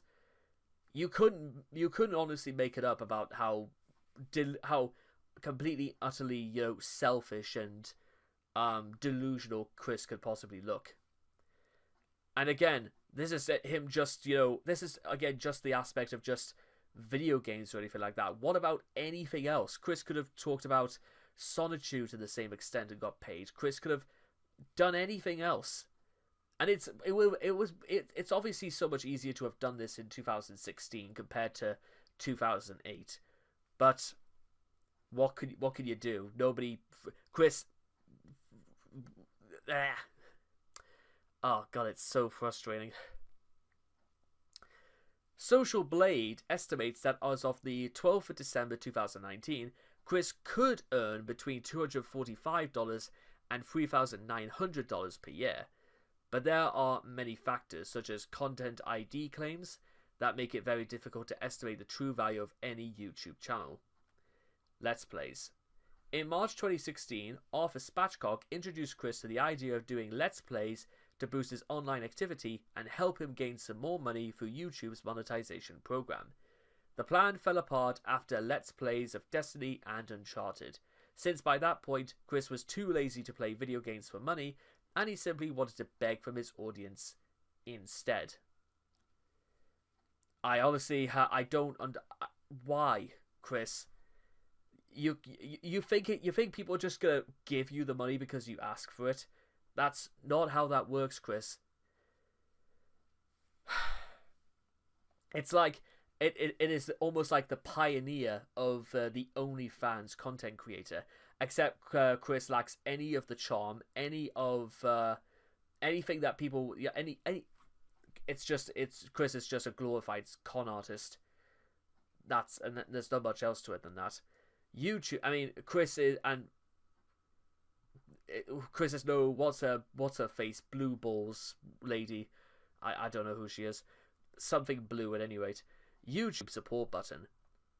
Her fanny's probably turned blue right now, considering what I've heard about her. Anyway, on the 23rd of May 2016, Chris announced the debut of a support button on his YouTube channel to replace the Etsy donation listing, which was forcibly removed due to it violating Etsy's terms of service. He apparently got this idea from William Elliott Waterman. PayPal.me.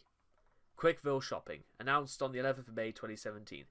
I am the original creator of Solid Chew and Rose Chew, with more than 11 comic books worth of content under my helm.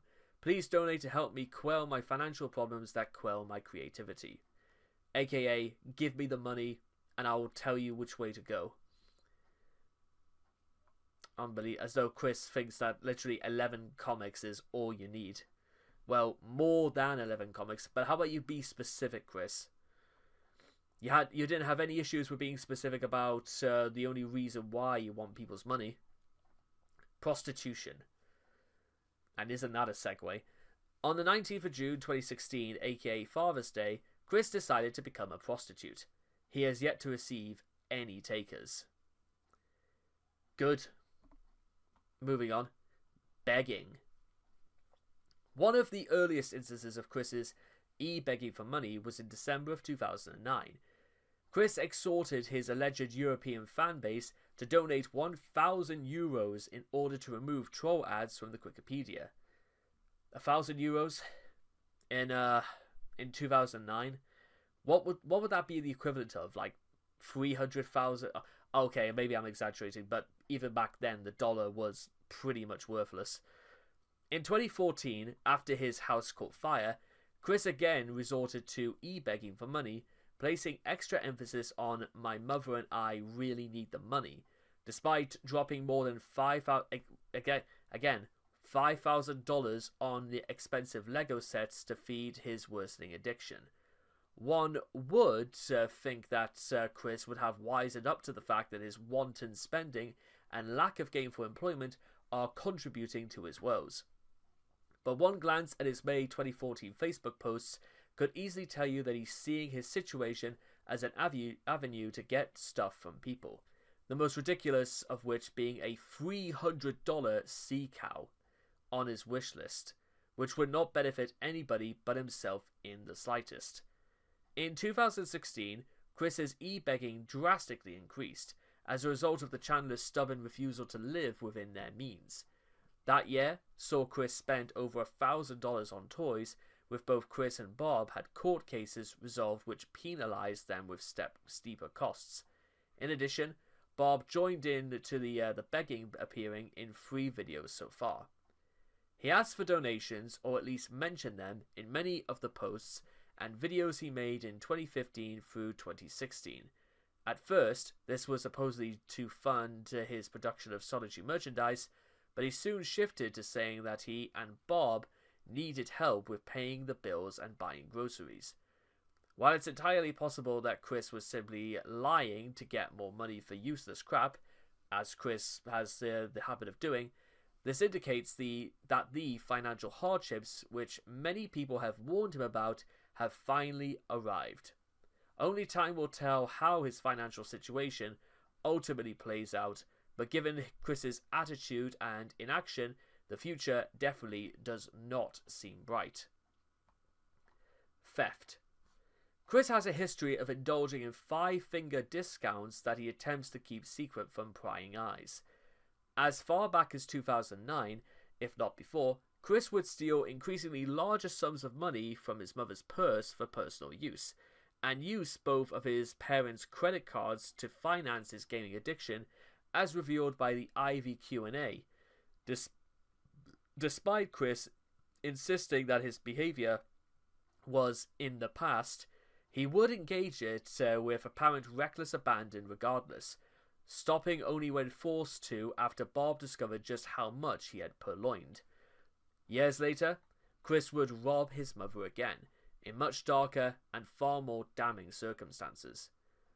On the 30th of July 2021, Chris was served an emergency protective order, temporarily forbidding him from his home, and he stole $750. This is what we were talking about earlier. $750 from Bob's bank account. Some of this money was spent immediately. Chris's bank account was $200 in debt. Much of what remained was spent on lodging in Regency Inn, Richmond, and the leftover money was swiftly spent on what can be assumed to be assorted frivolities and food. 2 days after this money was withdrawn, Noel, who at that point could still view the emails from Chris's bank, posted an image of a low balance notice from Chris's Bank of America account onto the Kiwi Farms, confirming that Chris had $1.03 remaining in his account.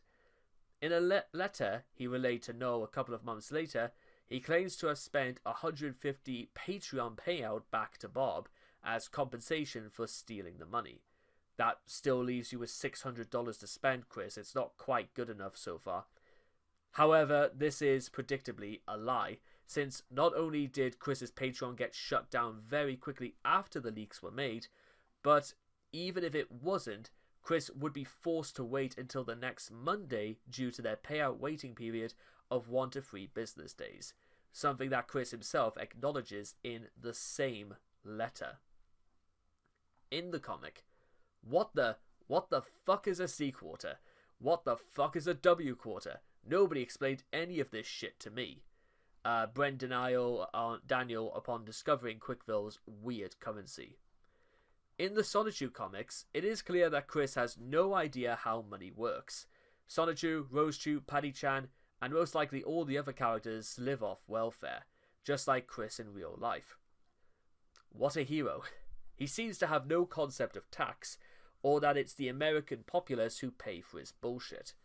Sonichu and Rosechu are living in a 2-story house with an attic offered by the city, and they are paid an average of $3,500 a month just to hang around, and maybe for the occasional city defense or errand.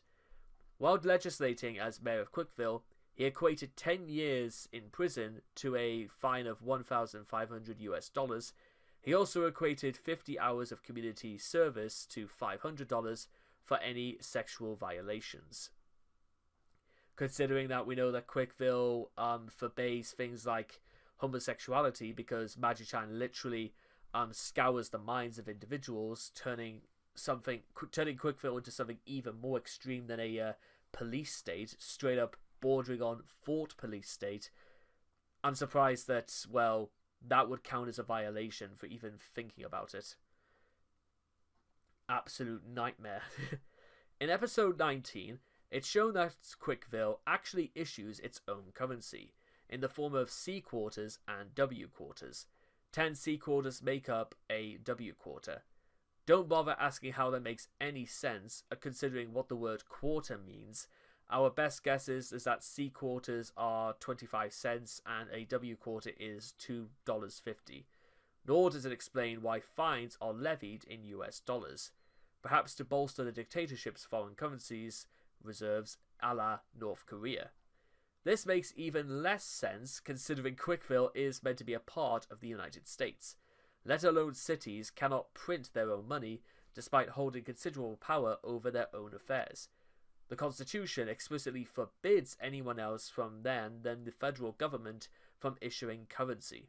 However, it has been somewhat common for companies, communities, and local governments to issue localized currency known as scrip, a Depression-era practice still seen from time to time.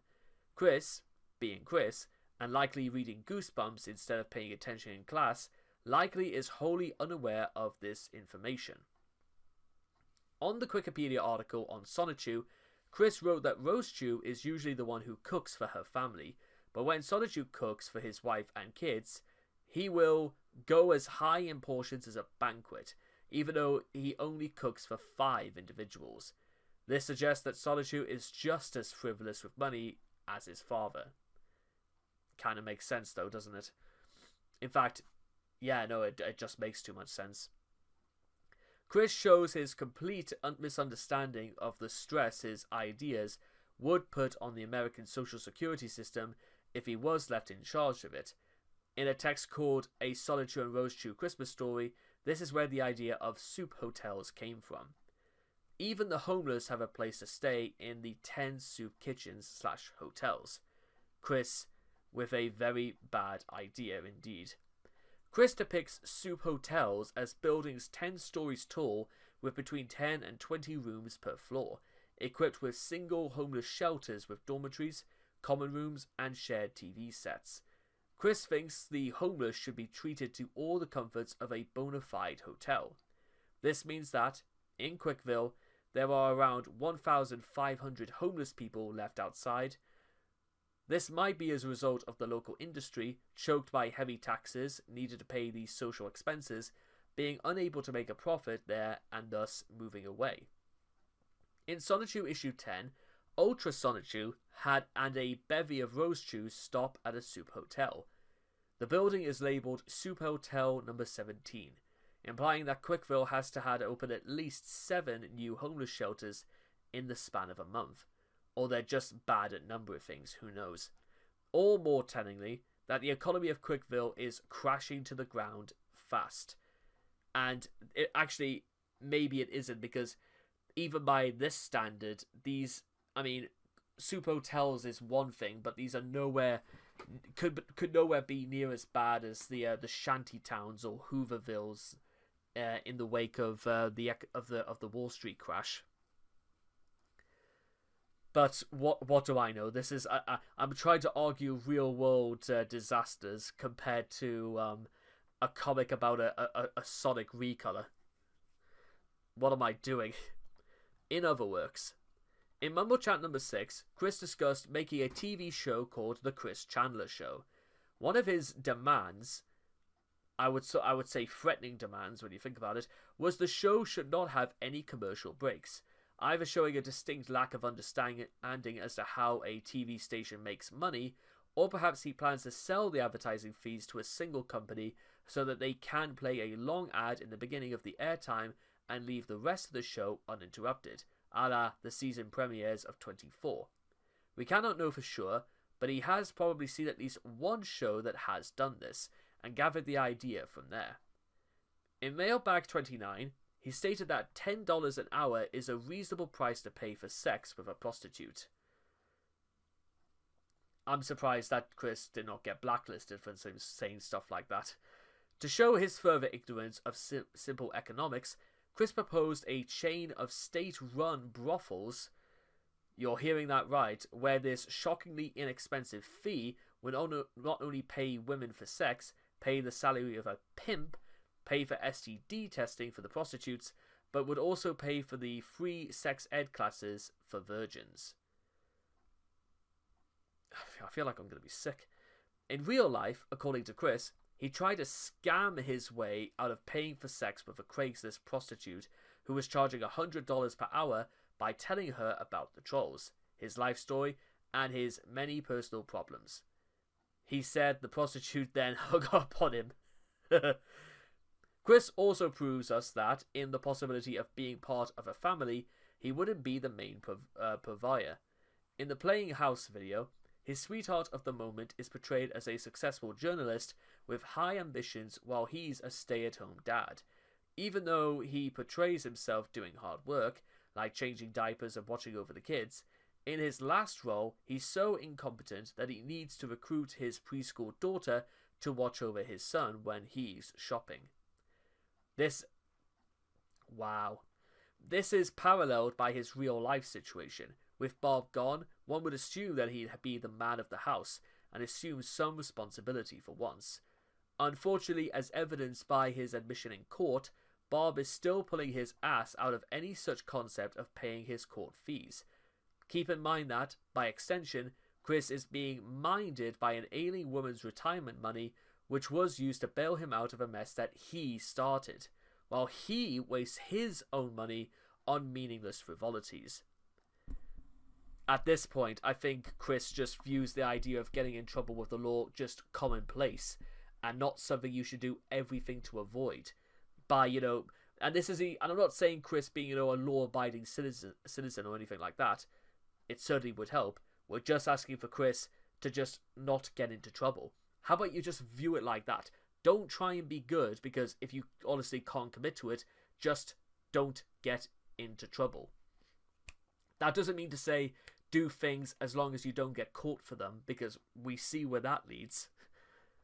Speaking of that, post-jail.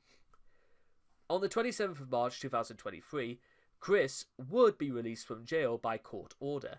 In the months that followed, he would be spotted numerous times in Walmart and various other stores purchasing frivolous items. Money obviously had to come from somewhere if he was able to purchase junk food, crystals, a Nintendo Switch, and even another car. There was speculation as to how Chris had the money to begin with. The group home that Chris resided in may have been giving him an allowance for necessities. Money could have come from his Prater sales. If the tugboat was suspended, Chris may have reactivated it upon release, albeit with some help on his account of his laziness. If the tugboat was not suspended, it may have accumulated during Chris's stay in jail, which could explain how he could afford expensive purchases such as gaming consoles and a car. Though by that reckoning it probably wouldn't have lasted too long. Either way, It seems Chris has not changed and continues his poor money management skills as he did before the arrest. It would only be a mere matter of time before he spends all his money and will resort to begging again. Mind you, considering that one of the latest things that Chris does is that he is doing more Let's Play streams and media share streams. And you know what a media share stream is, right, guys? It's where if you want somebody to like watch a video or anything like that, they'll pay like 33 cents a second for a video to play, and they'll just let it play, or to the amount that a person is donated to. And some people really blow out for stuff like that. Although in Chris's case, most people have donated clips of My Little Pony Generation 5 specifically to troll Chris, and Chris goes absolutely off the rails about this, which I think was the entire point. But then again, it's a stupid point because, well, what's Chris actually going to do about this? And when you think that's the only way Chris is actually going to gain any sort of money whatsoever, you would have thought Chris would have been a little bit more grateful anyway, but Chris isn't. Because for some reason, Chris still believes to this day that My Little Pony Generation 4 needed 5 more seasons. This is, by the way, Chris has never seen Generation 5, and Chris will go so far as... Chris will do something really stupid one of these days again, and will be going back to prison as a result of it. I don't disprove the idea that Chris is, like, going to keep himself in order. I really, really don't. Conclusion. Given Chris's long-time carefree abandon when it comes to his spending habits, many are actually concerned as to what will happen to Chris when Bob passes on and he has to fend for himself. A past conversation with Clyde Cash revealed that he doesn't even know the basic expenses that go into running a household, and his plan for marrying a sweetheart to dump all of the financial responsibilities on her would have never worked to begin with. Long story short, if Chris doesn't start saving for whatever future he has now, he won't have one to look forward to, and he'll have nobody to blame but himself. Not that he won't try, of course. And, well, yeah. That is just about all the time we've got time for. And as I've said before, and you don't really need me to like add anything else to this, but the moral of the story, guys, don't give money to Chris. Give yourself the money instead. Because guess what? I reckon there are probably a lot more people out there watching this video as we speak who are more responsible, who actually care about what they do, and obviously don't need to have money to waste on things that they actually don't need. So take that if you will, guys, that I believe you guys are just far better off than Chris, because if nothing else, you guys can obviously see the error of Chris's ways, and Chris will be told the error of his ways, but simply will not listen. So what is even the point? But with that being said, I will see all of you guys again later. Take care.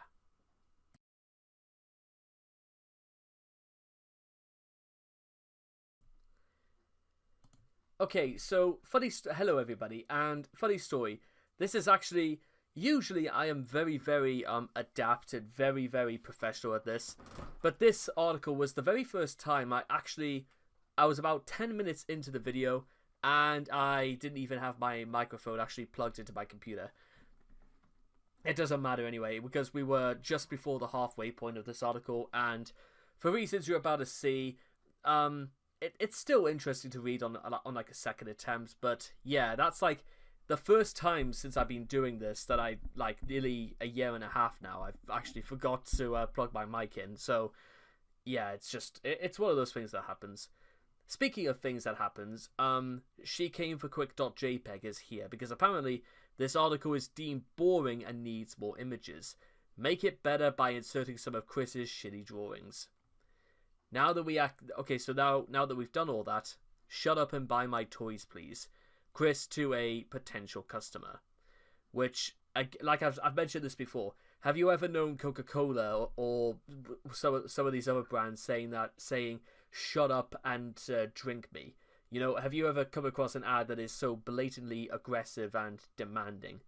And do you think stuff like that ever works? No, no is the right answer. So, let's get started. While dealing with Chris, trolls often experience his unique form of negotiation. Due to a severe sense of entitlement, a lifetime of coddling, and other factors beyond his control, Chris has no grasp of how to compromise and often fails to understand what sort of bargaining position he's in. Often trolls blackmailing Chris will find him making demands of them as if he were the one with leverage.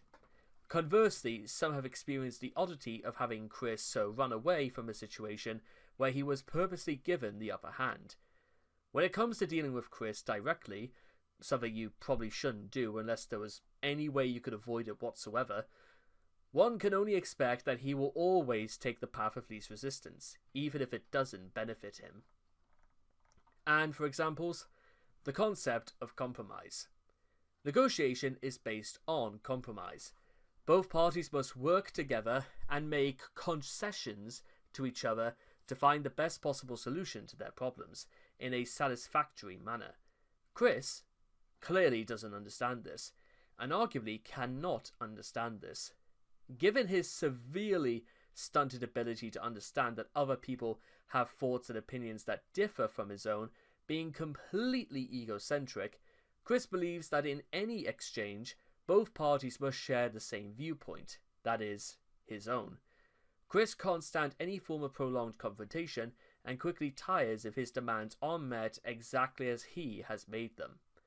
On numerous occasions, Chris has tried to negotiate either by making ridiculous demands or outright refusing to give anything up, or do anything at all for that matter.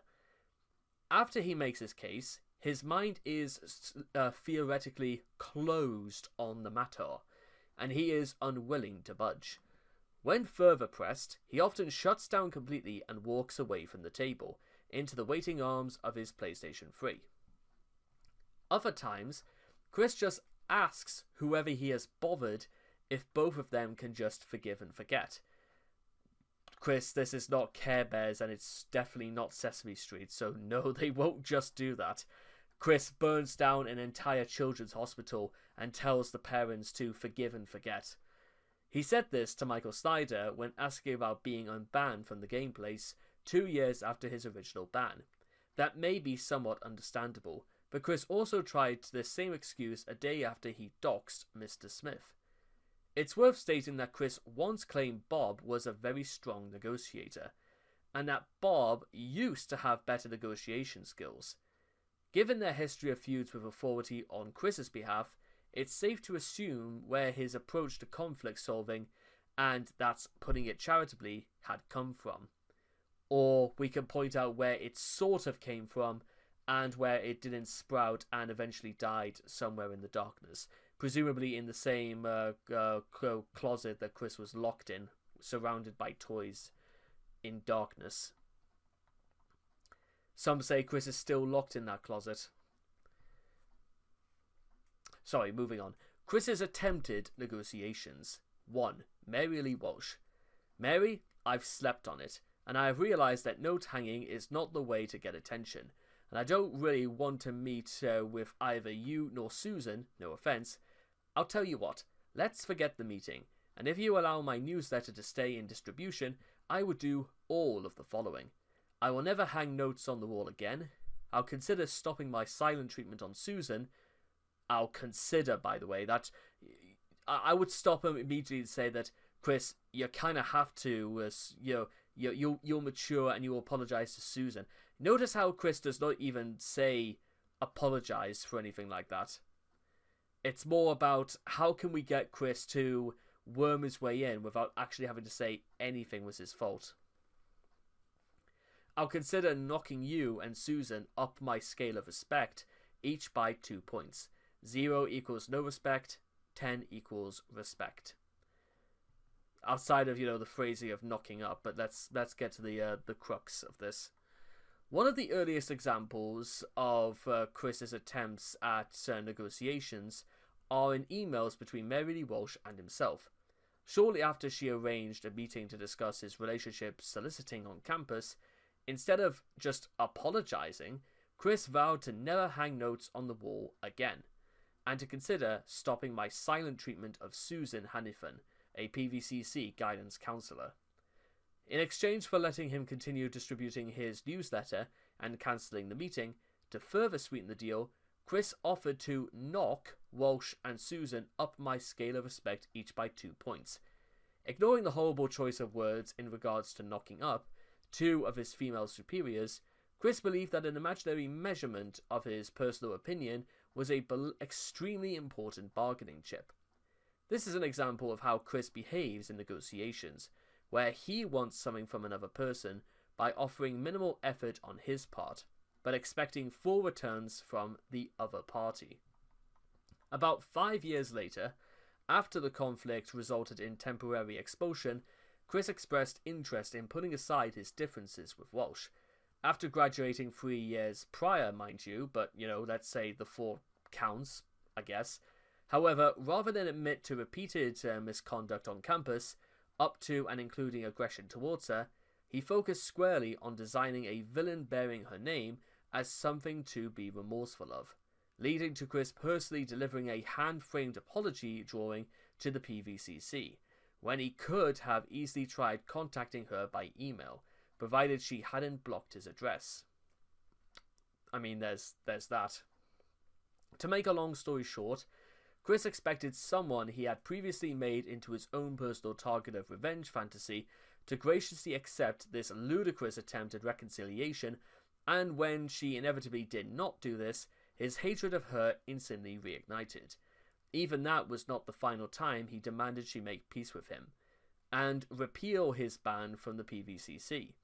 Similarly, failing to acknowledge any mistake he had made other than drawing up a malevolent fictional counterpart. This presumably failed to cut ice likewise. And considering Chris never did this, we can only assume Chris didn't really learn his lesson, because it's more like Chris learned what not to do as opposed to learning what is the right thing to do. And Chris still holds, despite all of this being Chris's fault in the first place, and the actions that Chris took, it's kind of surprising why Chris even thought to apologize in the first place. Some may argue it was just Chris trying to attempt to at least maybe be the better person, which might have been understandable, but unfortunately they are not going to see it that way. Shigeru Miyamoto. During the Nintendo saga, Shigeru Miyamoto stated that Chris meet him at Nintendo's American headquarters in Redmond, Washington. Chris handled this by making a video where he pretended to come back from Redmond when he never left the house. Chris demanded that the CEO of an international company come to his house and meet with him. When Chris was pressed as to why the meeting had to be at his house, Chris said that he had no money. When he was asked why he had no money, he said he had no job. When he was asked why he didn't have a job, Chris made various excuses and cited his very brief employment at Wendy's. He also insulted Miyamoto, asking him, "Are you the Mario who plays fair, or the Bowser Koopa who cheats and lies?" This sort of pass-the-buck attitude is very common when dealing with Chris. Nothing negative can ever be his fault. Good to know that it wasn't the actual Miyamoto who responded to this, because, well, they literally would have never have negotiated with Chris or talked to him ever again with this bizarre, level of, what do you mean? Audiobooks. In 2009, Chris came into contact with Vivian G., a white knight, who eventually turned into a troll.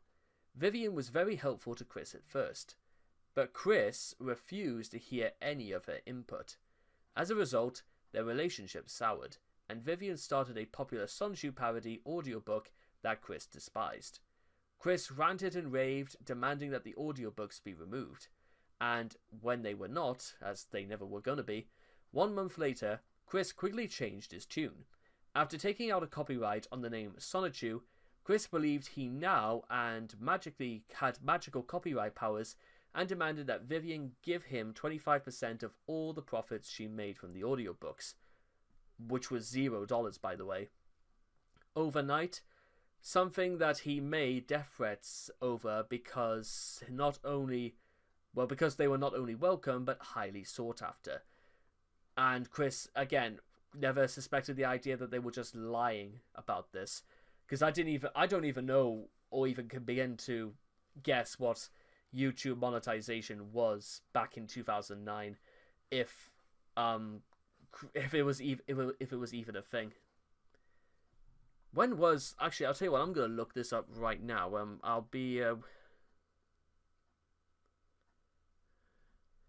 gonna find out when was like YouTube monetization brought in.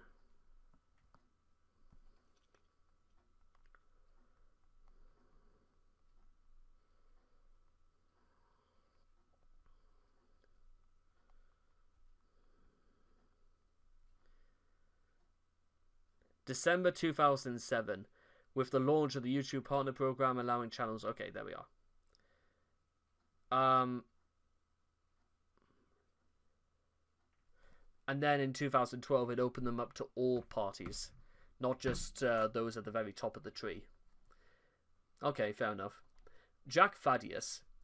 When Jack stole Chris's PSN accounts, Chris asked him, "Why don't you come down to my house yourself in person, unless you are the cowardly weakling?" Jack had to remind him that he, Jack, held all the cards, and Chris was in no position to start making demands. That is my house. After his parents ordered that he remove all copies of his video tour of 14 Branch Lane Court from the internet, Chris made another video in which he made his demand that all copies of the tour which had been uploaded by trolls be taken down. Rather than calmly and politely explaining that the videos posed a threat to the safety of his family, which would have at least gotten some of the trolls to remove their copies, Chris loudly shrieks like a child and even turns his demands from being idiotic to being vaguely insulting by admitting that it was his fault for uploading the videos. Albeit by brute force and shouting, but even so. Then immediately threatening the trolls with detectives and police if they didn't immediately do as he asked. Humorously, Bob does a better job at mentioning how serious the situation is, but because Chris didn't include his speech in the final video, the damage the trolls would cause in result was inevitable. The Sweetheart Sagas. Whenever Chris wants to meet one of his sweethearts in real life, he usually wants them to come to him, no matter how difficult such a trip would be. He wanted Panda Halo to come to him despite her living in Australia. He wanted Julie to come to him even though she was supposedly a poor immigrant who couldn't afford a car or bus fare. He wanted Casey to come to him even though she lived in the DC area, which is an hour or so from Ruckersville. One of Chris's sweethearts, Jackie, was willing to have a relationship with him as long as he tried to become a better person. Instead of trying to put more effort into and try to better himself, he decided to end things, deciding that was just way too much to ask. During the Julie saga, Chris made several deals with Clyde Cash and the Miscreants, all of which he reigned on. In the first deal, Chris agreed to do a video where he came out of the closet to save Julie's life. In the first take, he called himself a Gabian, which was done so that he could somehow say he was gay without actually calling himself gay. He did a second take where he clearly stated he was being forced to say he was gay. When he finally did call himself a homosexual, he mumbled it and stated he was gay. The second deal was that Chris would clean his room to save Julie's life, and that he would do a video to prove it was clean. To avoid having to clean his room, he merely pushed some of his stuff aside and filmed his floor for 30 seconds before he did his captain's log. The final deal resulted in the infamous Julie reveals herself call. Blue Spike, as both Julie and her kid brother Max, had gained access to Chris's PSN account. In the guise of Max, he offered Chris an ultimatum: the PSN and Yahoo accounts or Julie. In a conversation before the call, Chris told Max that he chose Julie, believing that, like in the movies and TV, he would get both back for making the right choice. Right when Max put Julie on, Chris immediately asked her to get his PSN and Yahoo back. Failing that, he tried to guilt Max into giving it back to him. In the main call, Max gives Chris one last chance to change his choice. He sticks with Julie despite the hold that his PSN account has over him. When Max threatened to sell his account on eBay, he revealed that he made the right choice and that he deserves his PSN. Yeah, and by the way, in case you're wondering if it means any other levels of negotiation, well, then just that, well, no, not really. Chris, the Wikipedia captain.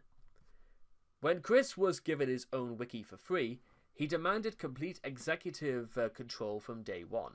In his mind, this meant that every demand he would be fulfilled by the staff, and that anything done without his permission would be removed immediately.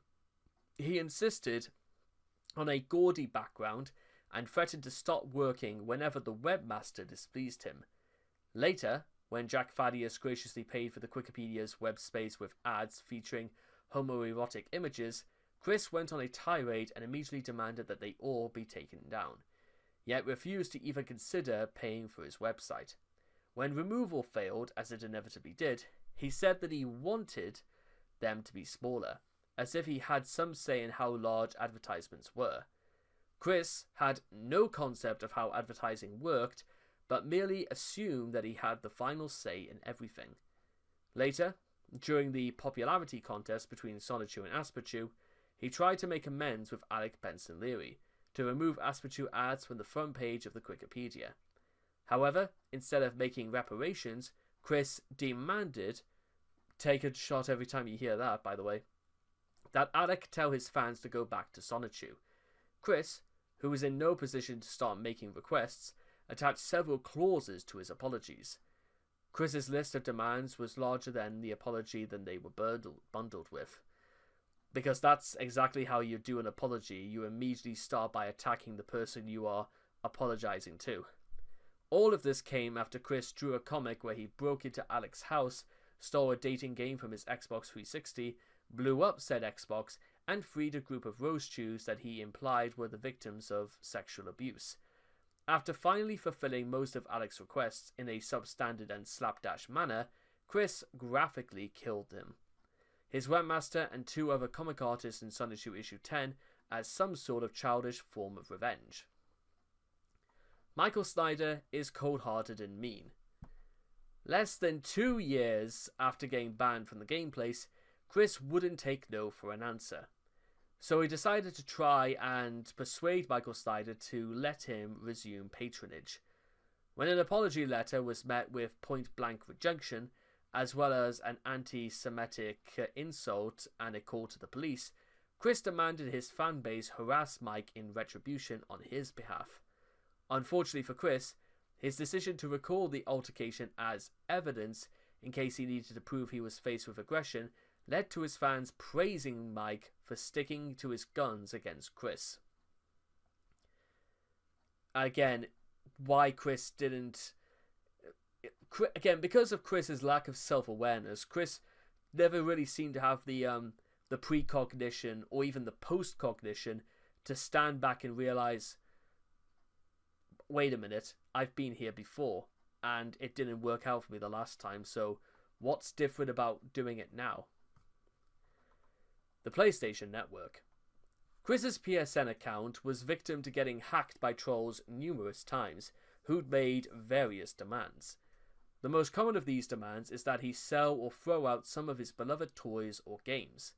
Despite his claims that he plays with everything in his room, a glance at his PSN account shows otherwise.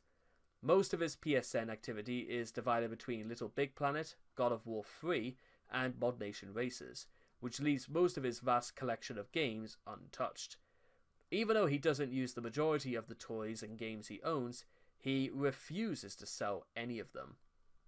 This refusal is usually followed up by him saying that he doesn't have the money to do something that would improve his life. Between late August 2010 and early September 2010, Chris was met with the opportunity, not really, of gaining $9,001 in exchange for the destruction of his PlayStation 3. Needless to say, it didn't go that well. The bounty was only for trolls and was, in turn, fake. However, Chris tried to haggle, albeit very poorly, with Clyde Cash and Surfshark Tito to get something that never existed. The ultimate result of this was that Chris was actually waiting for his money at the Charlottesville Fashion Square, after being tricked into going there. After realizing he had been tricked, he ended up by telling them to go point at your own damn snouts and oink like Eric Cartman, and then wrap yourselves before you damn Darth Maul dual lightsaber. Fuck off and die, both of you. Yeah, and Chris also permanently retires the Jenkin Jinkies troll persona. It didn't work out that well for Chris, to say the least. Flipnote Studio on 3DS. In one of Chris's many Flipnote Studio creations, he requests that Nintendo port the software to the 3DS platform. In typical Chris fashion, his animation consists of him yelling loudly and demanding that Nintendo bring the software to the 3DS. Chris has spared his voice to the point where it's hard to decipher what he's saying, but he assumes that being loud will get you what you want.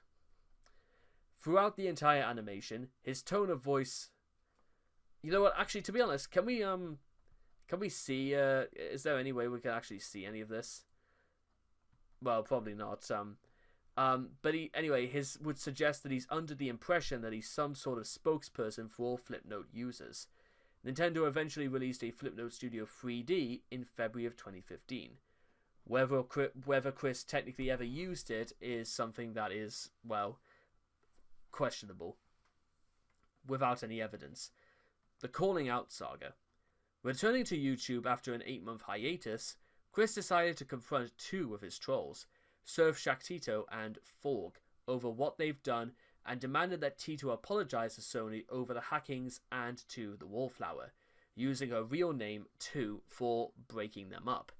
Then give him $1,000, and telling Forg to apologize for putting up pictures years ago, and to put a non-slanderous billboard saying that Chris is straight. He also wants them to remove all contributions to the Cwiki. If these weren't done, he'd reveal their pictures and possibly other docs and have the trolls troll them. Despite the fact that, well, Chris may feel he's motivated by, a sense of justice, but doxing is still illegal, well, especially if, you dox somebody who, to all intents and purposes, might be completely innocent, which is something that does happen. Especially when Chris was given information that suggested that Alec Bensaliri was YouTuber Fat Man. And then Fat Man made a video saying that he has no idea what's going on. I am not this Alec Bensaliri. Unlike the incident involving Clyde Cash, resulting in a very poorly made decision, Chris honestly believed he had the upper hand and could finally get payback for some of the trolling. However, what he wasn't doing wasn't a negotiation, but an extortion, expecting these goals to be completed or they were to suffer the consequences, with Chris doing nothing on his part. eBay and Craigslist sales. Chris's idea of salesmanship is interesting, to say the least. He attempts to sell mostly old, broken, or worthless items, and tends to demand many items, many times the item's actual value in exchange, often non-negotiable. An early example was his attempt to sell an ancient television on Craigslist, demanding $250 for a piece of junk he'd be lucky to see a tenth of that sum. Since then, he has become a much more prolific e-merchant. He whittled away 2014, charging thousands of dollars for his art on eBay, showing that he is still delusional enough to vastly overestimate his e-fame and artistic talents. Similarly, he tried to sell his late father's replica of a Stradivarius violin for almost $100,000. $100,000 for a replica. Let me remind you. As if he believed that a violin with a manufactured label saying it was made in the 1950s on its interior could be the real thing. He even attempted to sell his and his mother's ancient, barely functioning cars. Typical of Chris, he's demanded thousands of dollars for cars which are worth maybe a few $100 as scrap. He also characteristically demanded that the deal in question is of a no-haggle nature. even when settling unrealistic asking prices on sites where haggling is often the norm. And as I said previously, Chris could have earned far more money from the cars if he literally sold them off as spares to, garages or places where they probably required them, or do what they literally did on, like, I don't know, Top Gear, where you remove the engine and you removed out the seats and you turned it into furniture, which that seems a lot more practical as a means of a solution.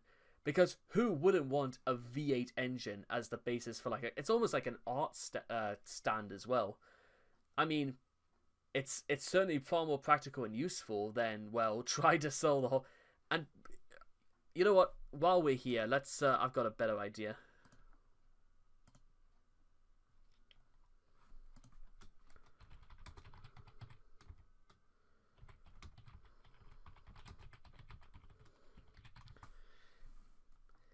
See, this is the sort of thing I'm talking about. Use the cylinder heads. You could use them as wine bottles, and literally you could almost look at. I mean, who wouldn't want something like this, or even what they did here, the V12 coffee table? Who wouldn't want that? That looks fantastic as a display, that doesn't it? Very, very funky. And here's another V8 can be used as a table. They even still have the crank axle and stuff like that in there as well. Or even, I mean, a V12. I mean, I know again I'm clutching at straws saying that Chris wouldn't know what to do with it, but you know what? That's how you do it, guys. And Chris missed out on the trick. Needless to say, most of Chris's merchandise either go unsold, or he is forced to accept a more realistic price for it. We can only assume the rest is bought by his most avid fans, who glory in the opportunity to possess samples of his fine work. However, Chris may not just ask for ridiculous prices in exchange for his shitty possessions, because he's taking his prospective buyers for fools, because he doesn't know the first thing about value. Consider his lavish spending sprees that transcended his ability to fund them. His parents taught him nothing about the value of money, which he thinks can be pissed away nonchalantly. He also struggles with measurement, as evidenced by his estimation of a 12-pack of canned lemonade weighing 50 pounds, a symptom of autism. It's possible that his incompetence in this regard also extends to an estimation of value. The reality, however, could also be something much more sinister. The high prices he sets for his goods may not be due to ignorance of value, but a symptom of his abject materialism and hoarding inherited from Bob. It's possible that Chris is so attached to and obsessed with his material possessions that he seriously finds his ludicrous prices an acceptable consolation for him to have to give up part of his precious hoard.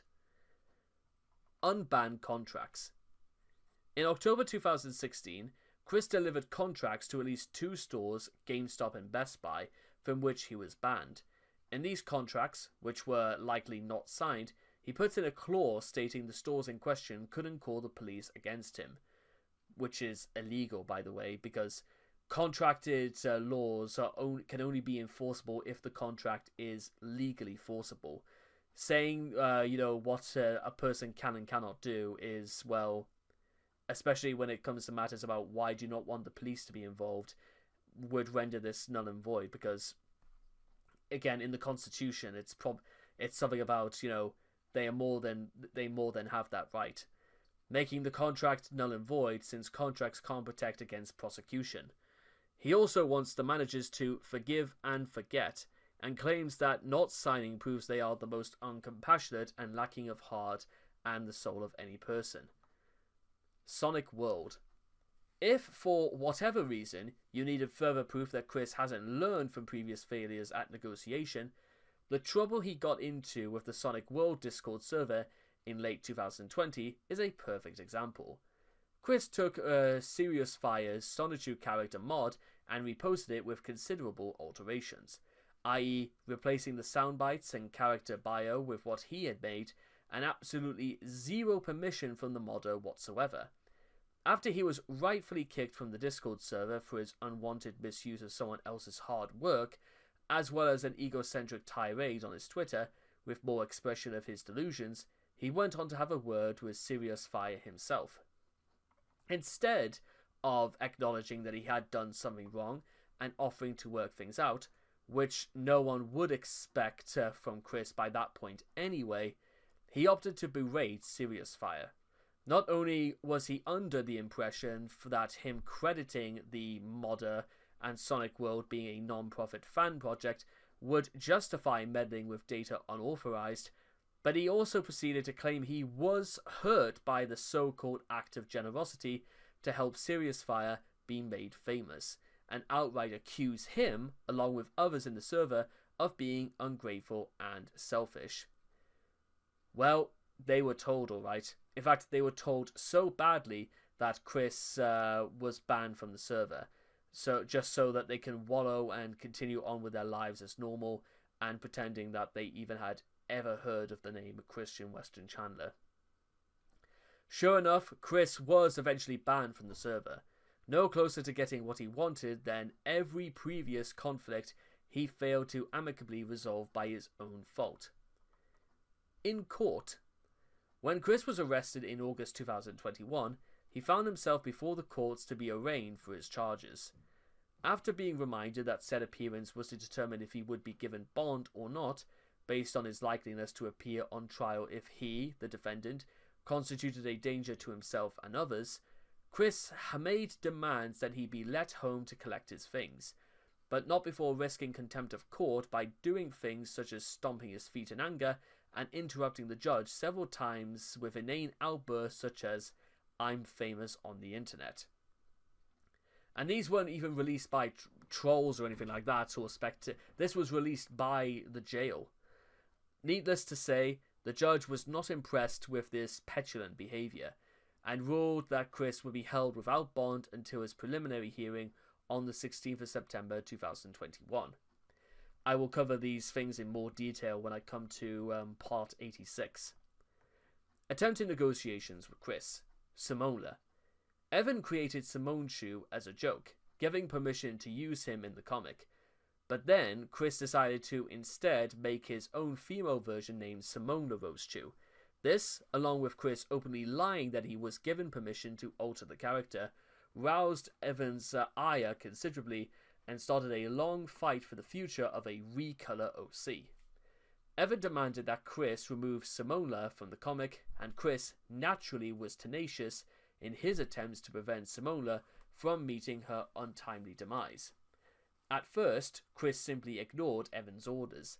Then, after plans to include Simone Chu as Simona's brother didn't appease Evan, Chris later contrived a new excuse to disregard the wishes of a perceived foe and keep what rightfully was not his. That Simola was happy living in Quickville with a boyfriend, and it would be a cruel violation of her rights to kill her for good. Evan quickly further demands, but Chris continued to dig in his heels, even nonchalantly explaining his egocentric delusions to Alec Benson Leary. In an attempt to justify sparing a stolen OC, only after considerable arguments and the Wikipedia eventually getting shut down by force, did Chris finally budge, and even then, it amounted to no more than a toilet explosion as her cause of death. Hence the expression, when shit hits the fan. And to say nothing of the revenge Chris graphically dished out to fictionalized portrayal of Evan afterwards. Chris's tactics. Ignoring reality. Certainly up there. Chris is not the first, but then again, Chris is not Deng Xiaoming or Chow Mei Wing or anything like that. You know, proper lunatics. Because by the way, I think it was Deng Xiaoming was the one who was led ultimately by his dreams. Actually, to be honest, that doesn't sound all unfamiliar to Chris. When Chris is faced with a task requiring any effort on his part, no matter how minimal, or involves something that does not benefit him, he completely ignores it. Chris automatically disregards anything that will not benefit him immediately or almost immediately. The hardest part of negotiating with Chris is that if you make a demand and he does not agree to, he shuts down. Like a spoiled infant, Chris will not even deal with something that isn't self-serving and easy. On the other hand, when you have something Chris wants, Chris will not give up until he has acquired it. On his terms, when the road to the reward has a sign that bluntly says Chris is not eligible, he will not attempt to get the reward anyway, or claim that the rules are discriminatory and unfair. Chris will pursue his goal thoughtlessly and simple-mindedly, expanding great resources in the process, often ignoring even the idea that he might not get what he wants. In the process, he frequently acts as if he has some sort of leverage, even in situations where this is manifestly not the case. He continuously makes demands of the Wikipedia's administrators, for instance, even though they had full control over the website and he had none. Also, whether you think it's due to being naive about how real-world humans work or a failed attempt at deliberate manipulation, Chris seems to assume that if it comes straight from his mouth in a situation where he accepts complete benefits, what he says would and should be immediately accepted by the other party, willfully ignoring literally anything to signify he is either true nor honest. His many apologies, for one thing, which he seems to think will make anyone denying him what he wants change their mind and let him live in a consequence-free lifestyle, which of course is largely because Chris actively defying established rules and norms for socially acceptable behaviour in the first place. So denying the reality of thing is one thing. Altering it, however, is quite different. In some instances, the rare ones that he does what he was instructed to do, anything said or done he feels slandered his good name, he will simply state are lies and instruct everyone to ignore them. Then will close his mind on the subject. This is bad for two reasons. By telling his fans to ignore the lies, he is alerting fans that are a little behind on what's happening with Chris of their existence, making more people see them than would have if he didn't acknowledge them. He is also showing he is aware of their existence, and still insisting that they are lies. As mentioned above, Chris will also expect any lie he makes in a conflict where he is hopeful to get something he wants to be taken at face value, no matter what. To name one specific case, whilst on the verge of facing legal action if he didn't stop using Simona in his comic, Chris claimed that he could have easily come up with the character entirely on his own, and later edited Simona's Wikipedia entry with a false statement that no OC theft ever occurred. Predictably enough, no one bought this lie. Delays. When Chris was to meet a requirement during a negotiation, most noticeably deadlines, he will explain that he is working on it. To Chris, saying this is an acceptable substitute for actual work, whether or not it is indeed working on it, if in his own good time, Chris feels inclined to fulfill the deal. He'll submit whenever he wants to, regardless of the original agreement, well after the deadline. If the agreement was that he would receive something for the work done, he will demand it unceasingly, despite not holding up his end of the deal in any way, shape, or form. Even if Chris somehow agrees to a set of terms, he will try to get around them. If he agrees to give up something for someone, he will go behind that person's back to get it back so that he could have both. If he agrees to draw a comic, he will most likely do something easier, like making a video or write a blog entry, figuring that this counts as work.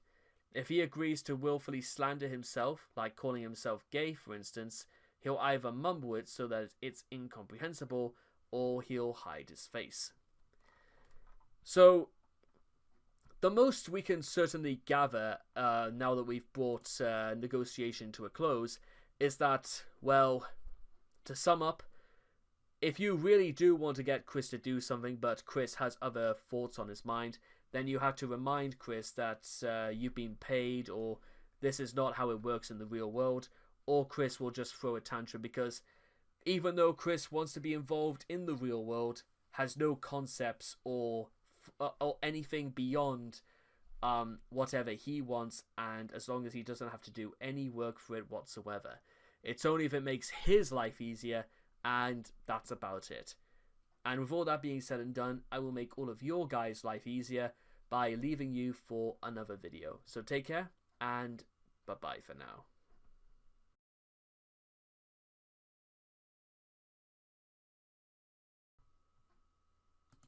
Hello there, everybody, and before we begin today's video, Chris and work, I should point out is that if you stick around towards the end of the video, I'm going to give you guys an important life lesson, if you will. I'm not going to do it at the beginning because it's obviously not what you guys came for, but if you all are willing to hang around till the end, then I think there may be some things I'll be able to share with you guys. So, let's get to it, shall we? Comments that are truly of good intentions, of self-improvement and constructive criticism, versus the truly bad intentions of spamming actual hate speech. Get a job. And yes, by the way, if you are reading that correctly, Chris considers get a job to be hate speech, and commentary from enablers kissing his ass to be constructive criticism. Honestly, guys, listen, guys. If I ever got to the stage where I considered get a job hate speech, honestly, I would expect you guys to kick me in the nuts if I said something like that. Anyway, now before anybody asks, why would Chris say something like that? Well, I would say the obvious response is that, well, Chris is extremely lazy. Is it just the fact that Chris is just extremely lazy? Well, yes and no. It's a little bit more confusing than that. But that might be offset by several other factors we'll get into later that sort of overshadow Chris's laziness, and it's a pretty big shadow that laziness casts, to say the least. Anyway, Chris is infamous for his laziness and his dependence on his elderly parents, which inhibits him from wanting to work.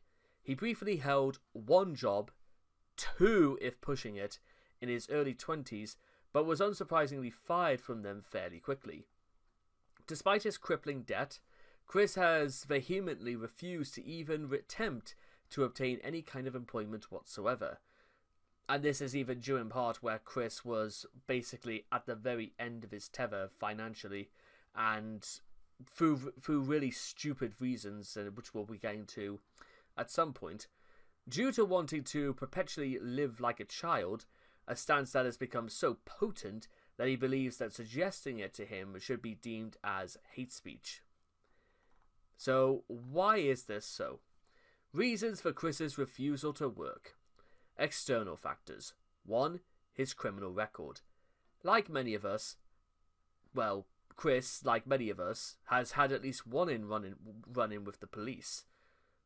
Well, I immediately want to hold them up to that immediately.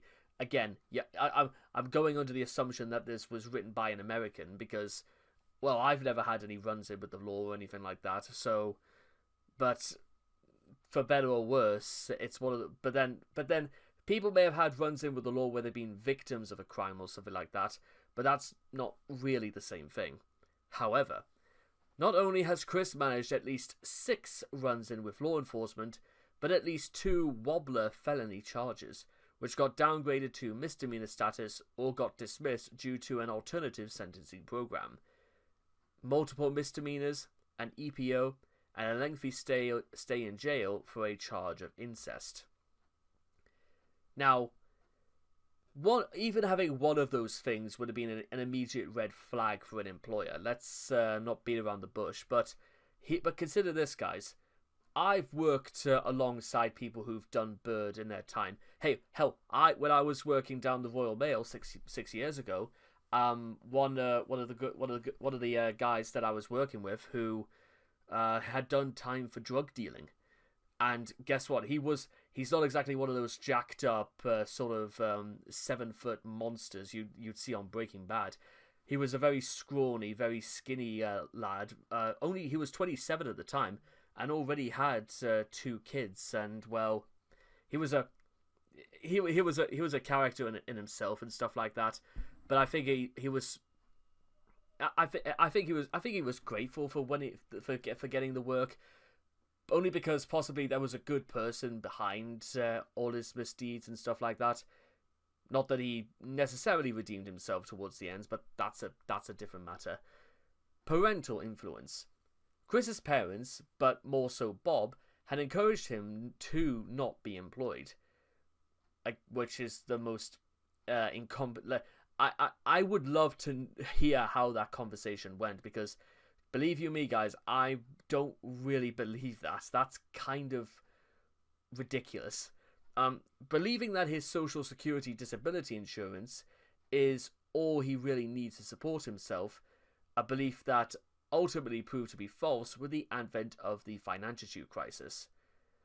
Well, the advent of the financial crisis, which we'll be getting to at some point, it's one thing to say that the crisis came about because eventually Chris being unable to keep up with payments and stuff like that is one thing.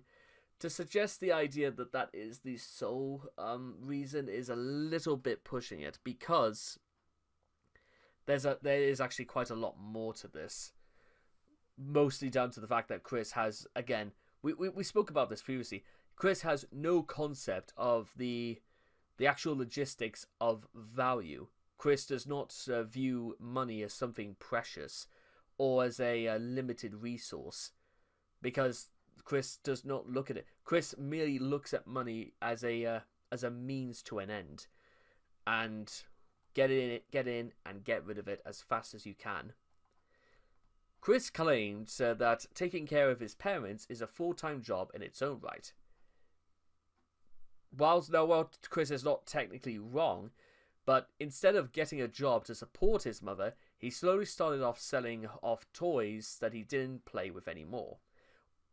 Rather begrudgingly, it must be said, or begged for donations online, something that Chris did very, very often, and with a fair degree of lack of tact every single time Chris did it, often in the form of videos that Bob also appeared in.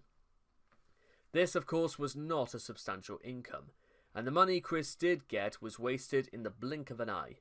He claimed to need money for his mother's doctor's and dentist appointments, but he usually would post a few days later that he had gotten a new toy or a video game, implying that he either lied about how much the appointments cost, or that he used his mother's money just for his own selfish needs.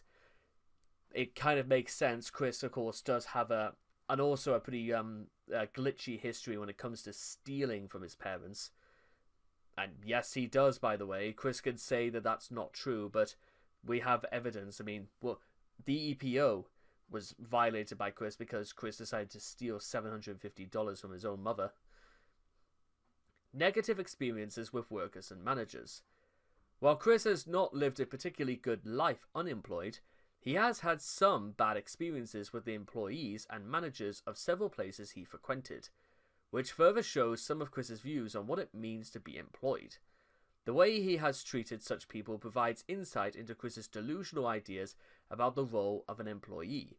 It is a manager's duty to take action in difficult situations, like if a customer is loitering or causing a disturbance. Two things that Chris has done many times in the past. Chris, however, unaware of how he should act in public places, only saw such actions as a form of discrimination, to keep him from doing as he pleases, whether it be soliciting a girlfriend or vandalizing merchandise or property. These views are also apparent in some of his comics, where he depicts the employees and managers that have given him a hard time as corrupt tyrants abusing their power. When Chris had his only known job at Wendy's, he didn't get along with the restaurant staff very well.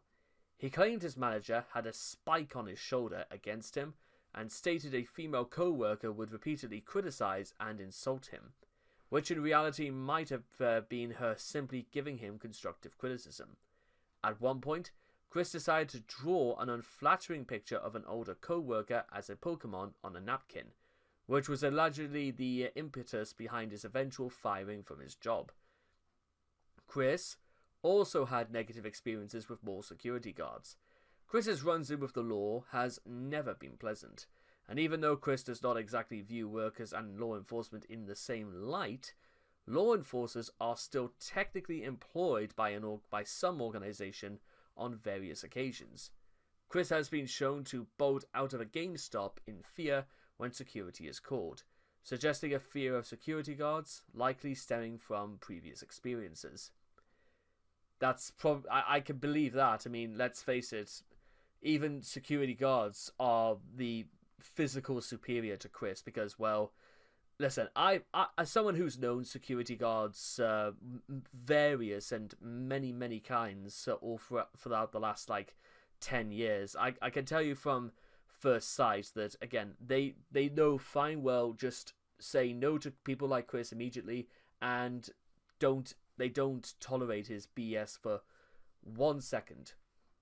I know that might be putting it a little bit bluntly, but then again, anyone who's ever had tried issues trying to negotiate terms with a security guard will know immediately that it's not going to work. So you best give it up, because again, from experience, there's been times when I was going to say I did not argue, but I was going to argue, but obviously there's no way of getting past this. You know what I mean?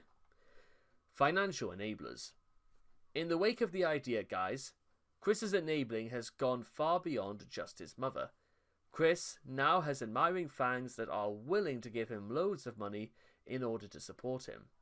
Even after being arrested, fans continue to send him money through his inmate account, as well as donating money to his live streams when he was released from jail.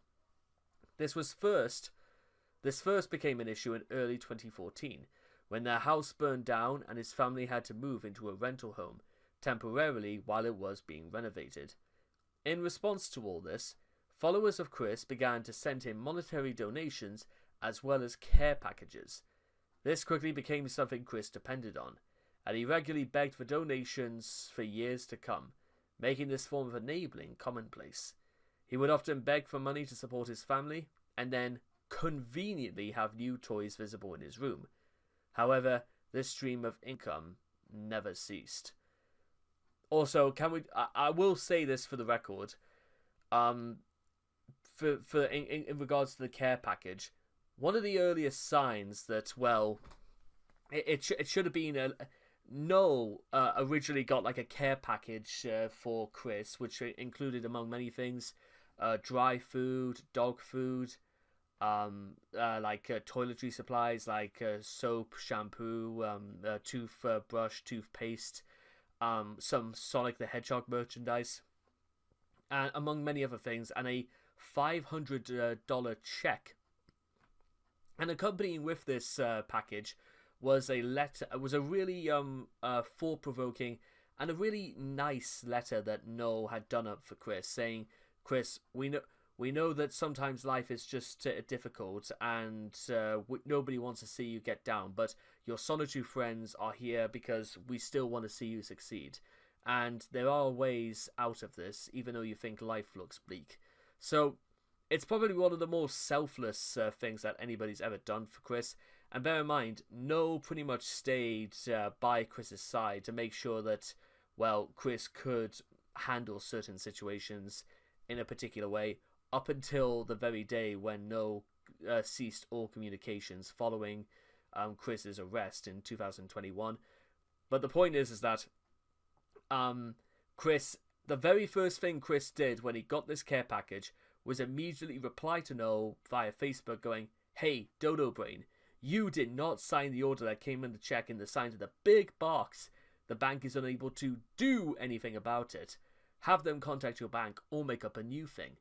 So, well, yeah, what you gathered from that is that the very first thing Chris decided to do, even after receiving all of this stuff, was to complain immediately and insult No.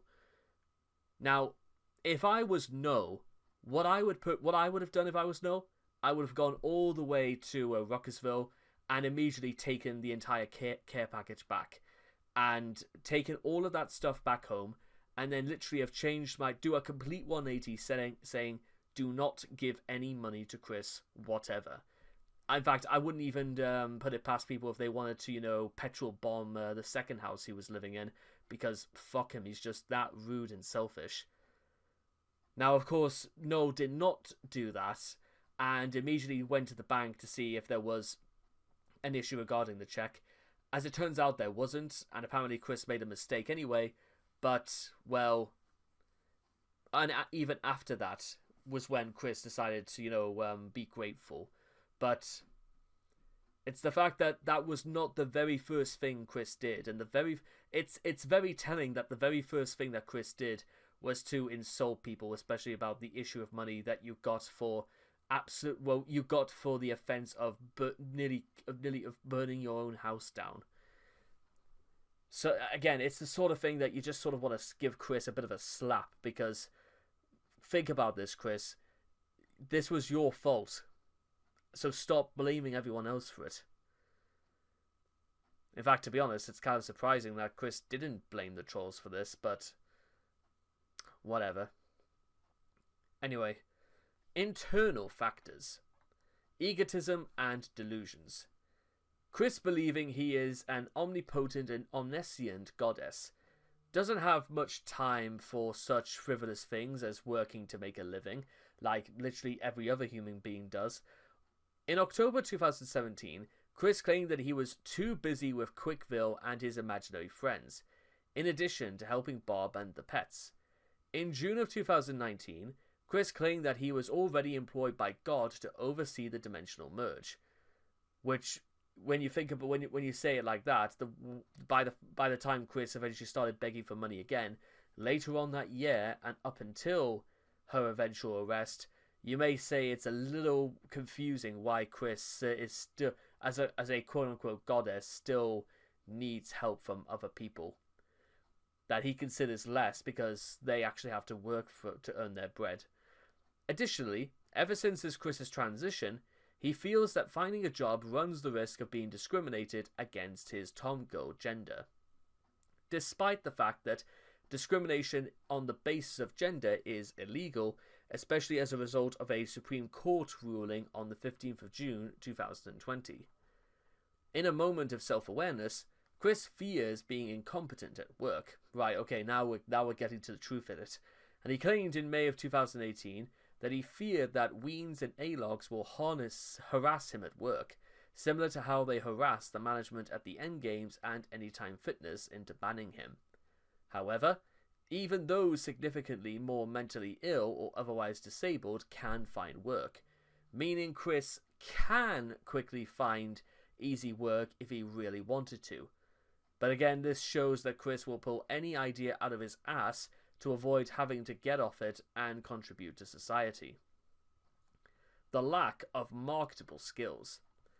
As evidenced by his resume and lack of education, Chris lacks any marketable skills or qualifications to get anything beyond a minimum wage job in the retail or fast food industry.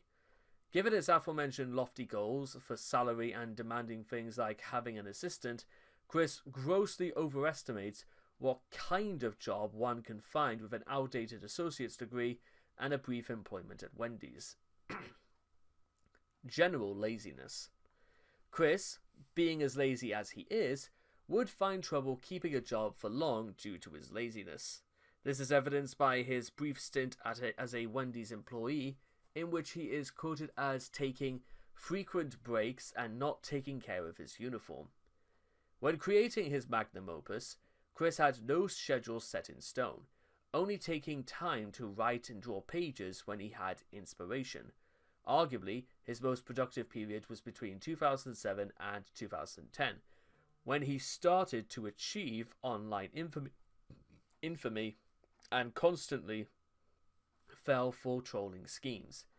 But even then, these volumes took anywhere from several months to over a year before getting completed. Not to mention that Chris pretty much wrote every Sonichu issue by the seat of his pants with minimal regard for consistency. Oh, isn't that the truth? And that's the other thing that, you know, laziness produces. Laziness is, well, it's where it is a virus. It is stagnation, and once that starts setting in is when rot starts setting in. And as evidence about the state of Chris's living situation before even the house fire, Chris had carved himself a very comfortable niche and made a very, very comfortable place to lie in.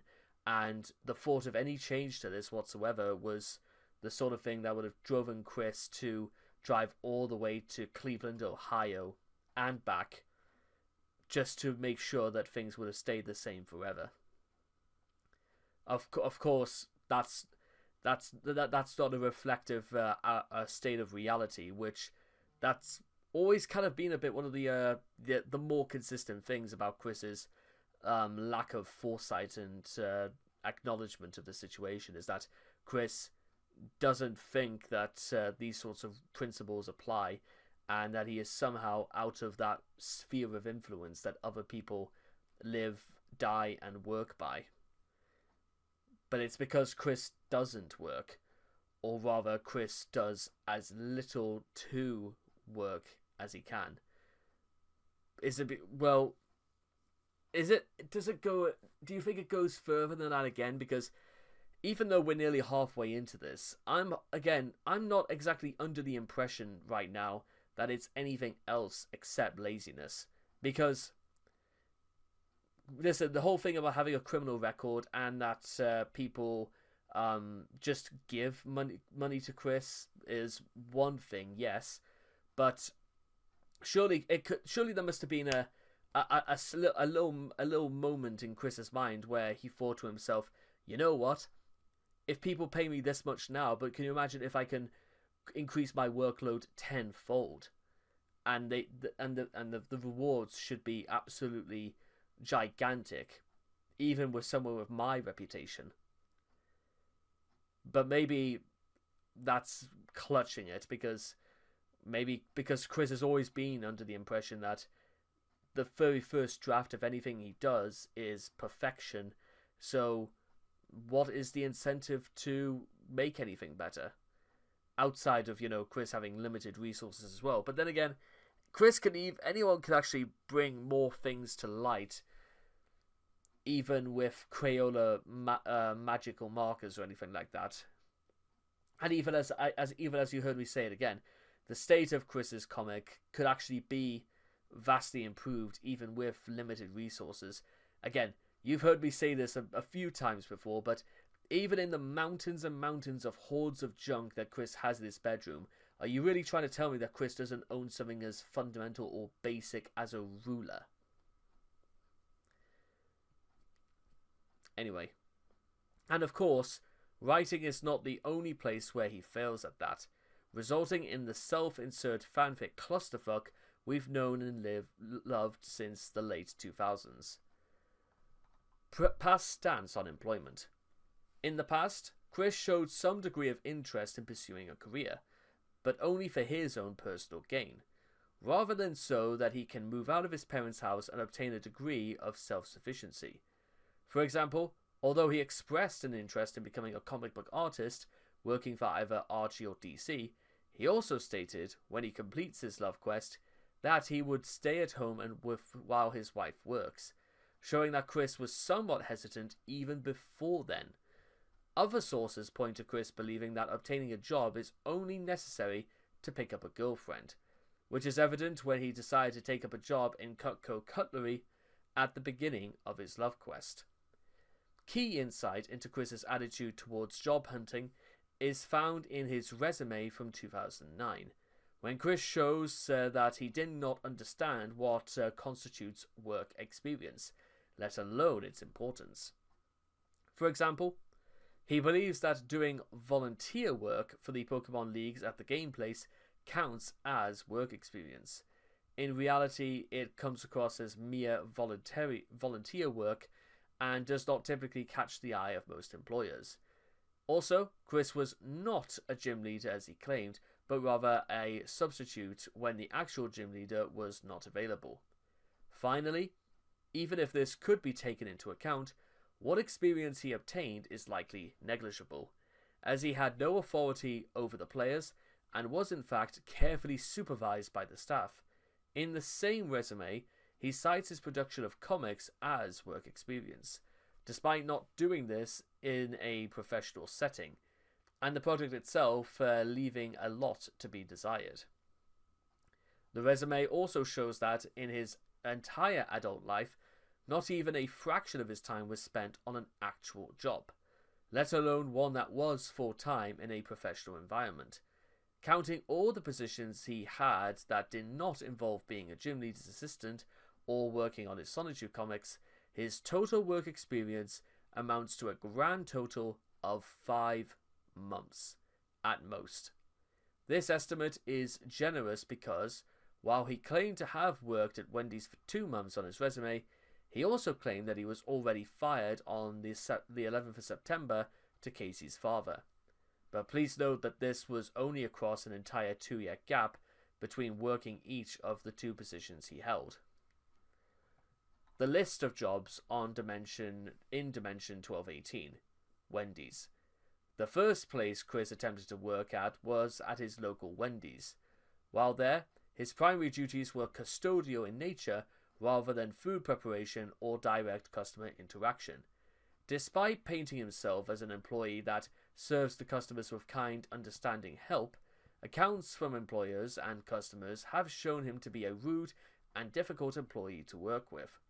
Chris was later fired from the restaurant, giving vague and contradictory answers about his dismissal.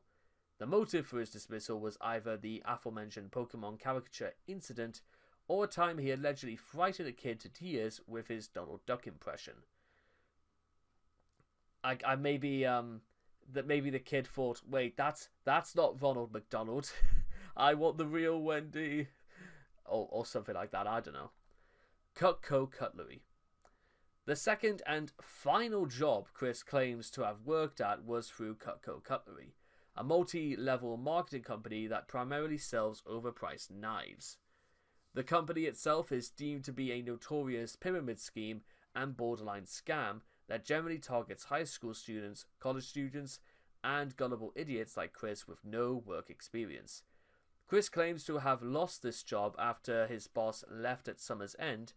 Chris had obtained this job during the beginning of his love quest, which also showcases that Chris believed getting a job is only for people who want to have a girlfriend, even believing that having the job just magically improved his social skills. It doesn't, by the way. This job alone, believe it or not, was what made him believe himself to be a natural salesperson. After this job, Chris would go out of his way to produce his attraction signs and advertise this one quality in it. Now, again, we may be going off the beaten track with this one, but listen, you know why pyramid schemes are as notorious as they do? It's because they are designed specifically in such a way so that they can keep the lowest, the grunts absolutely at the bottom, and the CEOs and the managers basically at the very top. It's not a meritocracy. It is when you slide into whatever position, you are genuinely stuck in there for life. There's no way out, and there's no way to advance. You could only go down, or deem that somehow you get a lucky break and you can become a manager somewhere else. So I've seen too many pyramid schemes and very nearly fell into one myself, and I can tell you right now, those places, like even the staff that work there are like notorious scumbags, because they are the sorts of places where they will prioritize being paid or making sure they get as much money as possible before anything else. Don't work for a place, guys. Honestly, if there's one thing you could also take away from this, is that if you're going to be the pyramid scheme places like Cutco and other places aside, they only exist in the eyes of people who prioritize one thing and one thing only: money. And believe you me, guys, there's if that's all that's important, then you're gonna find out very, very quickly that, well, these places are they only care about money too. Other employees. Besides Wendy's and Cutco, Chris has attempted to apply for a handful of other jobs, to no avail, probably due to him complaining about trolls on his resume and believing he had held positions he considered signified employment, but was actually community service at the very most. Oh dear. Current stance on employment. Therefore, for all of you haterade chugging, get a job spouters out there, I suggest you shut up and enjoy your ability to settle in a cozy office or wherever. For the rest of us, the worlds and the dimensions are our offices, but we are doing our best so we can reach our respective fated destined promotions, but I digress. Chris claiming he's already employed in an alternate dimension. Here's the thing, Chris, maybe you probably are. Maybe it's absolutely true that, you know what, maybe in an alternative timeline somewhere, Chris actually does have a job.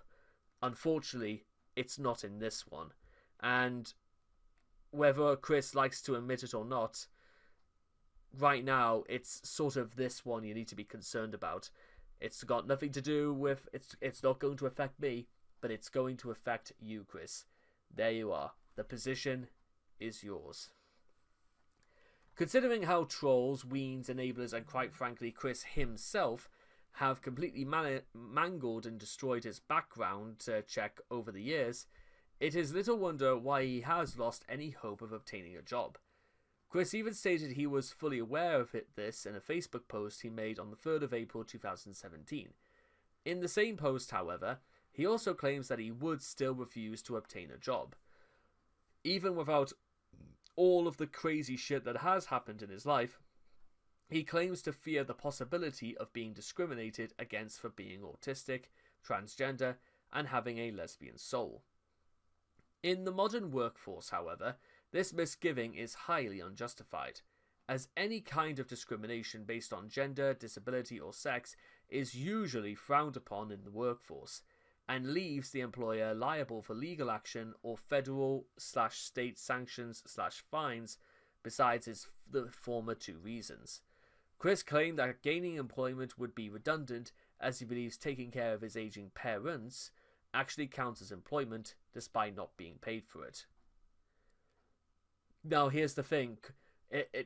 No one is dismissing the idea of looking after your parents to be, not a reputable task. But the point is that Chris doesn't really do that.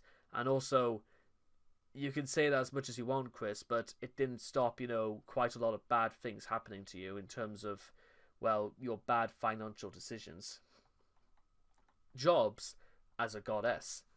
Chris now appears to believe that his true occupation at the moment is being the goddess of an alternate dimension. Thanks to the influence of the Idea Guys, Jacob Sockness, and several other influencers, in the span of 2 years after the aforementioned Facebook post, Chris would state at least 2 occasions that he believes that the ability to support himself financially by working a job is completely useless. As a matter of fact, in one of these occasions, he had actually stated that he is far too enlightened, bollocks, and above societal expectations to obtain an actual job, simply due to an absurd comparison he makes between the amount of time the universe will exist for against how much time he would work at a job. Massive bollocks. As evident in the same post, as well as in a subsequent one, he actually believes that obtaining a job should not be mandatory, and even goes so as far as to state that the citizens of Cwikville are not required to obtain a job. That would probably explain why the homeless rate in Cwikville is so high. That maybe there is a reason why having soup hotels is actually is actually how it's meant to be, because goodness knows how anybody's meant to hold down a house or anything whatsoever if they don't actually have the money for it. The next question is, well, can Chris get a real-life job now? No, no, I don't. I'd say no. I don't think so. However, many observers have admitted that it is too late for Chris to get a job now, and this was long before his arrest for engaging in an incestuous act with his mother, permanently crippling his chances. In addition to his various runs-in with the law and his local reputation for public tantrums and violence, Chris is 43 years old at the time of this video, with only one bad month of minimum wage employment back in 2001, 24 years ago, a worthless CAD certificate, a very brief multi-level marketing stint, and over a decade and a half's worth of unsavory information about him on the internet. Chris has also not applied for a job since September of 2009, nearly 16 years ago. And his sonotube-laden resume is both long out of date and unimpressive even for the standards of when it was made. Not to mention Chris's use of language is, well, maddening, to say the least, and we will cover Chris's entire resume and, well, try not to have an aneurysm from how badly written it is. While Chris's court case ultimately ended with the entire thing being dismissed, thus letting him escape without a felony charge or being placed on the sex offender registry. And you heard that right, Chris was not placed on the register or anything like that, despite how graphic he described the lovemaking.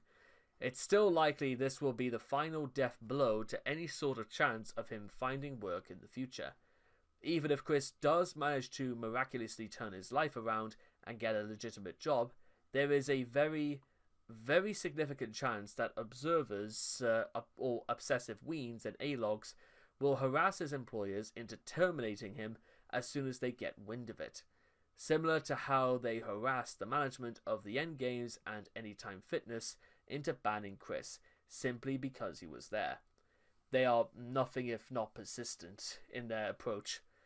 In short, Chris's claims that he can never get a job may be valid, albeit for different reasons to what he has in mind. Nearly all employers are willing to tolerate any person with that kind of background, especially with what we know now. And probably continue to learn, because Chris does not exactly have a stop button for the things that Chris has done before, and definitely not now. Chores. I work hard for my father in his garden. I pulled weeds. Those weeds are very hard to pull. Chris telling a former US Marine about the heavy burdens in his life. Aside from a few part-time jobs, from which he got fired shortly after being accepted, Chris, during his time on 14 Branch Lane Court, was also responsible for doing certain chores around the household. To him, chores are menial tasks that Barb forces him to perform for her. Since these chores are the closest thing in Chris's life resembling actual work, and one of the few things taking him away from his video games, going into deep thought about other dimensions, and attending BronyCon, they are a frequent source of stress and complaining for Chris. On the other hand, Chris also sees these chores as nothing more than to prove he is not lazy, in which case he believes these chores are a good example of what a hard-working, respectable, high-functioning autistic he really is. Is that how he sees it? Chris loves chores. Chris's most notorious mention of his chores is in The Father Call, where he desperately tries to prove his worthiness to Matthew Devoria by listing some of the hard work he has done around the house, such as sitting on a riding lawnmower, moving chairs and carrying a doghouse across the yard. In fact, many of the chores he whines about are things he only did literally one time. He also compares his pulling weeds in the hot, hot sun to war veteran Matt's time served in the Gulf War. Chris does not limit himself, by the way, to only doing chores in real life. He also enjoys spending hours upon hours performing virtual chores in Animal Crossing. These are his favourite chores to do, because not only is he able to sit on his fat ass all day while tapping at his controller, he is also rewarded for performing these tasks. As fun as this all sounds, by his early 30s, it seems to be just another part of Chris's daily routine. At one point, telling Julie that he had to take a break from his computer to get his chores done in a city folk, whatever that means. Anyway, he eventually stopped doing these chores altogether after his GameCube disintegrated in the 2014 fire. Boy, and I thought GameCubes were meant to be tanky little things. In Chris's other favourite fictional world, Quickville, Sonichu also does his share of the housework. As Chris elaborately explained in his Wikipedia bio, between fighting evildoers and saving the world from homosexuality. What is this? Is this meant to be America? He even finds time to mow the lawn with his loyal wife Rosechew. After the kids have been sent off to school, Sonichu and Rosechew go out and vacuum to the extreme. Chris, on the other hand, is far too busy with his mayoral duties to worry about chores. So instead, he makes his secretary, Alison Amber, do literally all of the work. Chris dreams of one day being a house husband, doing chores for his wife and daughter at home all day, while the wife goes to work and earns money from the family. In a chat with Clyde Cash, Clyde questions Chris's ability to take care of himself and his sweetheart. This causes Chris to go on for what seems like an hour, listing all the chores he is capable of performing around the house. He is very proud of his ability to load dishes into the dishwasher and put garbage into a trash can. You know, it really has just occurred to, it's only occurred to me, guys, but you know what? Maybe Chris is literally only... I know fine well it's possibly true that Chris only says that to sort of suggest the idea he knows what he's talking about. But if that was true, then why would you still be living in an environment that is so heavily congested with trash?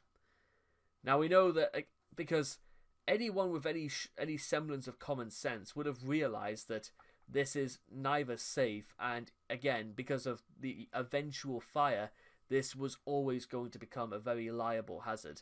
The fact that, well, the worst that happened was that one of Chris's cats died during the fire. I'm genuinely kind of surprised that something more serious did not happen in that house. Like anyone else got injured. Anyway, despite these many difficult, stressful, back-breaking chores that Chris spends his time doing, the Chandler family's house was still a disgusting pigsty that Bob falsely believed was on the verge of being condemned by the Greene County Health Department.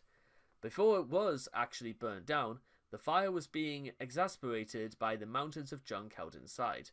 In a call with Alec Benzaleri, with this conundrum, when this conundrum is pointed out to Chris, he desperately mashed the buttons on his phone and hung up to try and get out of explaining himself. That might also be one of the biggest telltale signs, again, about why Chris won't ever get employment. It's not because of his delusions, it's not because of his laziness, but it's just his maturity is, quite frankly, overwhelmingly lacking.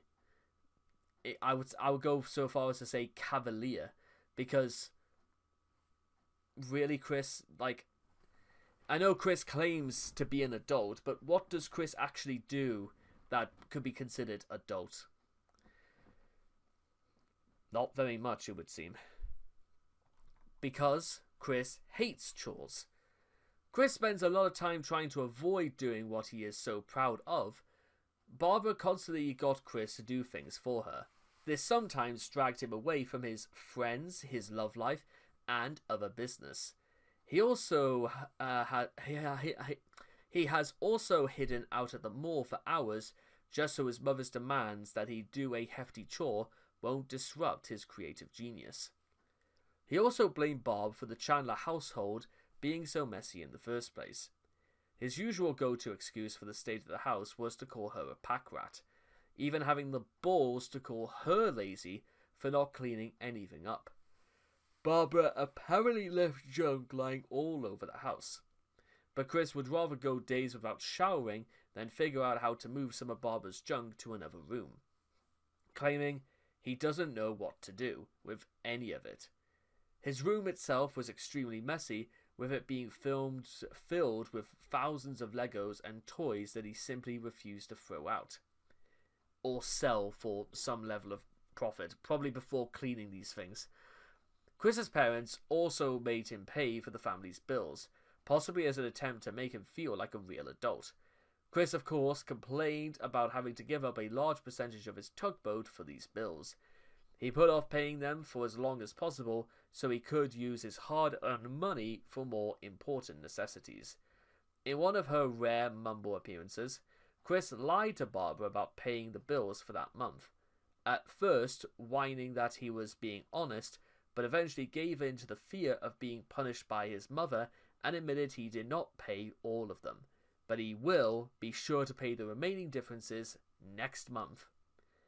For example, I move stuff around, I take the vacuum cleaner, I vacuum, I scrub the floors with 409 and paper towels. It's really hard work. Back-breaking. Chris is trying to explain to Alec why he hasn't had time to work on the comic, by just doing things other people would do that wouldn't be that difficult anyway if you actually did something about the hoarding. Which, again, Chris is just as much to blame as, Bob and Bob were, because you can't tell me that that's like a suitable place to live. Meanwhile, in 2020, Chris said that he and Bob both did equal amounts of chores, despite Bob being aged nearly 80 years old. So, now I would say that is technically where we get to the end of Chris and work. And it would be very, very easy for me to sit here and to start pointing the fingers at Chris, saying that, well, Chris screwed himself over because, well, Chris did not have the foresight, despite claiming to have it, the fortitude, also claiming to have it, or the necessary,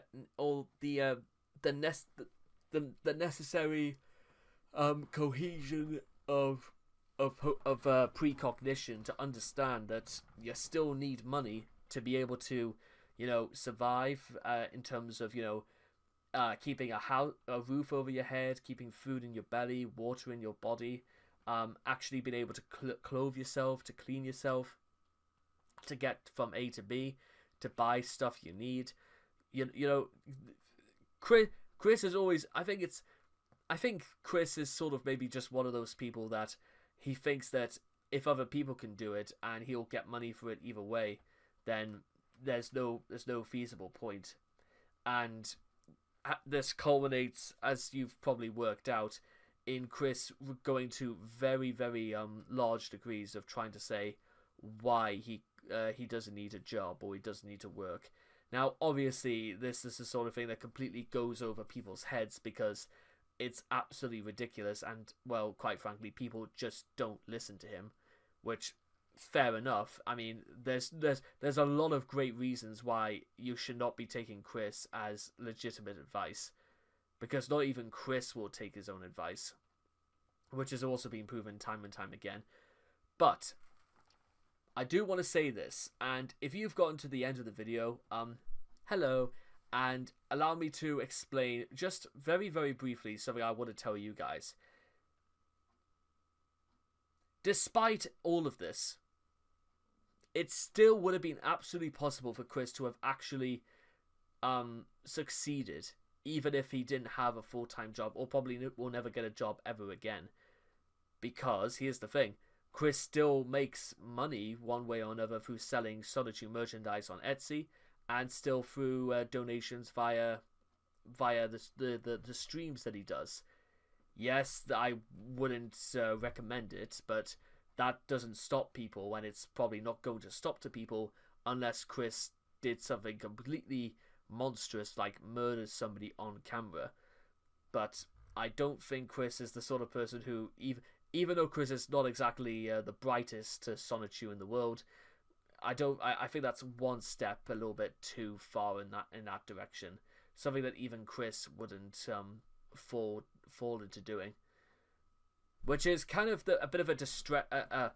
It's a very awkward thing to mention, because at this moment, guys, there are tens of hundreds of thousands of people out there in this world who are more than equal to any work that comes their way, but never does come their way, and they go absolutely to pieces, trying to work out how any of this happened, and also trying to work out that, well, why can't they get work?